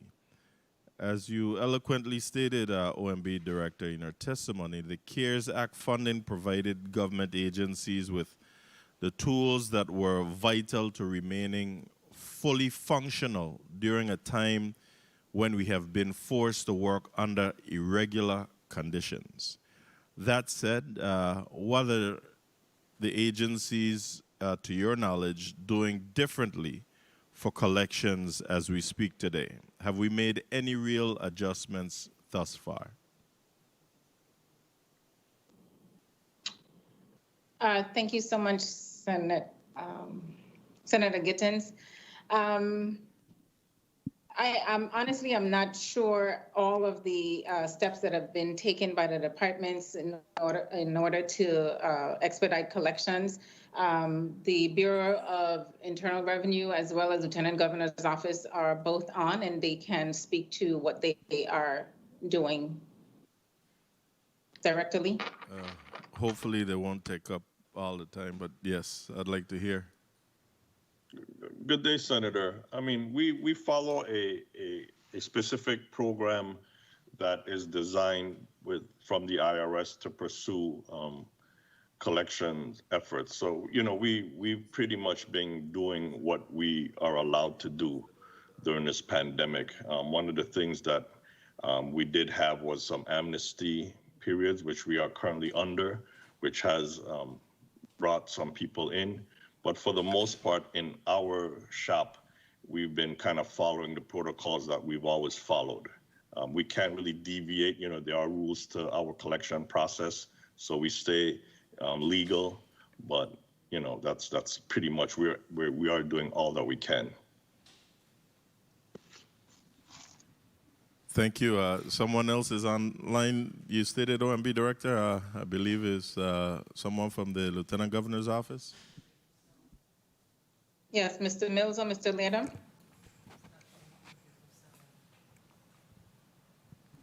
Can we? Yes. Good afternoon, hold Senator. on 1 minute. 1 minute, Mr. Mills.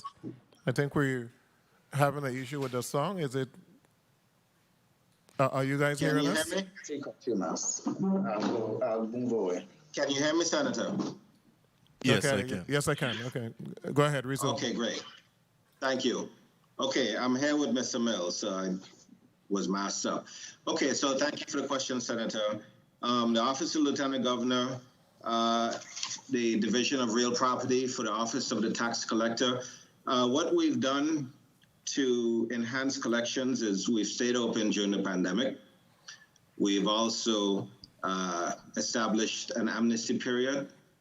We have also worked with taxpayers on the installment payment plans for those that have difficulties.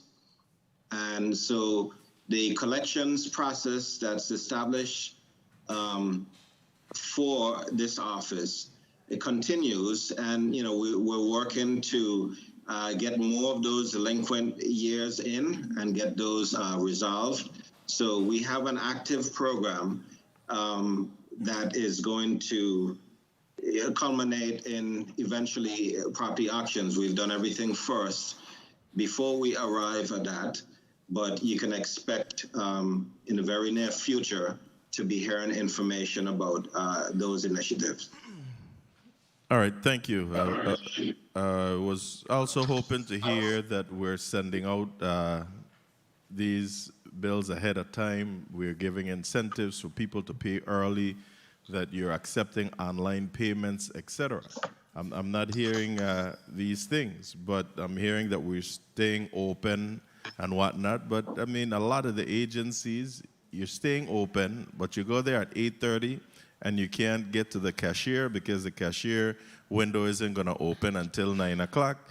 Then you might get off or work a little early. You reach there at 4 o'clock to go pay a bill or to do something, and you got to hear the cashier closed at 2:30. So I'm not truly convinced that we're being aggressive in our collections. It appears almost that we're not spending these monies timely, and this 2 minutes. leaves for some outside the territory to believe that there's no real need for these funds in the Virgin Islands. While I'm also on another note, while I'm grateful to the bountiful paid services, I may add, that PAFFORD provides to the territory through the Department of Health. Hold on 1 minute, Senator. Let's take a 1 minute recess.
The Committee of Finance is back on the record. Senator, we were hearing you, so you may proceed.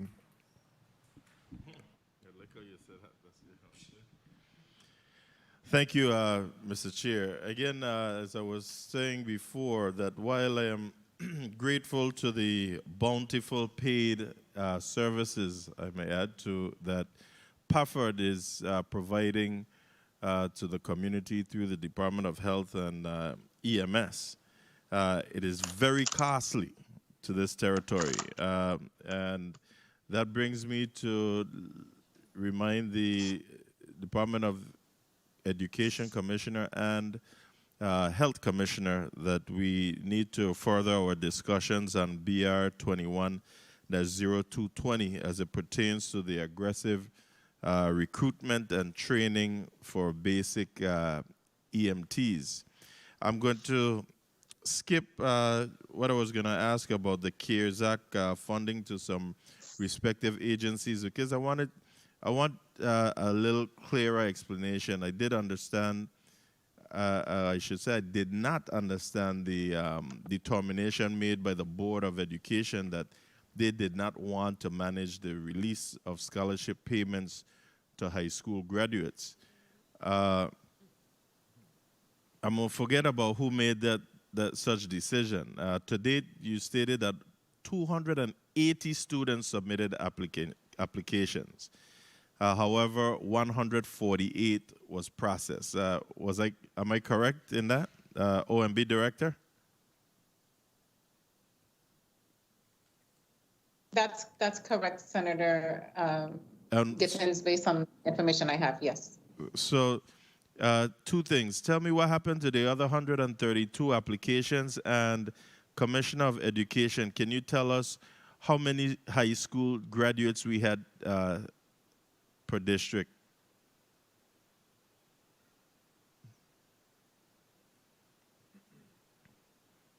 OMB Director first, what happened to the remaining 132? Senator, I'm looking into what happened there. I will give you a response in 2 seconds. Okay, through the chair. And Commissioner of Education, how many high school graduates did we have this year? Time. We're getting that number for you, Senator, of the students that received. I'm sorry, say that again? The number of graduates that received, excuse me. I didn't understand your response, sorry. Yes, we're getting the number of graduates who received the scholarship. No. The question was how many graduates per district did we have in the last graduating year?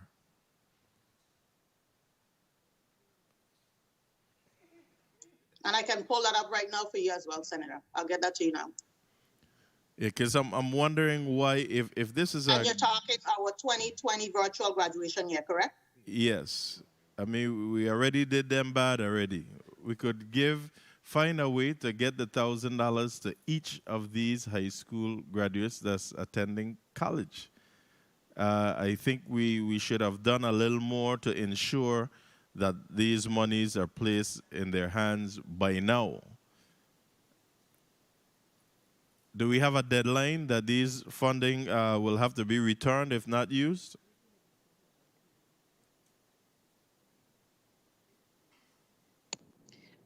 Sorry, Senator, are we speaking about the scholarship funding? Yes.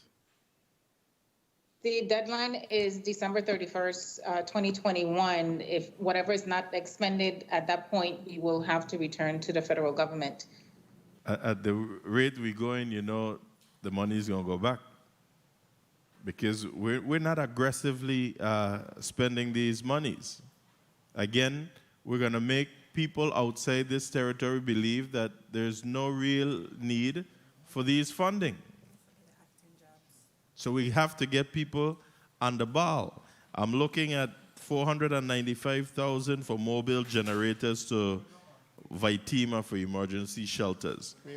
Do we know if these generators were procured and placed at these emergency shelters already?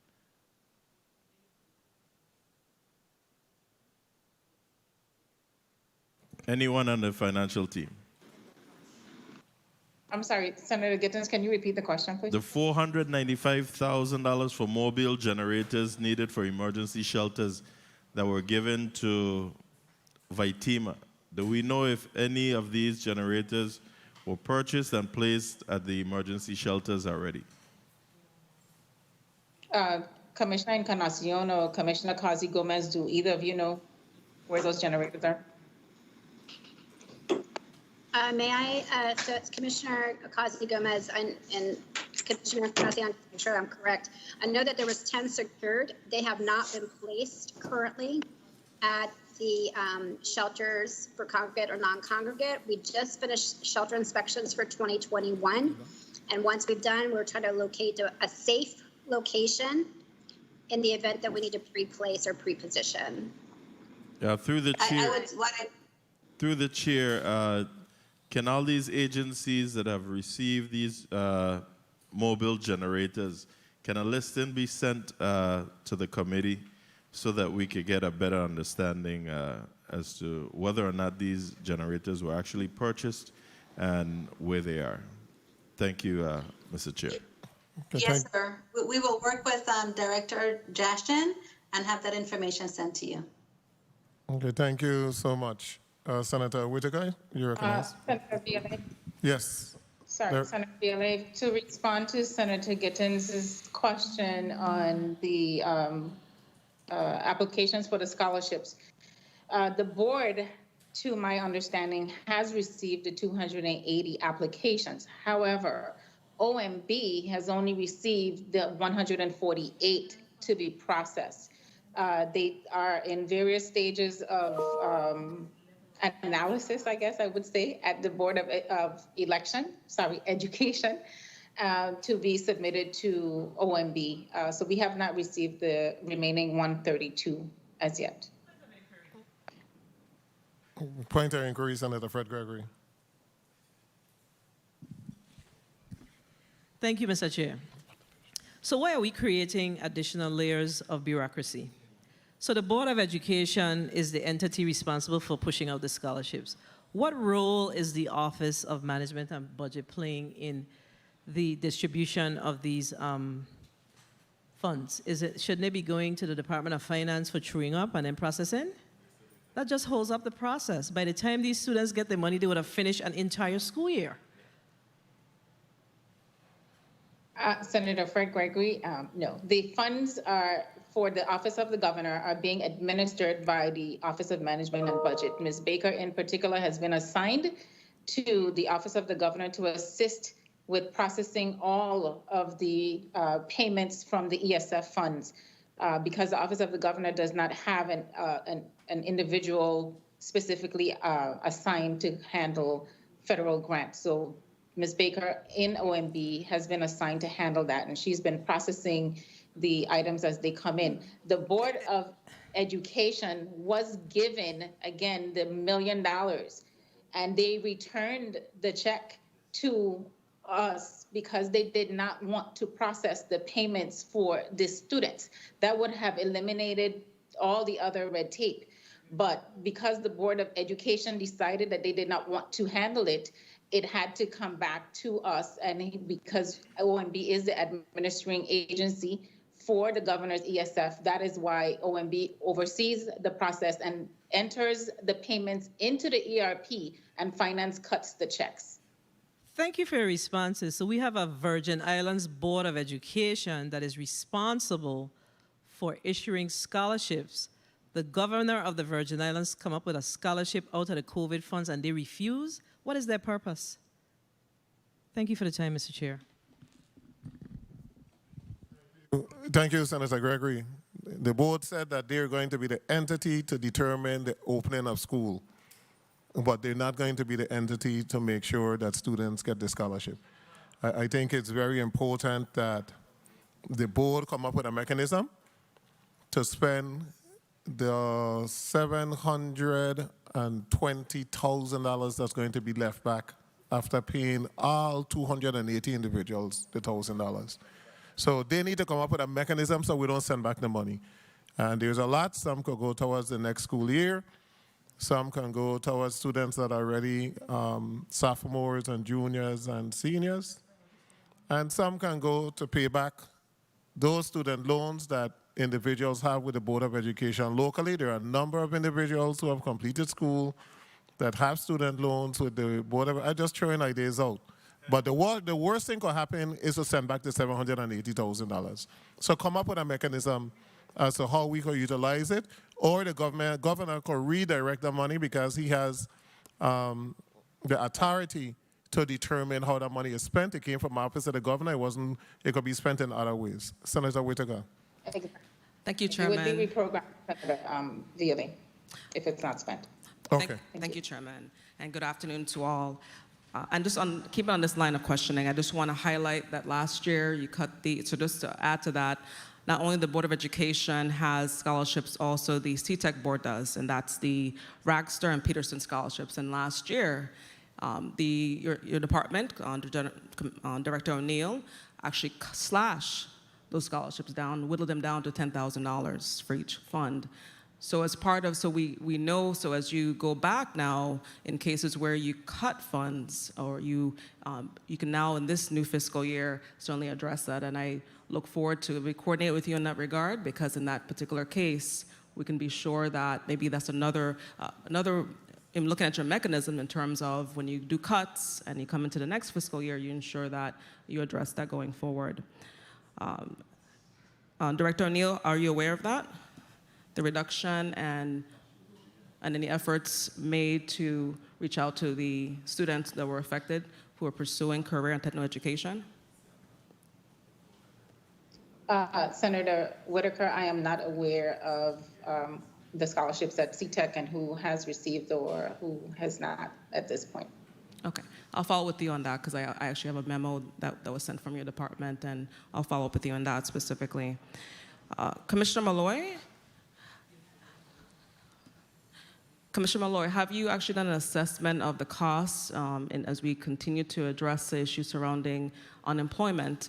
Have you done a cost as to how much it would cost you to actually hire temporary workers and using the CARES funds to hire workers to assist with the processing of the applications? Thank you for that question, Senator. Each program that we operate within the CARES Act provided administrative funding for us, but we were not able to hire temporary staff to the level that we expected on each one of those. So the funding that we have received, we have put the staff and hired the staff that we could. Commissioner, this is a finance committee here. I'm talking about numbers. Do you have, and through the chair, do you have the breakdown of the costs for hiring the temporary workers? What is the breakdown? What is the cost? And I ask to the chair to get that information. Okay, thank you. Okay. Back to Director O'Neill, the eCivis system, sometime last year or the previous fiscal year, the Office of Manager and Budget invested in the eCivis system to address particularly how we manage grants. What is the cost of that system, as well as have you realized any savings, and if so, have you calculated those savings?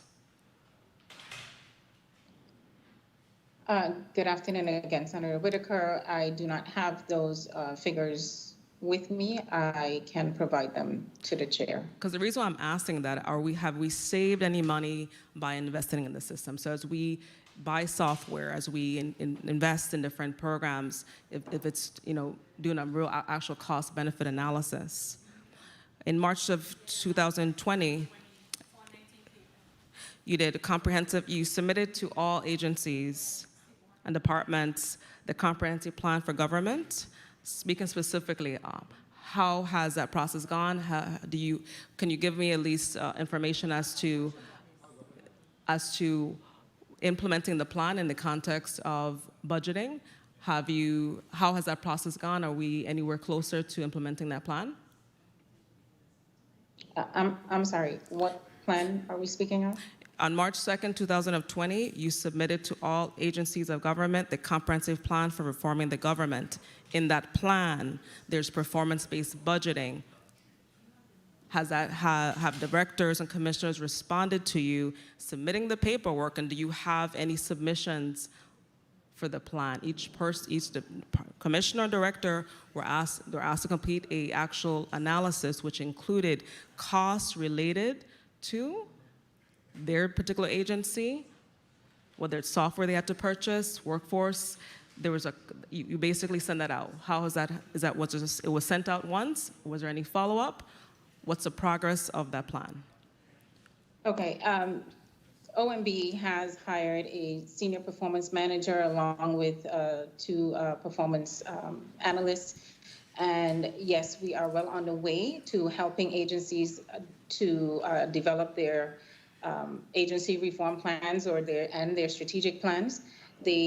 Every department has been meeting with my staff and working through the identification of key performance indicators and have started to actually do some measurements for that, for those KPIs as well. So it is an ongoing process, and all of the departments and agencies have been, for the most part, responsive, and so it's ongoing.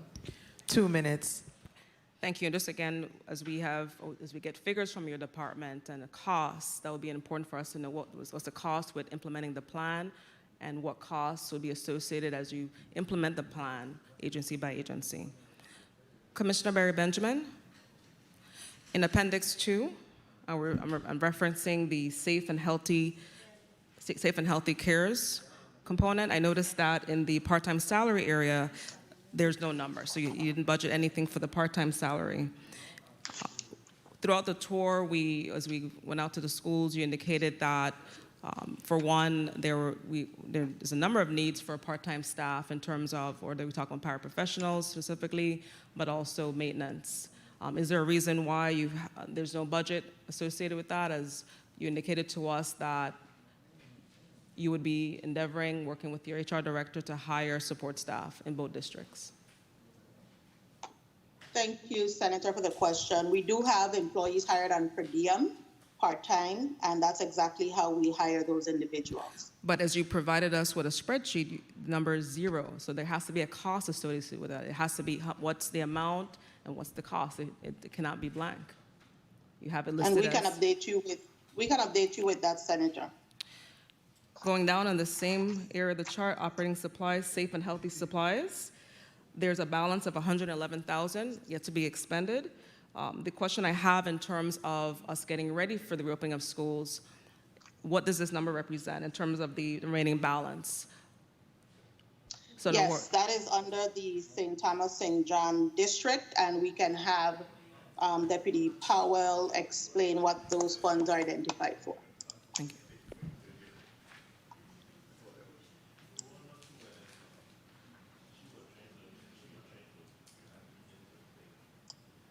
Dr. Jurgen?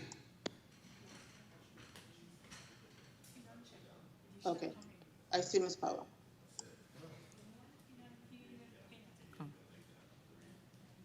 And just Can you hear me? Yeah, and just Yes. let me also Hello, can you hear me? Before you answer, what would be beneficial to us, even as myself as a new senator, just as we work through, when you give figures, it'd be important, especially we're drilling down on how we're going to reopen schools and the vendors and so on. We shouldn't have to, beg for that information. We should basically get the breakdown, and so you need to break down these categories a lot further. When you say professional services, that covers a lot of areas, and so I really suggest that we get more information that's broken down. Time. Sure. You may conclude, Senator. Well, I'm still waiting for an answer regarding the breakdown of the $111,000 that's not been expended yet for supplies. You're requesting a breakdown for the supply? Well, when we went on the tours, we learned that in the St. Croix district, they had chosen a local vendor in order to get the various plexiglass and what have you, and that in the St. Thomas, St. John district, there were still some delays. So I'm just trying to understand is that enough money to be able to fund the remaining costs associated with with buying the equipment to get our schools ready? Okay, the Department of Education just received some $53 million additional dollars. They have more than enough money to purchase everything that is necessary for the reopening of schools. And we have monies left back from the original $19 million that we haven't expended yet. So they have received some $72 million, and thus far I think we've only spent 11. So money isn't the issue. It's just us being able. I agree. Go ahead, Ms. Commissioner. Yes, I agree, Senator. Deputy Powell was responding to what they're procuring to reopen schools and the work that they've done so far to reopen our schools. Deputy Powell? Yes, so we actually ordered initially about 3,000 plexiglass for the desks. They are still in transit. So we've been working to procure additional plexiglass on island. We are looking at the vendor in St. Croix, and also we have a vendor in St. Thomas that just responded as well. Okay, we also have been using... Hold up, Ms. Powell. If you have already purchased 3,000 and they're in transit, you're going to purchase more locally, and then what are you going to do with the 3,000 when they reach when you have purchased We have them over locally? 5,000 students, sir. You have 5,000 students. We have over 5,000 students. While our primary students are a priority, we will be able to use them. They're also very portable. They're portable plexis, and so if anything happens to one, we will have a balance of plexis on hand. So we don't anticipate having to me, it just resources that hold up. That's an answer like we just spending for spending. We have kinder to third grade that's coming back to school. 5,000 is the overall population. Of the population that is coming back to school is way less than 2,000.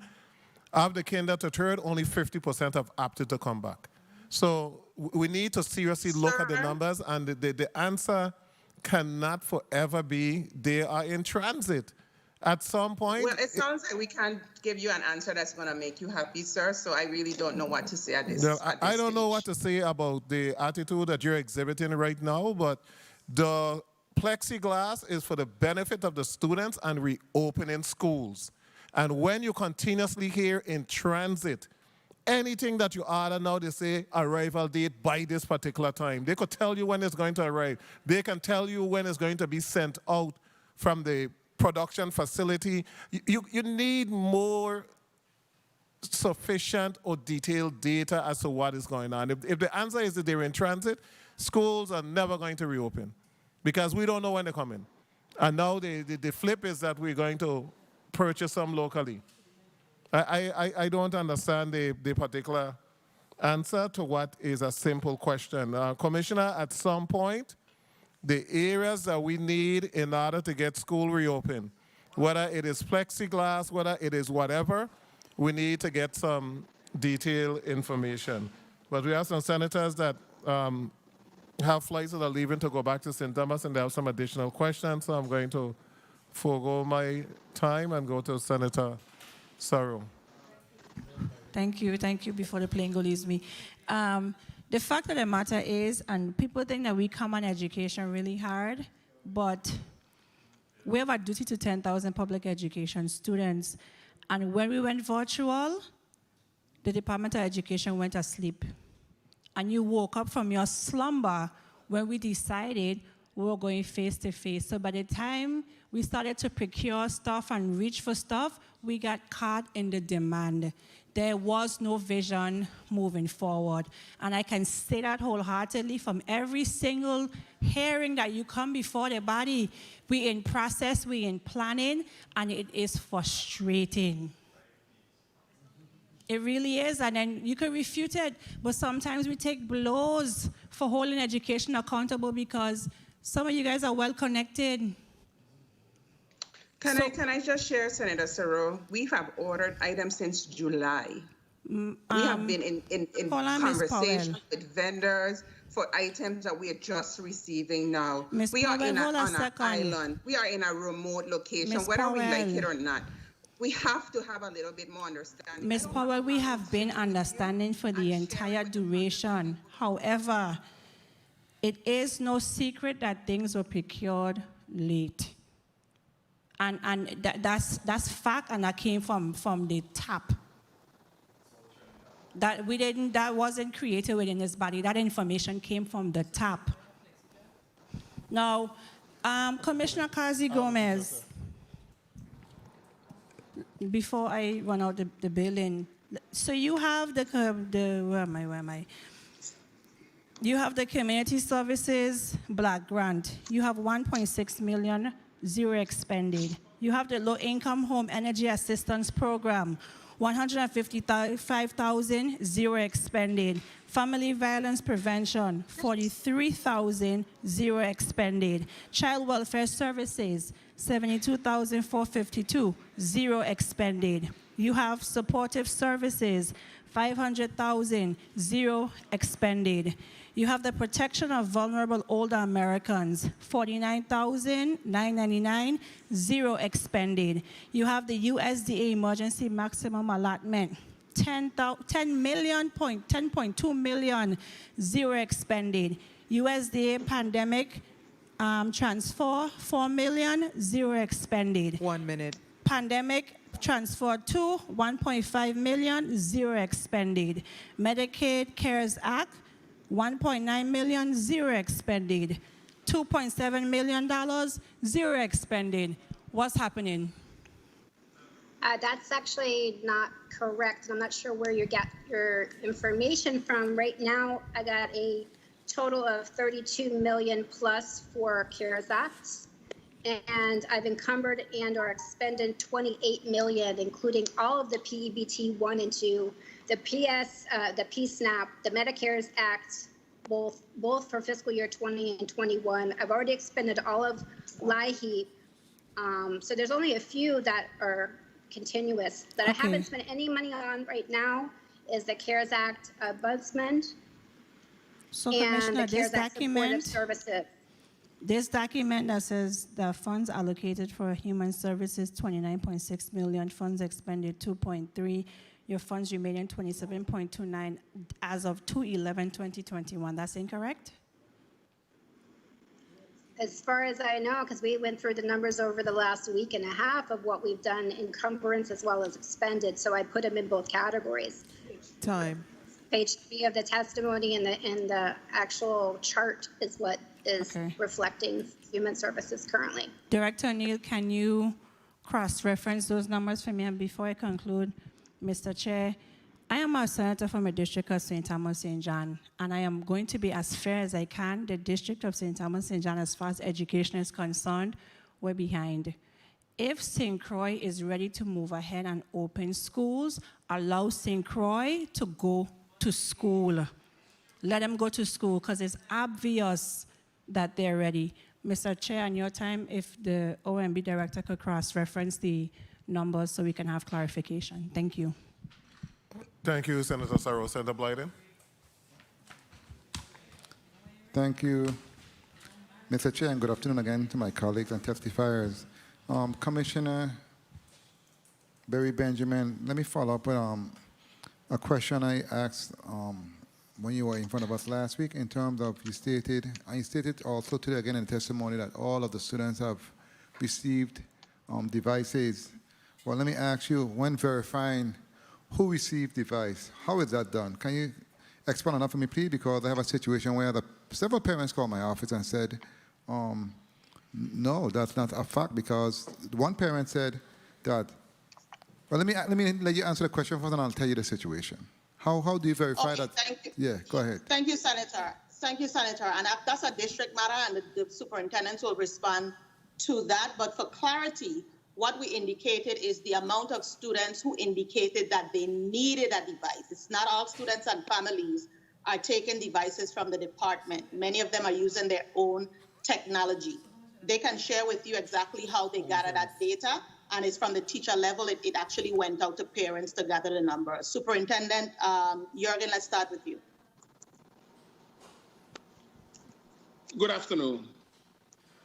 We first queried our teachers to determine, teachers queried the students to determine which students needed a device. And then from the district office, after we prepared the devices, we sent them to the school with the child's name on it. And that's for every child. Now, some children have indicated that they would like to continue using their own devices. Perhaps their parents bought them a device, but we've said repeatedly, anyone that's looking for a device, contact with the district office or the school offices. In several schools, they've made contact with several children, and they have not responded to come and pick up some devices. Okay. Superintendent McGregor.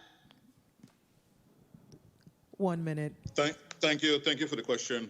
In the St. Croix district, we loaned out 1,500 laptops from our existing inventory, and we received 5,132 Chromebooks from our order of 6,000.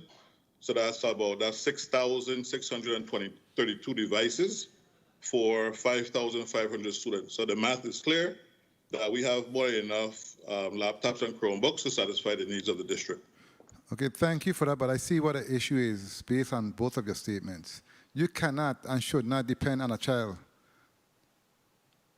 to say they don't need a device because basically you need to deal with the parent because the child. Let me The parent is the parent. Every teacher responded to indicate who in their class does not have a device. And that's how we track from the teacher level, because that teacher is engaging with the child either by phone or by computer. And that's how we track. And some parents indicate that they don't want to use the department's, I guess from a liability concern. But some parents have noted that they have not received anything in writing or any type of communication. As a matter of fact, they stated that the child is the one that said they did not want a device, whereas they are saying in some cases the child was borrowing their computer. Some of them are work computer that they need their computer back. And they were saying it shouldn't be done from the child point of view because they themselves have had no communication with the department. That's what came to me after the hearing last week. So I'm just trying to clarify what the process and how we can assure that every student have a device that's needed enough for them to do their work. And thank you for that. And I'll have them contact. To be able to make contact with the school. Exactly. And the Chromebook is there. That's what I did. They're going to contact you. I told them to contact the school. Okay, thank you so much, and I appreciate your time. Thank you, Mr. Chair, for the time. Thank you, Senator. Thank you, Senator Blight and Senator Fred Gregory. Thank you, Mr. Chair. Is the IRB director still on the line? Good Director Lee? afternoon. Yes, I am. Yes, I I want to ask you a quick question, and the OMB director can feel free to jump in as well. But I'm concerned that, you know, we have almost $600 million in COVID funds, and I expected to see today on the use of funds that we were really going to consider utilizing some of those dollars to implement the tax electronic system here in the territory. That's the online system where licensing, Department of Labor, and all those other entities will be able to talk to each other. I think the last time we spoke about it, the cost was I think it was like 30 million. Yeah, so why haven't we considered that? I mean, that's a perfect use of the money, and it also will help us in the long term to collect our outstanding taxes. Why has not been considered? Is that for me or Director of OMB? It's for all the boss them. I guess I could chime in. We have a programmer in-house who's building our infrastructure. Do you have sufficient funding to cover your infrastructure build-out? Give me the straight answer. We could always use more. No, you have to know, so this is what the infrastructure build-out is going to cost. Do we have the available funding, or we don't have the available funding? We recognize that we have $600 million in COVID dollars. We utilize those dollars to support that because in the long term, it helps the U.S. Virgin Islands. So that's basically my question. We don't have a specific cost. We are building as we go along, and as we go along, we're finding what our needs are. 1 minute. Director O'Neill, help me out here because this goes back to what my colleague always talks about. What is it, the 5 Ps? The 5 Ps. We continue to talk about our tax system.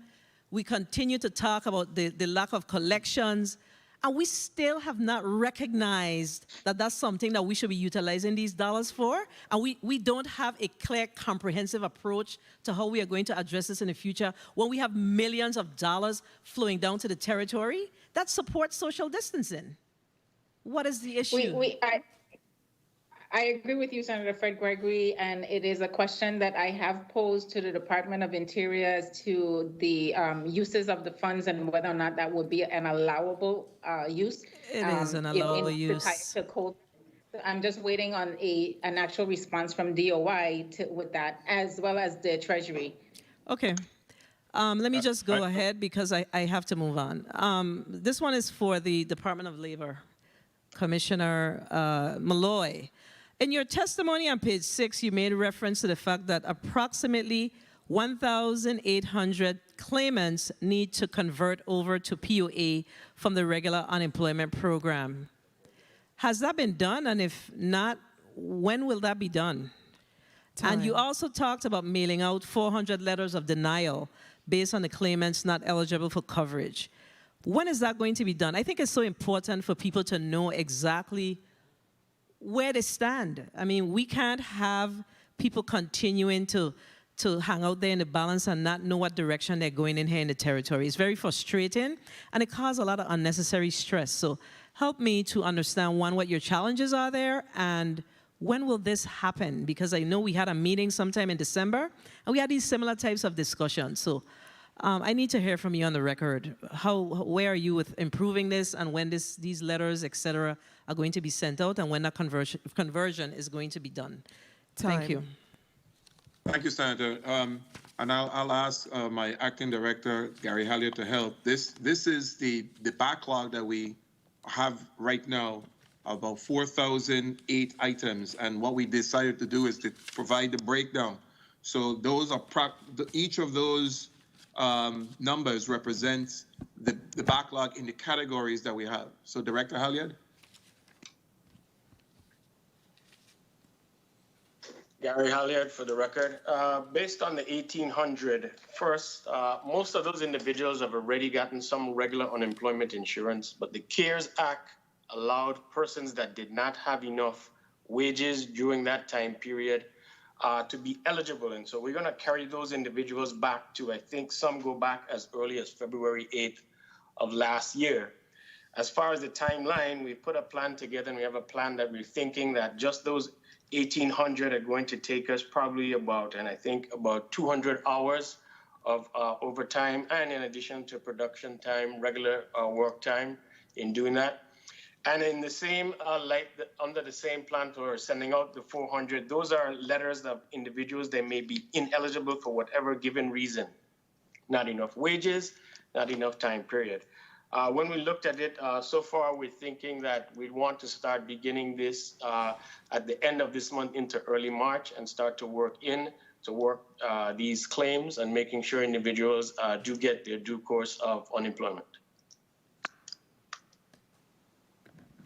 Thank you for your responses. Let me just ask quickly. It's my understanding that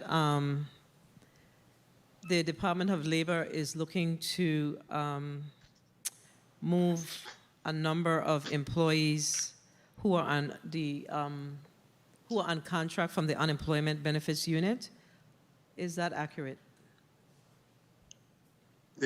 Yes, Senator.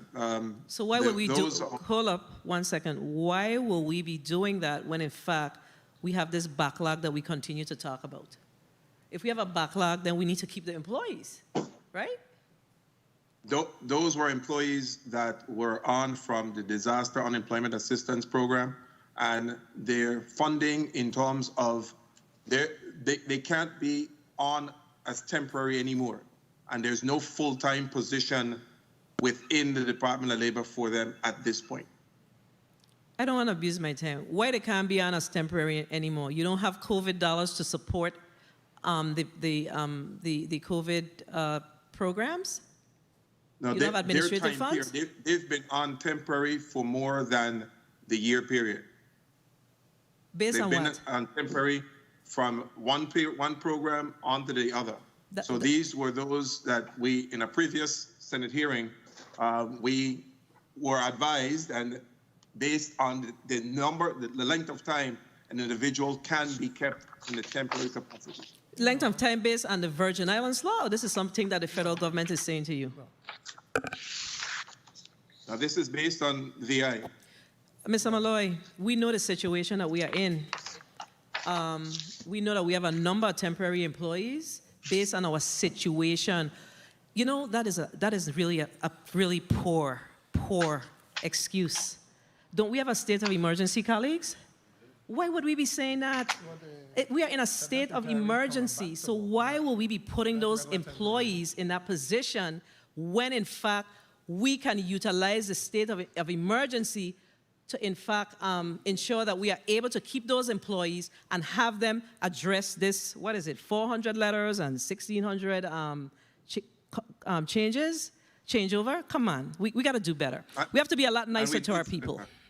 We did, Senator. We used the state of emergency to extend them from December to March.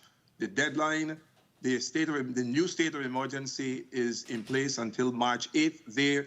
I don't know exactly when their extension is going to be completed, but it's going to be until March. So we have used the state of emergency to extend them. They were initially scheduled to be to have exhausted their time in December. Mr. Chair, you can drill down. Thank you for the time. Mr. Malloy, your original response was that based on VI law, you had to let them go because they cannot work beyond a certain amount of time. And I just find that we cannot make those types of statements when, in fact, it's not quite so accurate because of the situation that we are in. If you have other reasons why you need to move those employees out of their positions, those contractual employees then do that. But please don't utilize the law in this particular instance. Thank you for the time, Mr. Chair. Thank you, Senator Fred Gregory. Mr. Malloy, which law are you referring to? The only law that I know that speaks to those temporary employees are those are retirees and coming back. Which other law are we speaking to in reference to temporary employees? I would need the assistance of Director Clendenin. Temporary employees can only be on for X amount of period of time. Director Clendenin, what's the time period? It's 1 year, Senator, or less than a year. I could actually get you the act number, but it is 1 year, or less than 1 year. So can an executive order be issued that would be able to allow those employees to continue since we already have so much issues with unemployment? I'm not certain of that, Senator. I would need some legal guidance before I could respond to that. Assistant Commissioner Hendrickson, the Department of Labor, can an executive order be issued so that those employees can stay on and we can be able to decrease the backlog of cases that we have? Good afternoon, Assistant Commissioner Leisha Christian Hendrickson, VI Department of Labor. The rules and regulations under the area for personnel could be temporarily halted by an executive order, but a lot of these things have interplay with unionized employees as well. So it's not always a simple. That's good. Your answer is good. That's all I needed to know. We are now dealing with a pandemic. We're dealing with a tremendous amount of Department of Labor probably have the most individuals seeking assistance and calling on a regular basis. So I can't see any union that would complain because we want to make sure that individuals are paid. I can't, or individuals receive information. And under state of emergency, you do have such powers. So I am just recommending that instead of us having to send home those individuals when you already have difficulty with the limited staff that you have, that the governor issues executive order that would exempt those provisions under personnel so that those individuals can stay on until the state of emergency is over or the pandemic is over. We need to keep those on. I will use a couple of questions now and then I'll go back, senators. Mr. Laird, in reference to property tax collection, what is the reason why we have such a deduction, such a decrease? I'm looking at December property tax collection 2020, 861,000, and St. Thomas 2021, 300,000, and St. Croix 379 in 2020, 206,000. Overall, for this fiscal year, there's an 86% decrease in the collection of property taxes. What's the reason? Is it the billing cycle? What's the exact reason as to what's going on? Thank you, Senator. Can you hear me on this response? Yes, I can. Okay, great. There's a variety of reasons, Senator. First off, for the 2020 tax year collections, we had an extra amount of money that came over from 2019 since the 2020 bill, since the 2019 bill went out late. And it resulted in the delinquency time for 2019 bills going over into 2020. So 2020 saw approximately 7.5 million collected before the delinquency time for that bill. Mr. Latham, turn on the camera while you're speaking, please. Okay, I thought it was on. I can't. Yeah, the camera says, okay, it says on. It says on now. Can you see me now? They're looking for you. Okay. No, it's still off.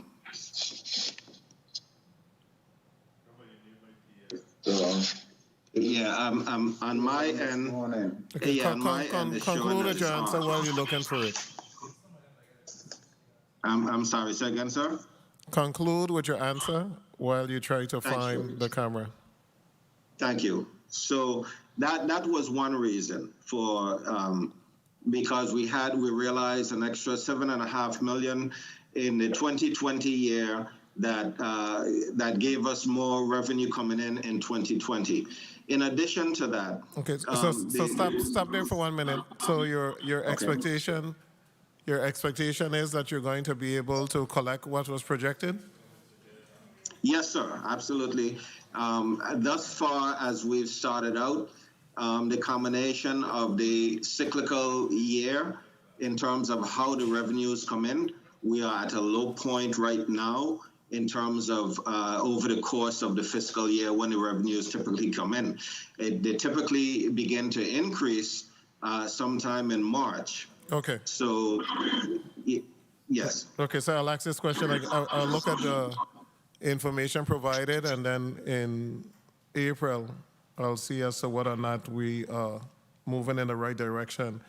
Commissioner Kazi Gomez, provider contracts still have to go through PMP? I thought we were working on making sure that the contracts can come out of DHS and don't have to go to PMP. We were sending contracts to doctors and healthcare centers to PMP.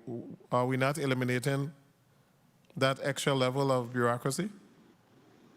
Yes, we're in the process of doing that. So what we did was we met with OMB to talk about specifically the provider agreements for childcare and Medicaid, and that we've already agreed that that will no longer go through PNP. So we're phasing that aspect out of it, but we wanted to make sure that we were up to date on everything Medicaid and childcare. How quickly are we going to phase that out? PNP have enough to do right now. Within the next 20 or 30 days. I've already written letters to Commissioner Thomas requesting it. Okay. Director Lee, the newest proposal that President Biden has is to increase the earned income limit to $3,600 for children under 5 and $3,000 for other children. How is that going to impact the Virgin Islands financially? Have you run any numbers to see what's the financial impact? No, I haven't run it quite yet, but obviously it is going to be impacted because that's something we do pay.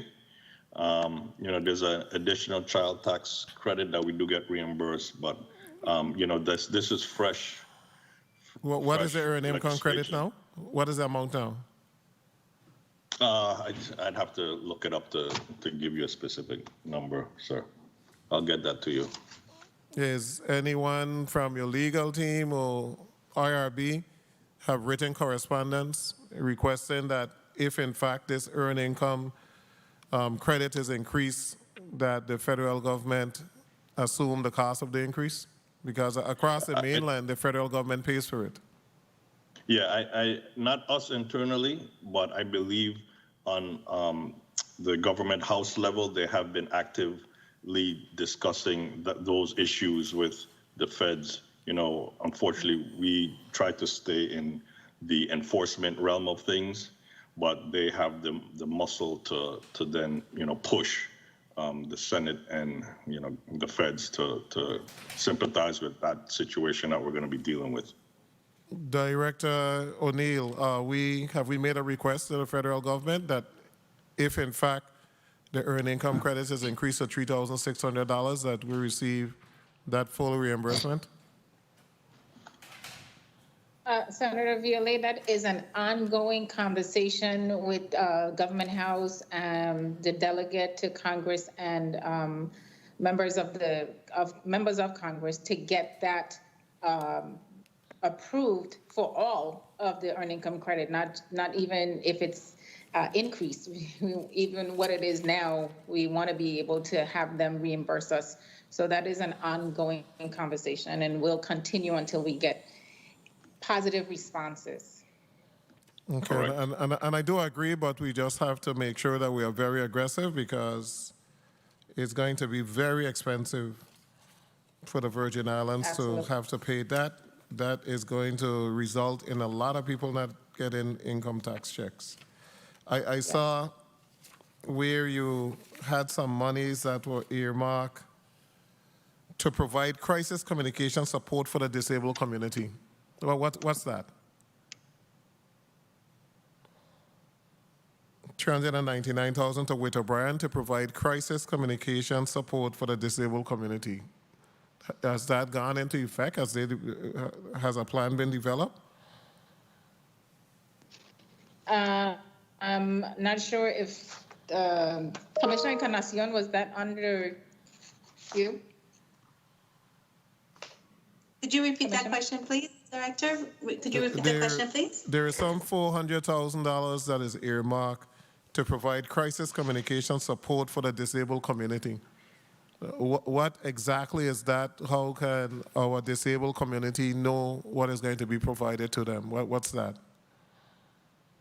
We had some funds that came up in terms of it was a SAMHSA grant. It wasn't necessarily for disabled community. It was actually for behavioral health and alcohol and drug dependency, which also includes some of the disabilities.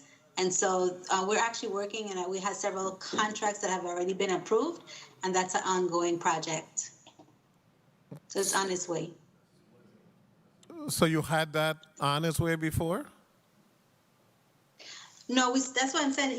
This may be a different funding that you're speaking of. The one I'm speaking about was a SAMHSA grant. No, I know about it. I know the SAMHSA grant. I'm trying to figure out the monies that are going to Whit O'Brien for $400,000 for communication support for the disabled, and exactly what does that look like? Are they in contact with DHS, with DOH? Are they in contact with the entities that might need to be provided with a particular service? I'm going to refer that to Commissioner Kazi Gomez in terms of disabilities, but I can also have someone send you further information on that, but it was not health. Okay, Senator Violet, that was actually that was paid from the Treasury funds. Let me get the detail on that, and I will get back to you shortly. Okay, thank you. Thank you. Senator James, you're recognized. 2 minutes. Thank you, Senator Bialy. To the Department of Labor, you made mention that there is $729,000 from the grant from the U.S. Department of Labor to put in place the unemployment insurance claims portal. My question to you is, out of that funding, how many individuals were trained for this claims portal system? Okay, thank you for that question, Senator. This was a supplemental budget request, and from that, I'll let Director Halyard, because we basically trained all of the UI staff, the upper level staff that would be administering the program. But Director Halyard could be more specific. Briefly, please. Sorry, Gary Halyard for the record. Most staff were trained. The individuals that are trained are those that are going to make UI interviewers were also trained. And there's still some rollout in some of the other staff members on the tax side that we're going to have as they're going to get trained up in the near future. They're not usually on the UI interviewer side, but those staff that handle their regular day-to-day claims are processing or using the system to assist customers. And is this a training that requires a certification? No, it's not a training that requires a certification. And it's in addition to that, we have videos and we have a manual that was part of the contract that the contractor created so that any new UI interview that comes on board, that manual will be there and allow them to be know what to do in processing or in assisting our customers. That's exactly what I was leading to make sure that there's a continuity and to make sure in the long term that we have individuals who can easily gain access to this training so we can utilize this necessary system that we have in place. To the Bureau of Internal Revenue, I think recently the Bureau established a hotline for stimulus checks. Is that a yes or no? Yes, sir. Okay, so my question, do you think at some point we can be able to invest in an automated system to assist callers 24/7 regarding their tax refunds? And probably by then the stimulus stuff will be over. But I'm just thinking long term. I know when I used to live on the U.S. mainland in the state of Florida, instead of having our individuals who are working in the Bureau deal with all these ton loads of calls, that they can be able to just type in their last or their social and whatever PIN code, and it gives them an update on what is the status of their tax refunds. What would be the cost to implement such a system? 1 minute. Well, I wouldn't know what the cost is, sir, but I will tell you right off the bat that there's going to probably require a different set of security protocols in place than simply typing in your social. You know, that leads to potential. No. The last four of the social and a PIN code. Long story short. Go ahead. Honestly, I have no idea. That's nothing I'm simply just trying to get us to be able to put returns in online, which we hopefully are going to start rolling out at the end of this month or next month. But yes, to get fully automated is the wonderful end goal. But there's so many different things that I think is a priority at this point. We have established a hotline, like you said, so folks can call in. But eventually, yes, that is the end goal. Well, just letting you know, I did call a hotline. I called it this morning. I called it while I was on the Senate floor, and I called another time. And all that I heard was a voicemail, and it just said the person's last name. I was expecting a nice greeting to say, yeah, I've reached the Office of Bureau of Internal Review. Can't get to you at this moment. Leave your name and telephone number. We get back to you as soon as possible. All it said was the person's name, and that is it. So that's something to look into. Time.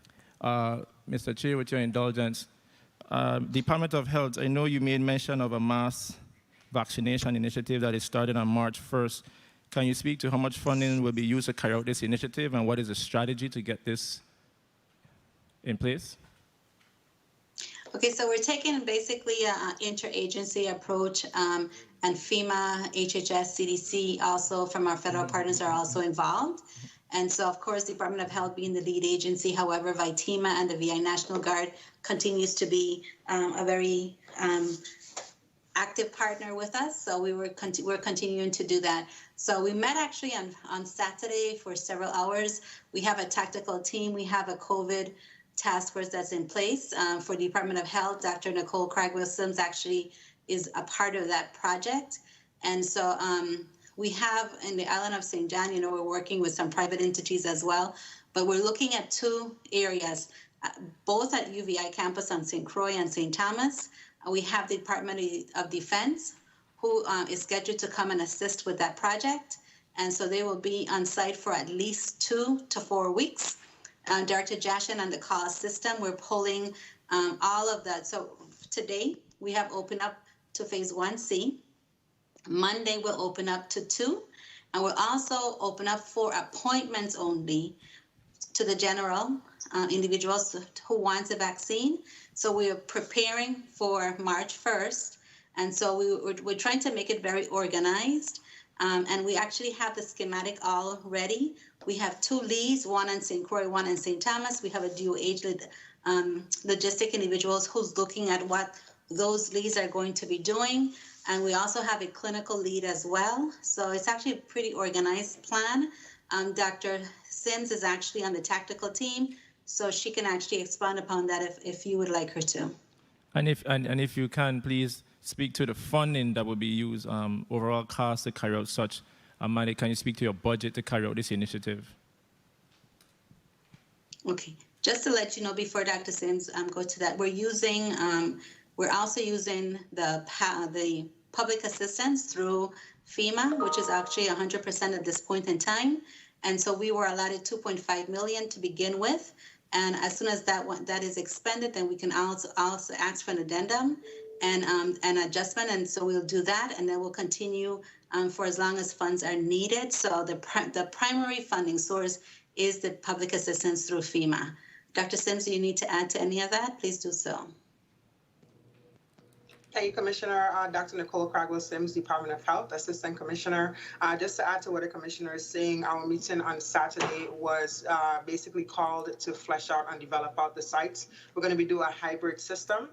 The hybrid system basically allows for us to keep the private providers in play while we set up the mass vaccination sites. So we are well on our way for the planning and our March 1st deadline.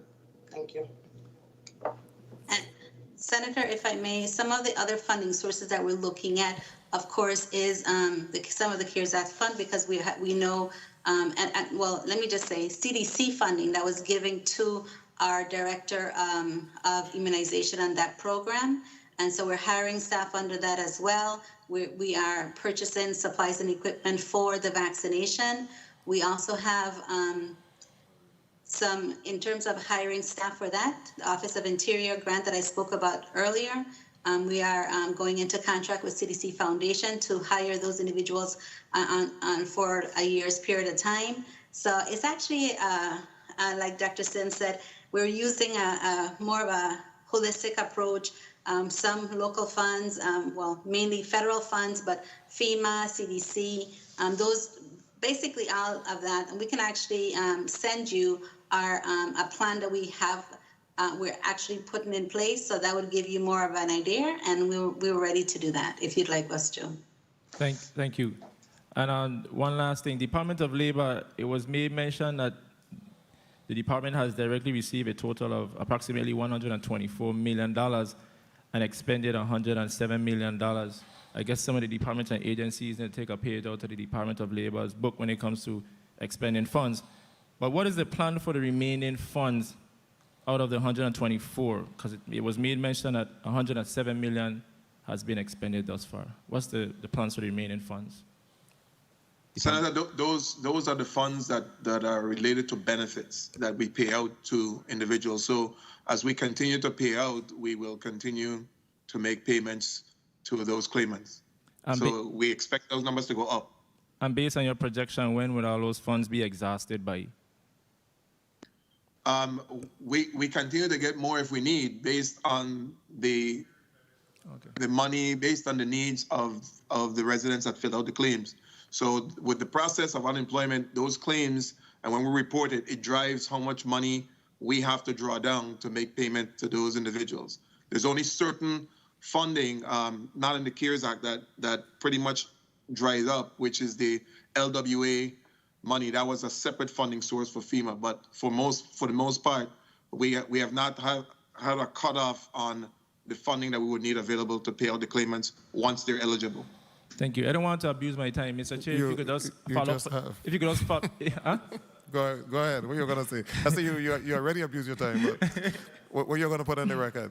I just want to place on the record, if you could just have Commissioner Gary Molloy explain to this body. I know we have heard repeatedly that the governor speaks about this $10 million for the training of our young men and women in a trade. It was made mention in the governor's State of the Territory address in January 2019. I just want Commissioner Gary Molloy to just explain to this body what is the true status of that and when we can see some real movement, or is it just something that's a buzzword in the territory? Thank you. It's the $10 million for workforce development, I think under the CBDG, the status. Thank you for that question, Senator. We're moving at a very quick clip. We applied for the $10 million in 2 projects, and we received the award, and we. Okay, wait, somebody is. 1 minute, Mr. Molloy. Somebody is moving something. We're hearing a lot of feedback. You said you applied for the $10 million in 2 tranches? We applied for the $10 million in 5 million tranche 1, 5 million tranche 2, and we put a combined application together. And within that application, we had to procure for project management services. That RFP, everything has already gone through property and procurement. The vendor was selected. They are awaiting notification for us to finalize the contract. We're expecting that things would be in place so that we could begin those projects by April. Okay, and what is going to be the focus of those projects? Well, what areas are we going to concentrate on? It's broken up into two basic projects, and skills for today, and the skills for today is training 400 individuals territory-wide in construction, NCCR certification. They get the basic construction certification. They then continue on into choosing a specialty, whether it's carpentry, masonry, plumbing, or electrical. That is the first stage. Stage 2 is that of those 400, 100 will be selected based on their progress for additional training in supervisory, on-site supervisory training, as well as being placed on the job for 5 to 6 months. Phase 3 is where we include the other demand occupations like IT, marine, and cybersecurity, healthcare, and 225 individuals will be engaged in on-the-job training where they'll be placed for a 6-month period, receive training and be placed for a 6-month period, hopefully to lead to long-term employment. Okay, and you expect to get that started, you say, by April of this year, the first phase?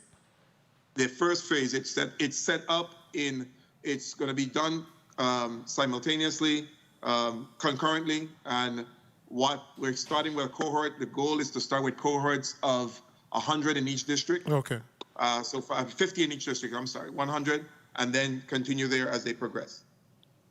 Can you add CNA or CMA to that first cohort? Right now, we have no training program on the island of St. Croix for individuals that want to become certified medical assistants. The nursing program at Complex is not no longer in existence. And there are a number of healthcare providers who are requesting trained CMAs to be able to provide that healthcare. So can we kind of bump that up? Because with the expansion of GFL North and the need for healthcare services, home health is going to become a reality under the Medicare Advantage. I think they have already entered into a contract with a company, but again, it's going to be the ability to be able to hire CMAs and those type of medical staff. So if we could bump that up, Mr. Molloy, that would be much appreciated. I will go back to the team and see how best we can to incorporate that all as we can. And there are some other mechanisms. We've been partnering with UVI Cell, and so there's some other mechanisms that we could possibly use to help that program move forward as well. Okay, thank you so much. Commissioner Kazi Gomez, our elderly population, we have a number of individuals who go to the senior centers, etc. How are we making sure that all of those individuals who would like to be vaccinated are vaccinated? Good day, Senator. Great question. In our outreach, What we do is we've been giving the information about the and so when we do that, we're providing the information on both of them, and then we'll be able to work with Department of Health once we get the mass vaccination through. But we've also given them information and asked them every single time. So I think between the outreach, because even though the senior centers are not open, we're still doing outreach and on all 3 islands to all the seniors that have been coming to the program. I think that we can probably push it a little bit more. So you are reaching out to that population? Yes. We've been doing outreach to those that have been in the senior centers. You remember, they're also, if they've selected to, receiving meals as well. Correct. I know that you're doing, I'm seeing the outreach in other areas. I just want to make sure that they have the option to be vaccinated. And Commissioner Encarnacion? I just want to publicly say that the vaccination program in the Virgin Islands is really going very well. There are a number of individuals that have been able to receive the vaccination. I think that we have more subcategories in the Virgin Islands than on the mainland. You know, you try to get a vaccination in the mainland. It's a very complicated process, and they have been doing a very good job at Charles Howard. I had my vaccination done there. I know Senator Francis had at the next site that you guys have set up, but they are doing a good job, and I just want to encourage as many Virgin Islanders as possible to get the vaccination. It leads to herd immunity. It leads to normalcy a lot quicker. Senator Carrion. If I may also real quickly say that the Vitima Call Center, they're receiving a good 40 to 50% of the seniors calling in for vaccines, and they're being placed on the list. So just to let you know, we have different angles in which we're pulling the seniors in. Okay, and Commissioner, can you have your staff devise a mechanism where if an elderly person can't walk up the steps, et cetera, that you can just go to the car and give them the vaccination? If that can be a question that is asked to our elder population as to whether or not they have a disability. We have been very accommodating, so yes, we'll continue to do that. Okay, thank you so much. Senator Carrion. Yeah, good afternoon once again. I'm glad the Senator asked that question. It was one of the questions I had here. Commissioner, because I understand you guys have a database for our elderly population, is that correct? Commissioner from Human Services? A database, so we have a listing of all the clients that we serve, not the whole elderly population. Okay. The disaster registry specifically has about 650, but that's also people with disabilities, but you have to be living alone if you register for that. Gotcha, correct. Have you been communicating then, I guess, with the Department of Health, and can you guys use that list then to provide that services for those individuals? I'm actually on a call every morning with the team for COVID response. So yes, we work very closely together to ensure that that happens. And throughout the day as well. I'm glad to hear that. And Senator, if I may, we have also established buddies to each of the agencies as well as some of the large corporations as well. So the Department of Health's buddies get together with their team members. So we do have one that's connected with Department of Human Services besides the fact that Commissioner Gomez and I speak on a regular basis. Good, good. Let me ask you, can the department provide services then to maybe have them vaccinated in their homes, those that are disabled and our elderly population? Is that possible? I'm happy to say, yes, I'm happy to say that we're actually working with EMS, and Assistant Director Lyle Evelyn is working with us, and he and Dr. Valman are working on a mobile vaccination plan, and that should be solidified. We actually got permission from the Anderson family to secure some vehicles for especially the island of St. Thomas, St. John, where you have to go up to in very small areas. Mm-hmm. So yes, we're underway to providing mobile vaccines. Great. 1 minute. I'm pleased to hear that. To the Commissioner of the Department of Labor, according to your testimony, none of the funds allocated for fraud detections have been expanded. However, you noted that based on the relaxed eligibility requirements, many fraudulent claims were filed, allowing imposters and fraudulent to receive millions of dollars nationally. Now, let me ask you, why you haven't tapped into any of those funds to prevent fraud? Thank you for that question, Senator. While we have been awarded, we haven't actually received the funding yet. Okay. So, but we already started having our conversations with NASWA and other organizations to be able to help us to be able to build our integrity center. So the plans are on the way so that once it becomes available, then we will be able to expend it. Have you had any suspicious cases come before you? And then let me ask you, and how are you handling these type of concerns? And have you reported anything to any of these cases to the authority? Time. Yes, we have several cases that came to our attention already. Just to let you know, we have ongoing investigations with the U.S. Department of Office of Inspector General. We have investigation ongoing with our local Office of Inspector General, and there's also investigation going on through our local crime unit. Okay, thank you. Thank you, Senator Carrion. Senator Francis. Thank you very much, Mr. Chair.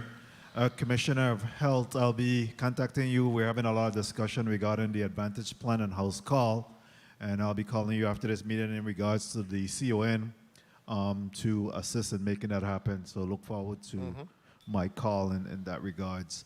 I wanted to ask you, in your testimony today, you spoke about a number of the COVID expenditures, but in that you didn't mention anything about mental health. Can you speak to how the COVID fund have been supporting our endeavor to really address some of our mental health behavioral services issues? Of course.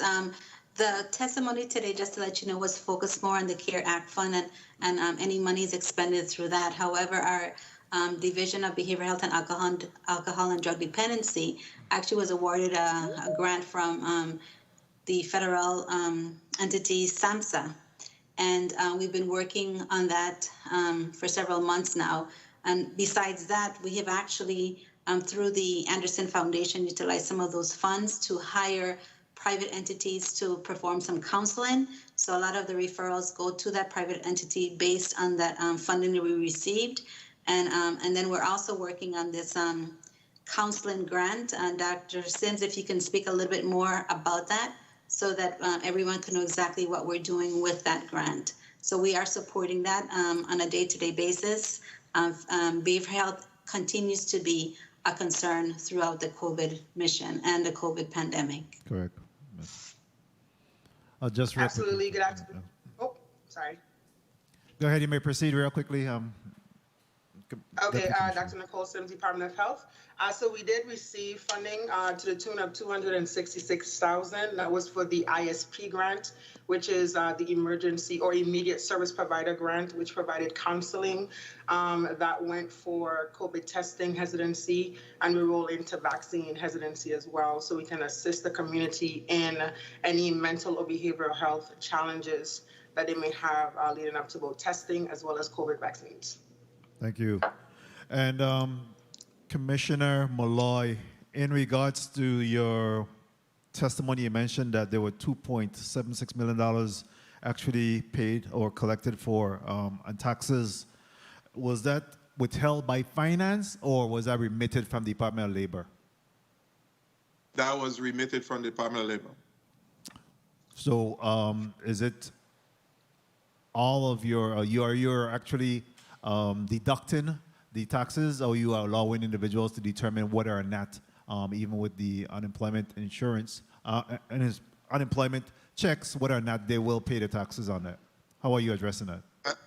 It is based on those that have elected to have taxes, because remember, it's optional. It's a voluntary that they, when they do the initial application, it's voluntary, right, that you have a minimum of 10% withheld. So for those that have voluntarily submitted, those were the taxes that were deducted and submitted. So as you can see, the numbers, based on the number that was paid out, the number of taxes that was withheld was very little. So those individuals are going to get some 1099. The 1099s have been sent out to those individuals. So unemployment insurance is in fact taxable. So what is the mechanism by which you determine or you encourage individuals? Because I would imagine that, now that they have the money in the hand, it may be better off for them to pay that 10% at a given time rather than waiting for the 1099, which will present some challenges and then making the payment. How are your individuals engaging these to hopefully go ahead and make the advance payment rather than waiting for the 1099? We have tried our best to remind, to recommend, but because it's voluntary, in the end, it's up to the individual who's applying to indicate whether they would withhold or not. But we've made sure that we put out as much, every time we're on the radio, we talk about that, we talk about the tax liability, and we've already sent out over 10,000 1099s already have been sent out. 1 minute. Very well, thank you. And Director O'Neill, do you have a strategic plan, long and short term, in regards to your accomplishment or what you intend to accomplish in terms of the financial team over the next 6 months, over the next year?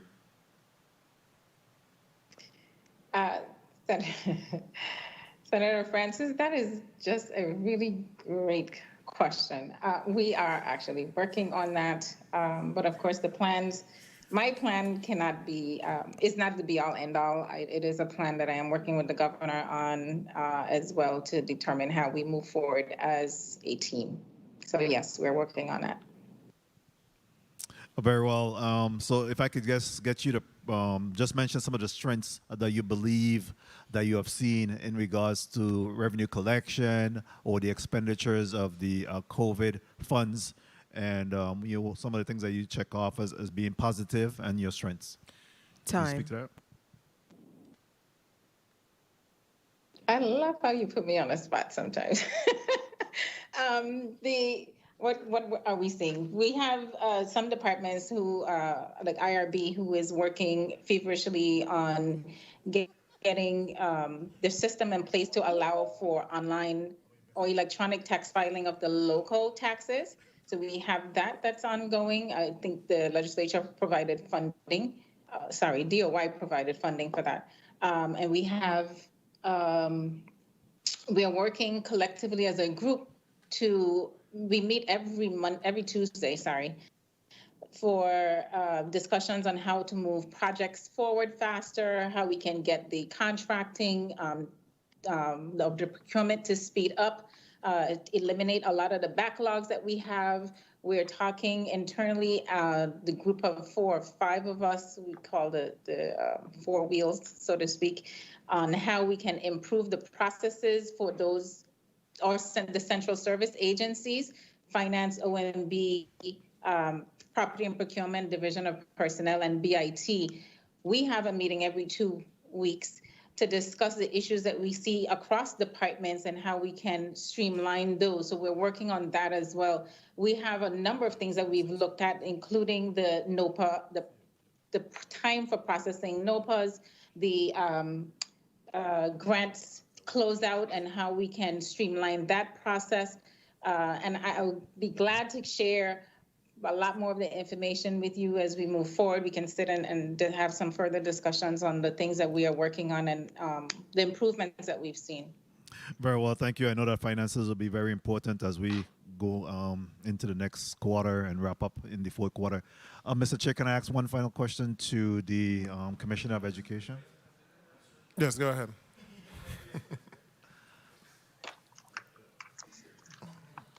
Commissioner, good day, how are you? Hi, good day, Senator. I'm well, thanks for asking. Very well.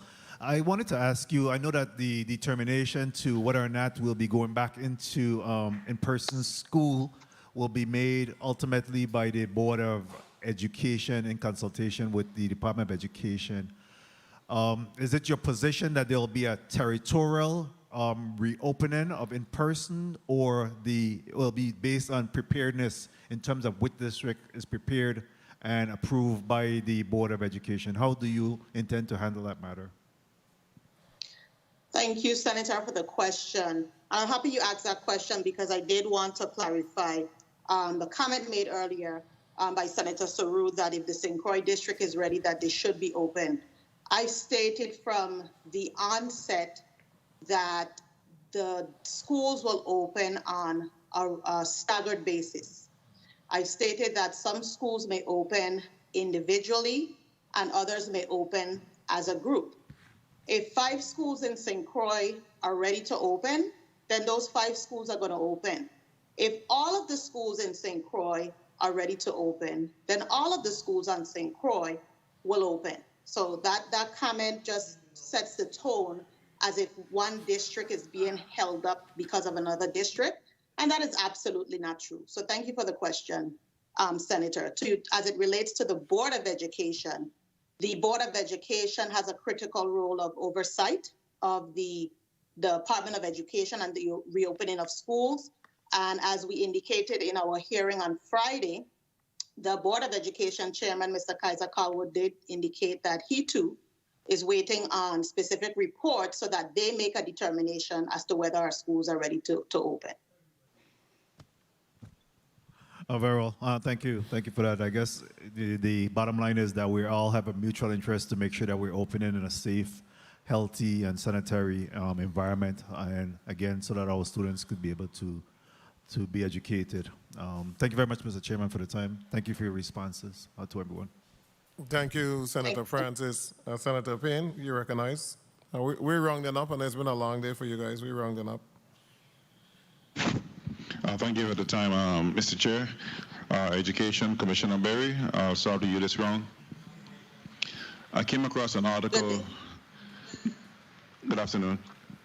Yes, I came across an article that states that the number of suicidal children has hit a record high, and health experts says it is clear that keeping public schools closed is catalyzing a mental health crisis among school-aged children.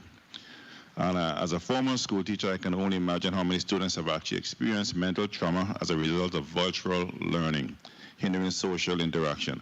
Has the department identified and provided support for students who may have slipped into depression or withdrawals? Yes, Senator, the Department of Education has provided support, counseling and clinical support for students and families from the onset of COVID-19. Both districts have utilized counselors and other outside agencies to support our families and students, and if you'd like for them to share respectively what they've done, they're here today. Okay, thank you. Is there money in the CARES Act to address the absentee problem throughout the territory? Is there any room to hire even temporary staff to track students who have been non-compliant?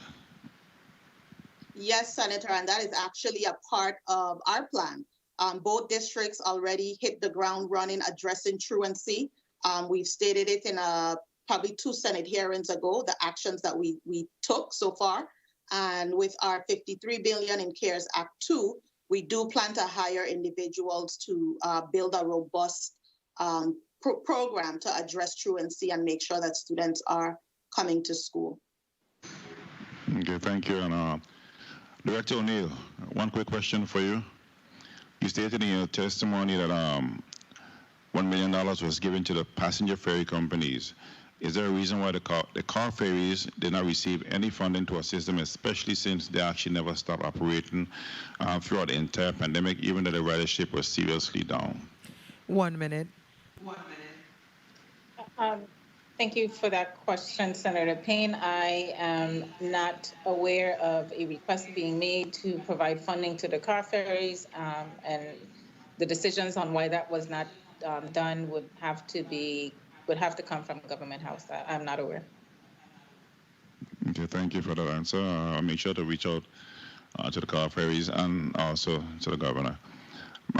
Commissioner Malloy, according to your testimony, you said that the VA unemployment rate stands at about 10%, St. Thomas, St. John District, 7% at St. Croix.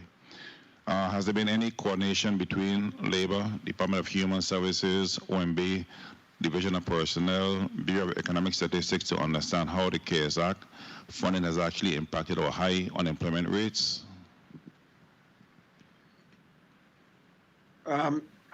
Senator, I'm not sure I understand the question in terms of the rates. I didn't give any rates in my testimony. Well, you gave percentages as far as St. Thomas St. John District, the unemployment stands at about 10%. And St. Croix is about 7%. Okay, that I think that was Director O'Neill. And our data is we're still having our numbers is still as of December, and our January numbers will be posted shortly and revised numbers, but it's territory-wide. It's about 8.8% for based on what we have, based on our data, with St. Thomas St. John District being about 9.8, and St. Croix District being about 7.8 or 7.6. The coordination is, again, what we're trying to do in the Department of Labor is to work our programs to start, we like to say, flipping the coin. We're going to be shifting our gears from unemployment. We're continuing the process, but we're going to be moving to workforce development, which is getting those individuals back on the payrolls as quickly as we can. Okay, Mr. Chair, just one quick wrap-up. Director O'Neill. I have a lot of questions today, Senator. Go ahead. In reference to the rental assistance program, do you have a timeline for when the program will be actually implemented, or is there a number where residents can call to ascertain when the funds will be available for the public? Thank you for the time, Mr. Chair. Thank you so much, Senator Payne. Who you want to respond, Director? Sorry, Senator Payne. I actually do not know when it will kick off. I assume it would be, my estimate would be within the next 2 weeks or so from my conversations with the Virgin Islands Housing Finance Authority. So any questions would need to be directed to them at this point. Thank you so much, Director. Senator Francis Heiliger. Senator Bailey, I'm the only person in the chamber. Okay, Senator Payne, you're holding the fort down. Good job. Senator Gittins, do you recognize? Be careful in the chambers we're in. Thank you, Mr. Chair.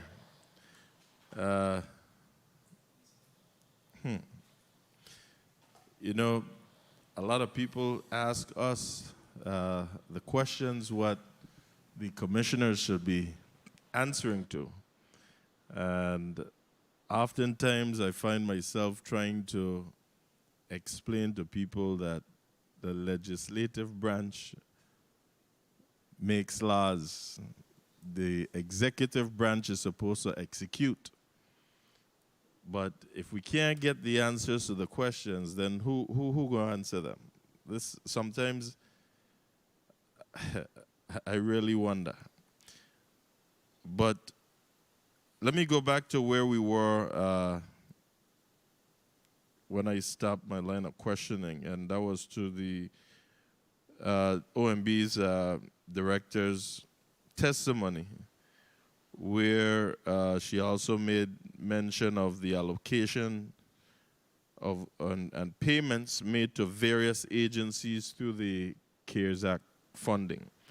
So we already, I asked about the $495,000 for the mobile generators. We got a text. That should be, however, placed on record. And at some point when it's placed on record, I'm hoping that the Department of Human Services can tell us that Wim Garden has finally received its generator and it's installed as well. However, I would like some explanation as well. Even if we can't get it today, we'll get it tomorrow. On this $234,000 for per diem to community officers. I'd really like to know what is that about, OMB Director? Are you aware? Yes, Senator Gittins, there's actually a number of officers, I think about 30 officers have been hired as per diem employees, and that is what that is. It's not a payment that has just been paid out to individuals who are already on the force. It's to hire temporary or what's classified as community officers. 1 minute. Police officers, 1 minute, Mr. Chair. Police officers hired as community officers on per diem. That's what you're telling me? Correct, because it is CARES Act funding, and we are, and I'll let Director Clendenin speak more to it. She can provide more information, but there is rules we have to follow with that. Director Clendenin? Sure. Good afternoon, Senator Davis. If you could just tell me how many officers were hired under this particular program, and how many per district? It's community service officers, and to my knowledge, we have not hired any to date. They will be hired. I do believe VIPD, who I believe comes before you or another committee tomorrow, can expand upon that. But Okay.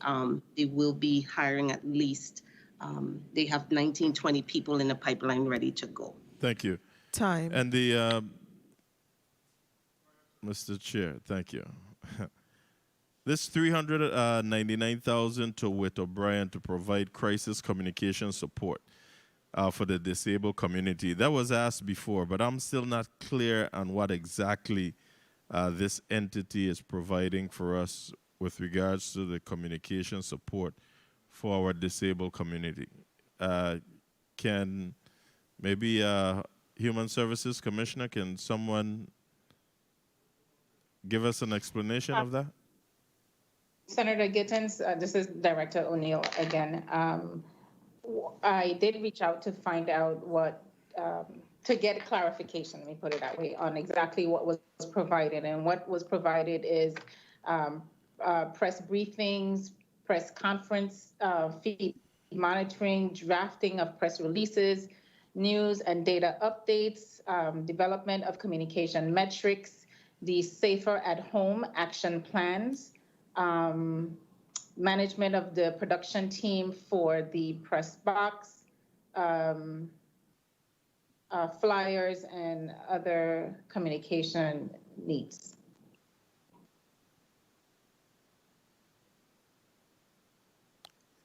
Thank you.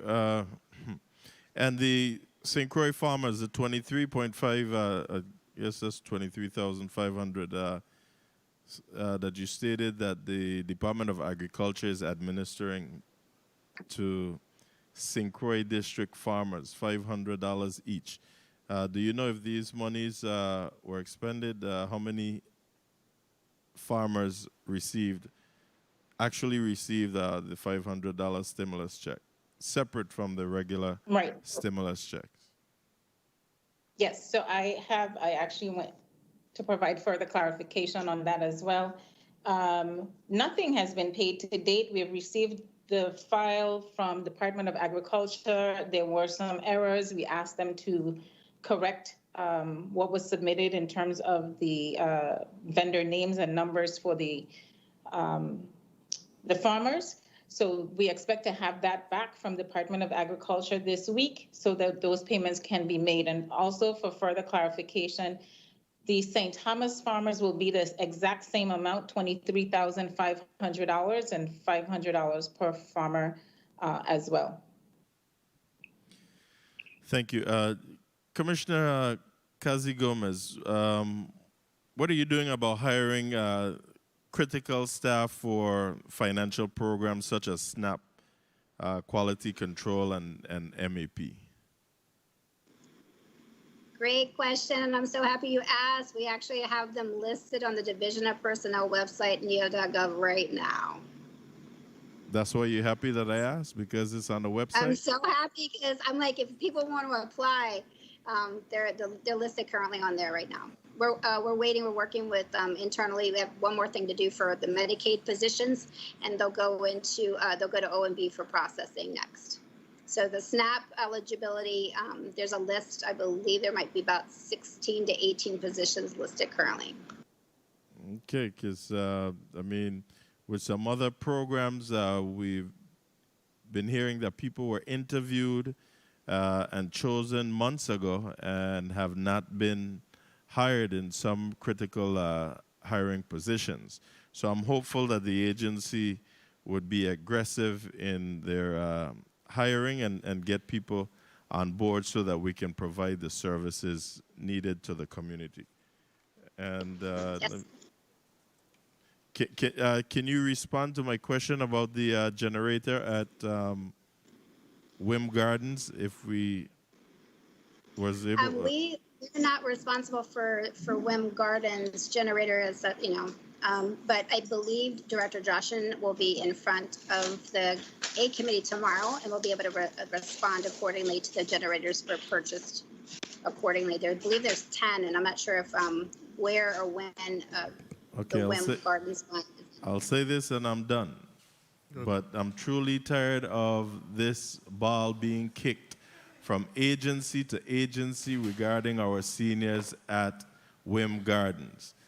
At some point, DHS is going to have to realize that they do have a vested interest and a responsibility to those seniors at Wim Gardens.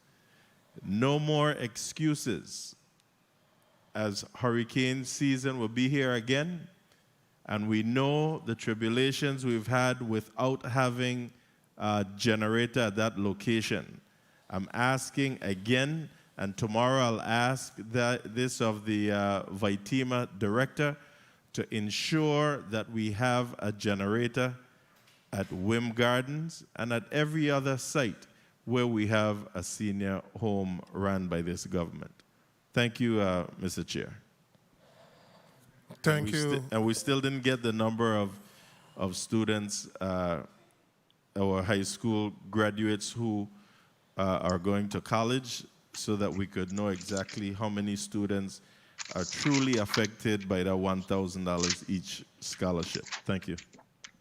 Thank you. Senator, I do have those numbers if I can, Senator Bailey. Go ahead, Commissioner. Thank you, Senator. The numbers for our cohort graduation for the 2020 virtual graduation year was 724 students, which amount to 70.9% of our graduating seniors.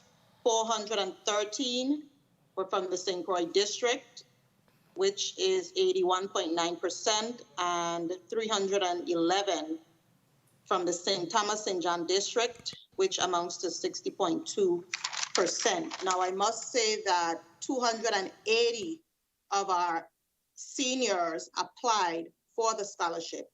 133 turned in the applications. And the final number, turned in the application to the Board of Education. A final number was 73 total for the amount of individuals hired from October 2020 to date. Thank you, Commissioner. Senator Carong, you had a quick concern? Point of inquiry. I need some clarification on what the senator mentioned with regards to the $399,000 from Witt O'Brien to provide crisis communication support for the disabled community. What exactly? Because OMB director.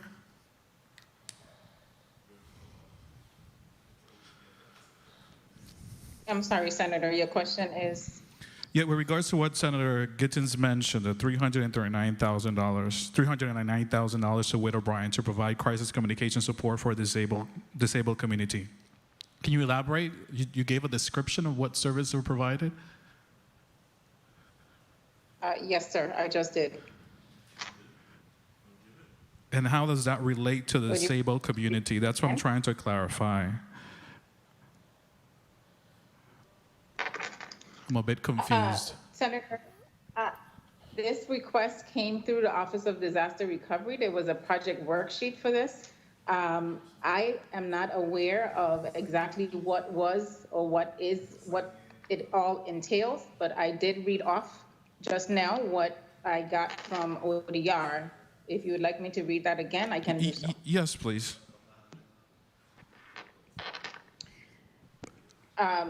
The payments were to Widow Bryan for project coordination, press briefings, press conference feed monitoring, drafting press releases, news and data updates, developing communication metrics, developing the Safer at Home action plans, preparing graphics and other talking point production support for live stream press conferences, and management of the production team.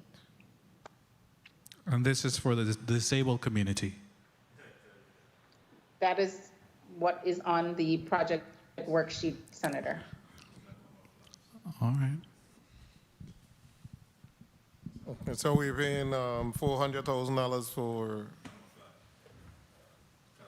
communication related to press release, press box, etc. What amazes me, and I know every time I say it, people get all flustered, but you know, we're paying Widow Bryan up to $80 million a year. We honestly need to pay them additional monies that we have to be carving out project worksheet to Widow Bryan, who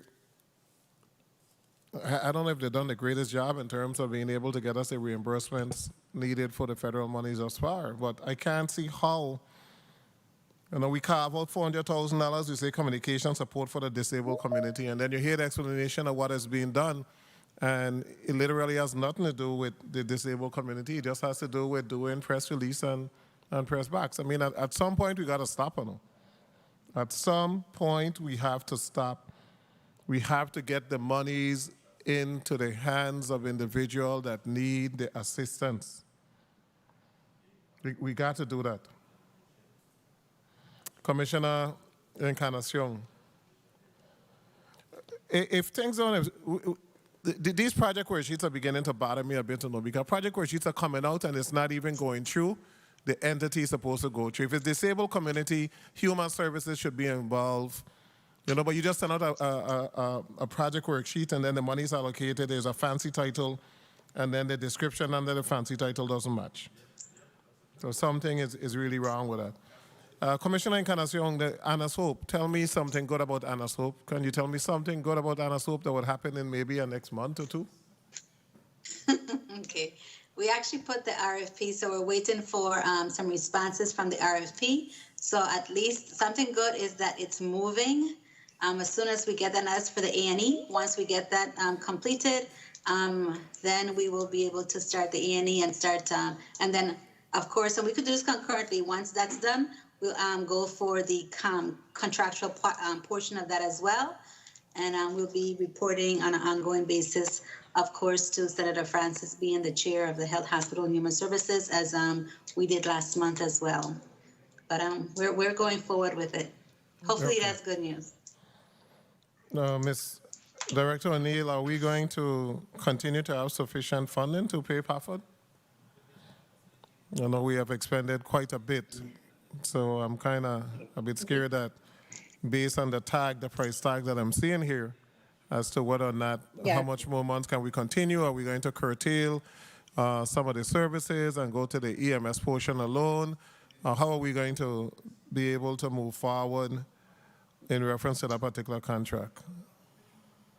Senator, I will say that we do not have funding to continue this actually past this month. We've extended 2 months past December, so we have January and February that we have paid, and no, we do not have funding, to my knowledge, that we can continue this. So, but Commissioner Encarnacion will speak to what the plan is going forward. Yes. What's the plan for the PAFOD contract? Okay, so Senator, don't mute me after I say this, but we've actually also entered them into a contract which began December 31st. So we're no longer relying on the CARES Act fund for that. A good news is that we have 100% reimbursement. It's no longer 75-25.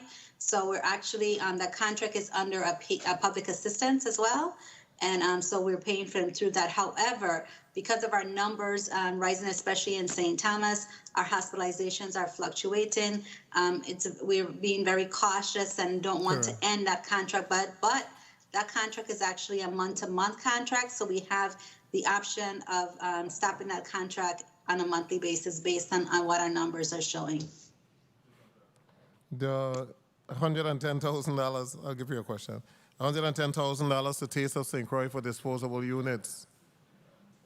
What's that? The Taste of St. Croix is giving disposable units to all restaurants in the Virgin Islands?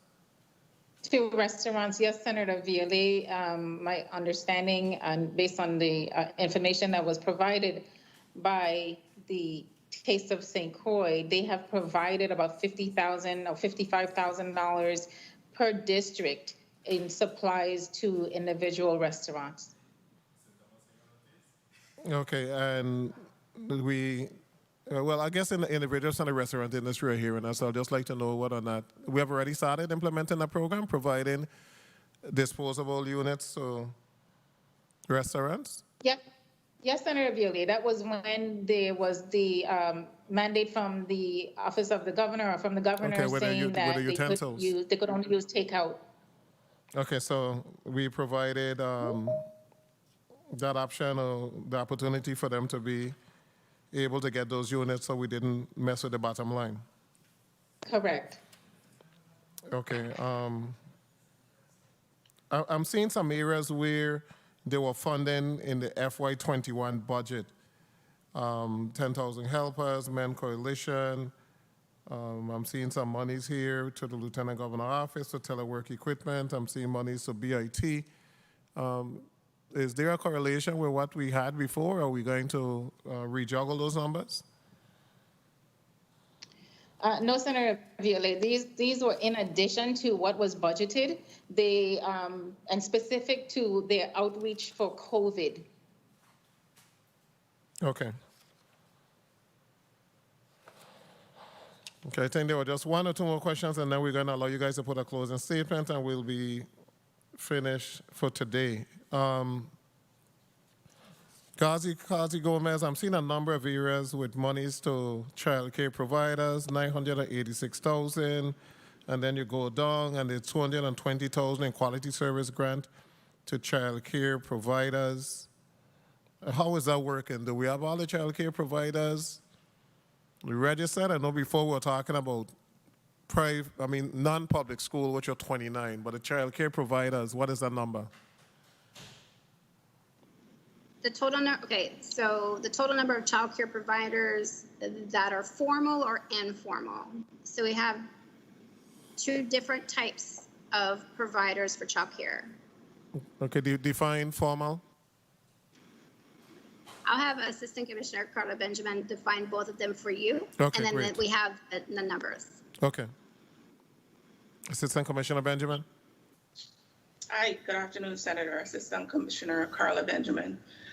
What we refer to as formal providers are those traditional childcare providers who fill out applications and have formal facilities where they receive licenses to perform services.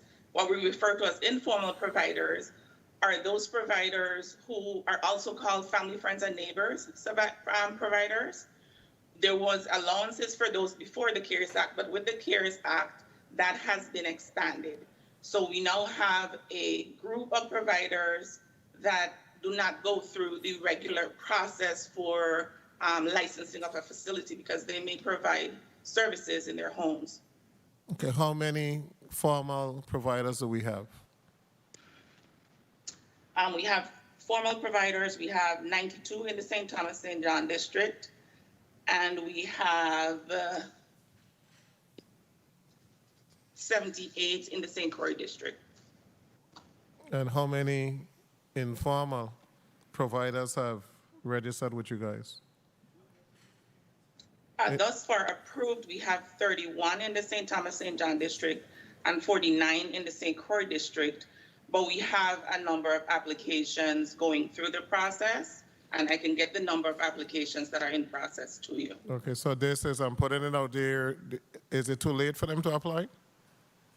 It is not too late for them to apply, Senator. Okay, and I want to make sure that we're able to spend this, what we have, like $1.1 million. So individuals who are taking care of family members, or you're in the neighborhood, you're taking care of the neighbor child, etc. There's a process. You have to apply at Department of Human Services, and you might be able to get some assistance.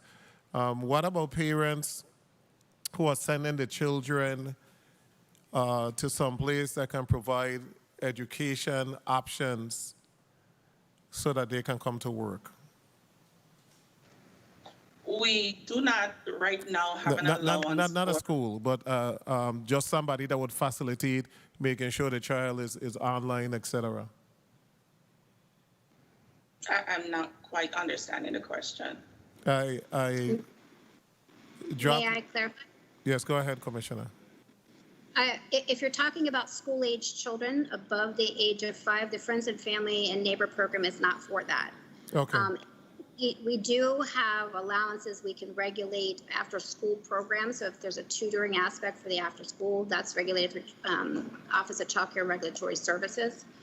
But as far as providing support for school-age children that are at home while their parents are working, we do not have a program to support that.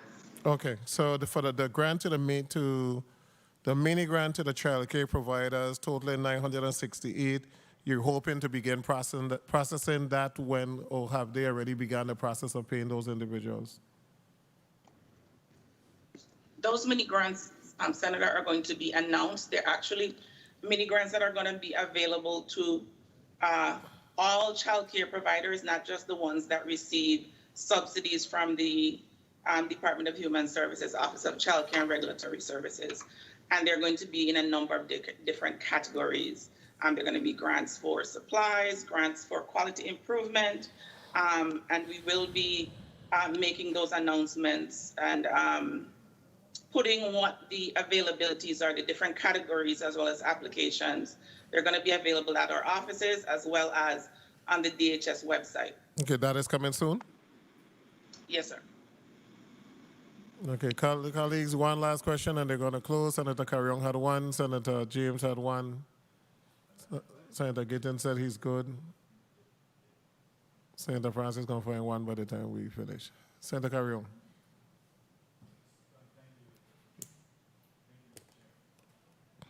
Recognize Senator Carrion, Mike. Thank you, Mr. Chair. Yes, I had a question regards to, this is to the OMB director, regards to the nonprofits. We know we have numerous nonprofit agencies, organizations that are providing services to our community. Even now that we're going through a crisis, what is the process for them to be able to apply to be able to get some COVID assistance funds?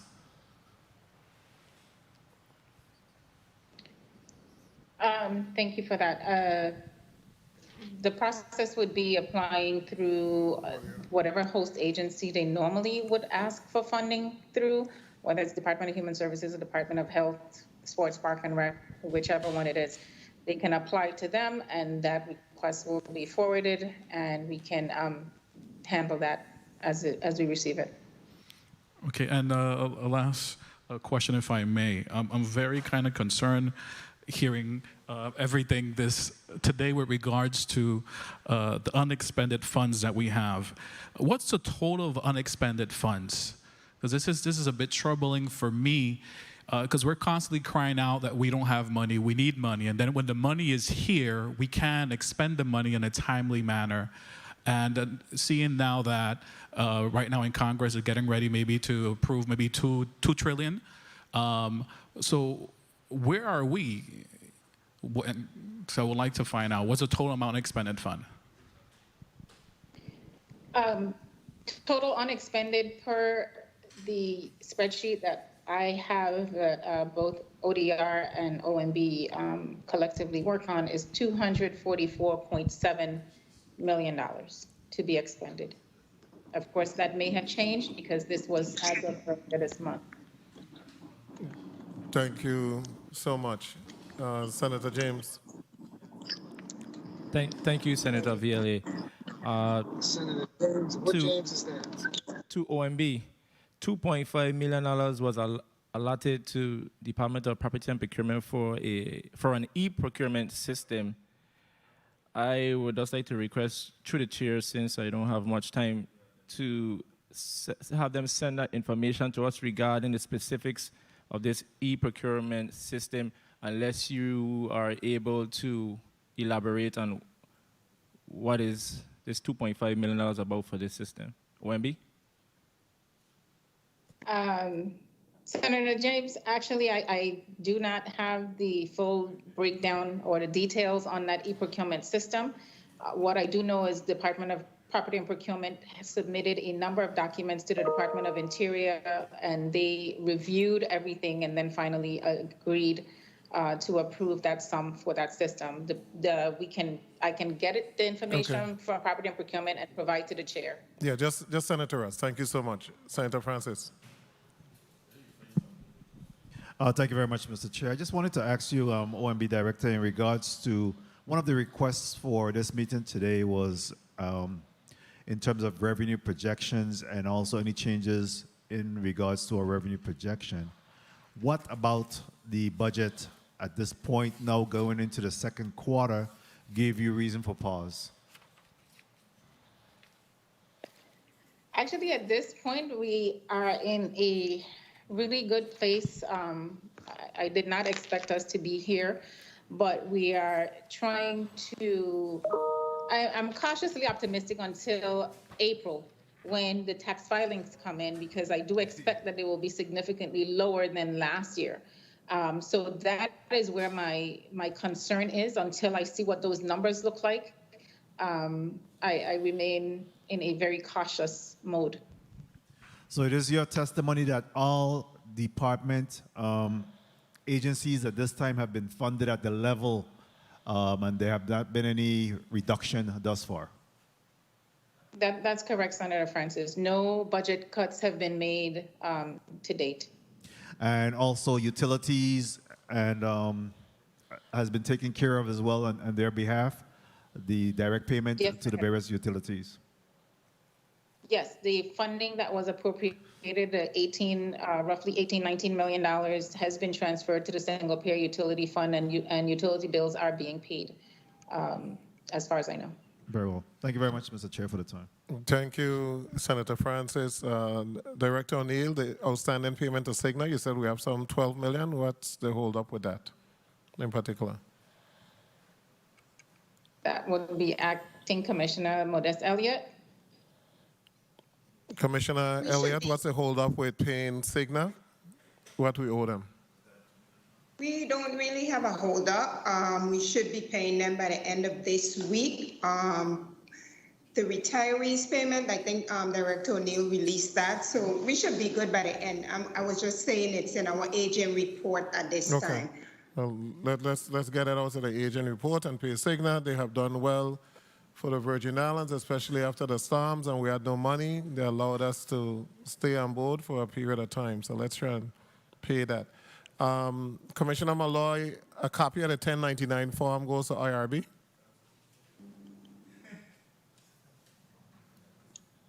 I'll have Director Halyard. Yes, to my knowledge, yes.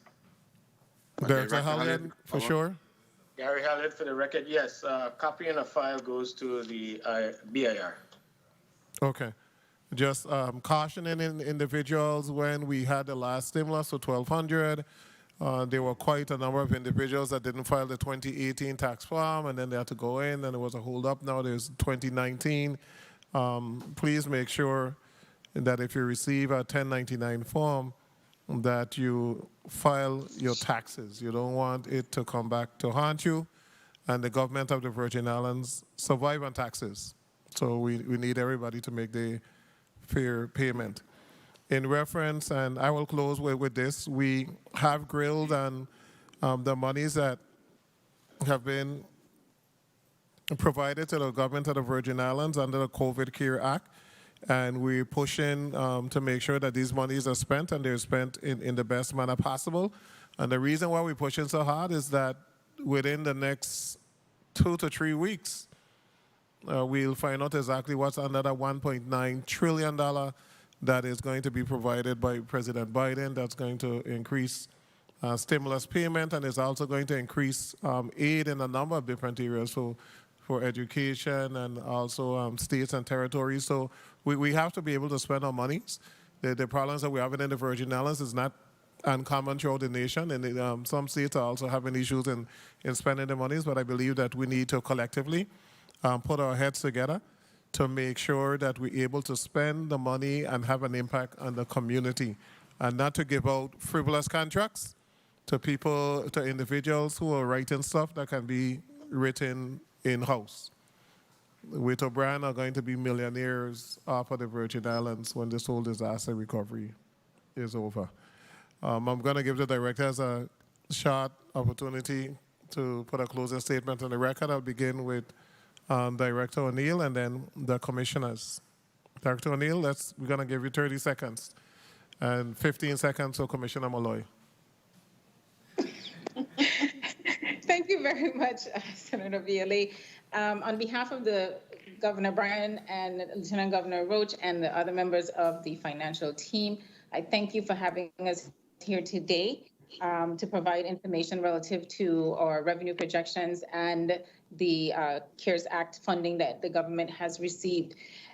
We are committed to expending those funds, and we are also paying close attention to what the Congress is putting forward and what we may potentially get.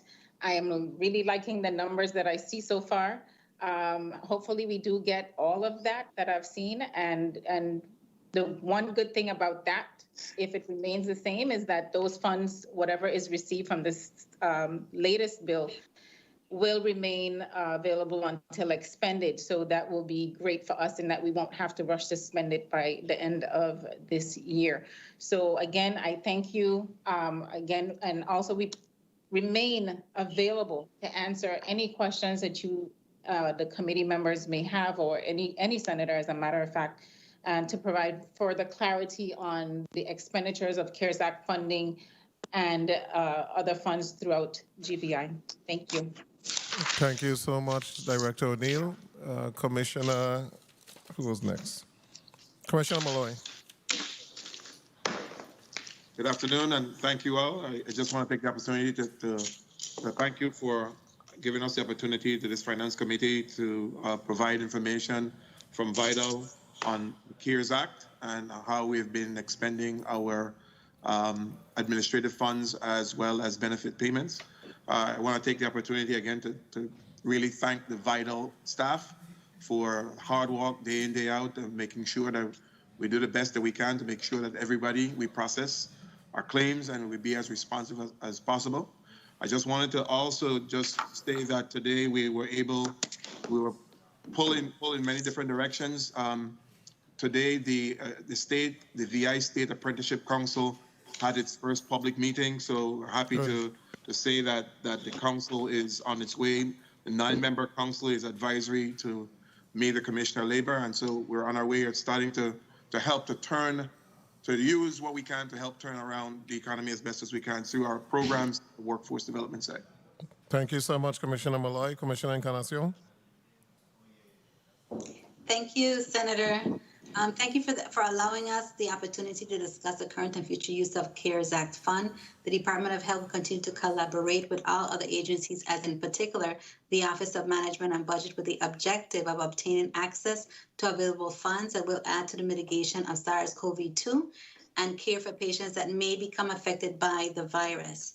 We are well on our way to reaching the governor's goal of acquiring herd immunity, as well as to vaccinate 50,000 or more individuals, or let's say first-time individuals in their vaccines by July 1st, and of course subsequently by the end of July for them to have their second doses. And I cannot leave without giving you the VITEMA hotline. So I ask the general public to please call your providers for the vaccination, or to call the VITEMA hotline, which is 340-777-VAX or 340-777-8227. 227.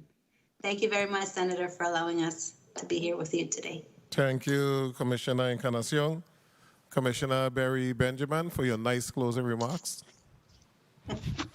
Always, Senator, always. I will Thank you listen so and much for send you a having text. us. It's always a pleasure to provide updates to the public on the VI Department of Education, specifically today on our CARES Act funds. I want to personally thank the employees, our A+ team, who work very hard to ensure that these funds are spent. for the benefit of our students so that they do get to benefit from the programs and services as well as the goods purchased with the CARES Act funds. We look forward to our transformation, and these funds are definitely helping us to do that. It's the perfect storm, but it's a good problem that we have, and we appreciate it. Thank you, Senator. We look forward to coming back to before you. Thank you, Commissioner Barry Benjamin. Commissioner Kazi Gomez. Thank you, Chairman Violet and committee and all those here, my colleagues. We are working really hard with the Department of Human Services to ensure that, especially during the CARES Act, that food are in bellies, and that for our little people from Head Start all the way up to our elderly and our most vulnerable populations. So we're truly appreciative that, we have spent 80% of our CARES Act money so far, and just for the record, we have, and we intend on making sure that we spend every dime to ensure that our children, our elderly, and our most vulnerable are served.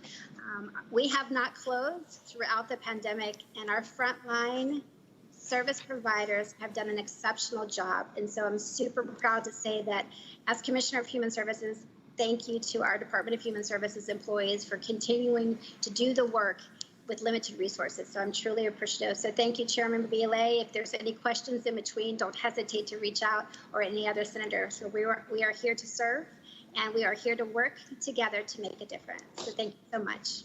Thank you so much, Commissioner Kazi Gomez. And the intent of the legislature is to make sure that we get these funds spent.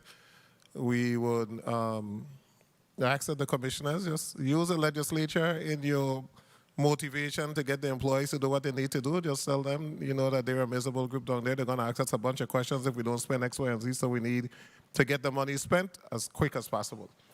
So that is the expectation of this body.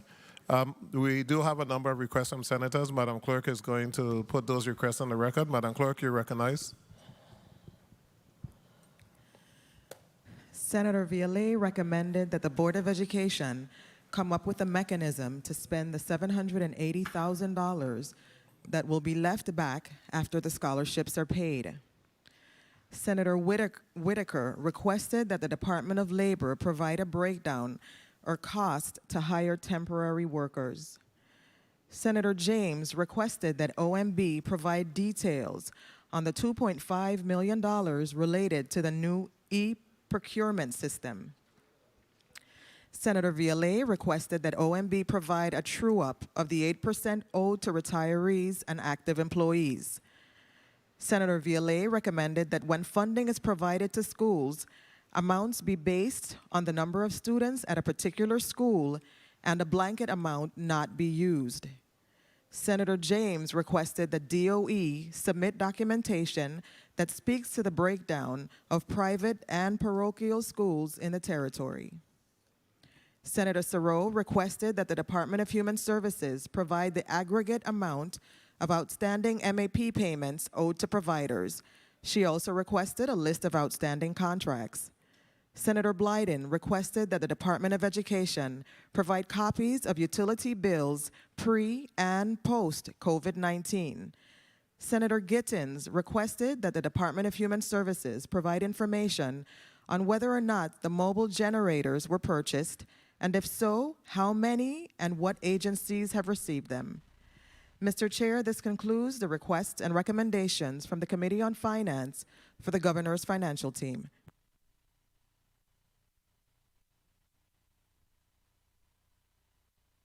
Thank you, Madam Clerk. It's been a long day. To all the testifiers, I want to thank you for being here with us all day and answering all the various questions that we had today. I want to thank media, security, my staff, along with the senators who stayed here today. And today was a good day for the legislature. We had 13 senators that were present to the first Finance Committee hearing, so it's a good start. The Committee of Finance, good afternoon to the people of the Virgin Islands. The Committee of Finance is hereby adjourned.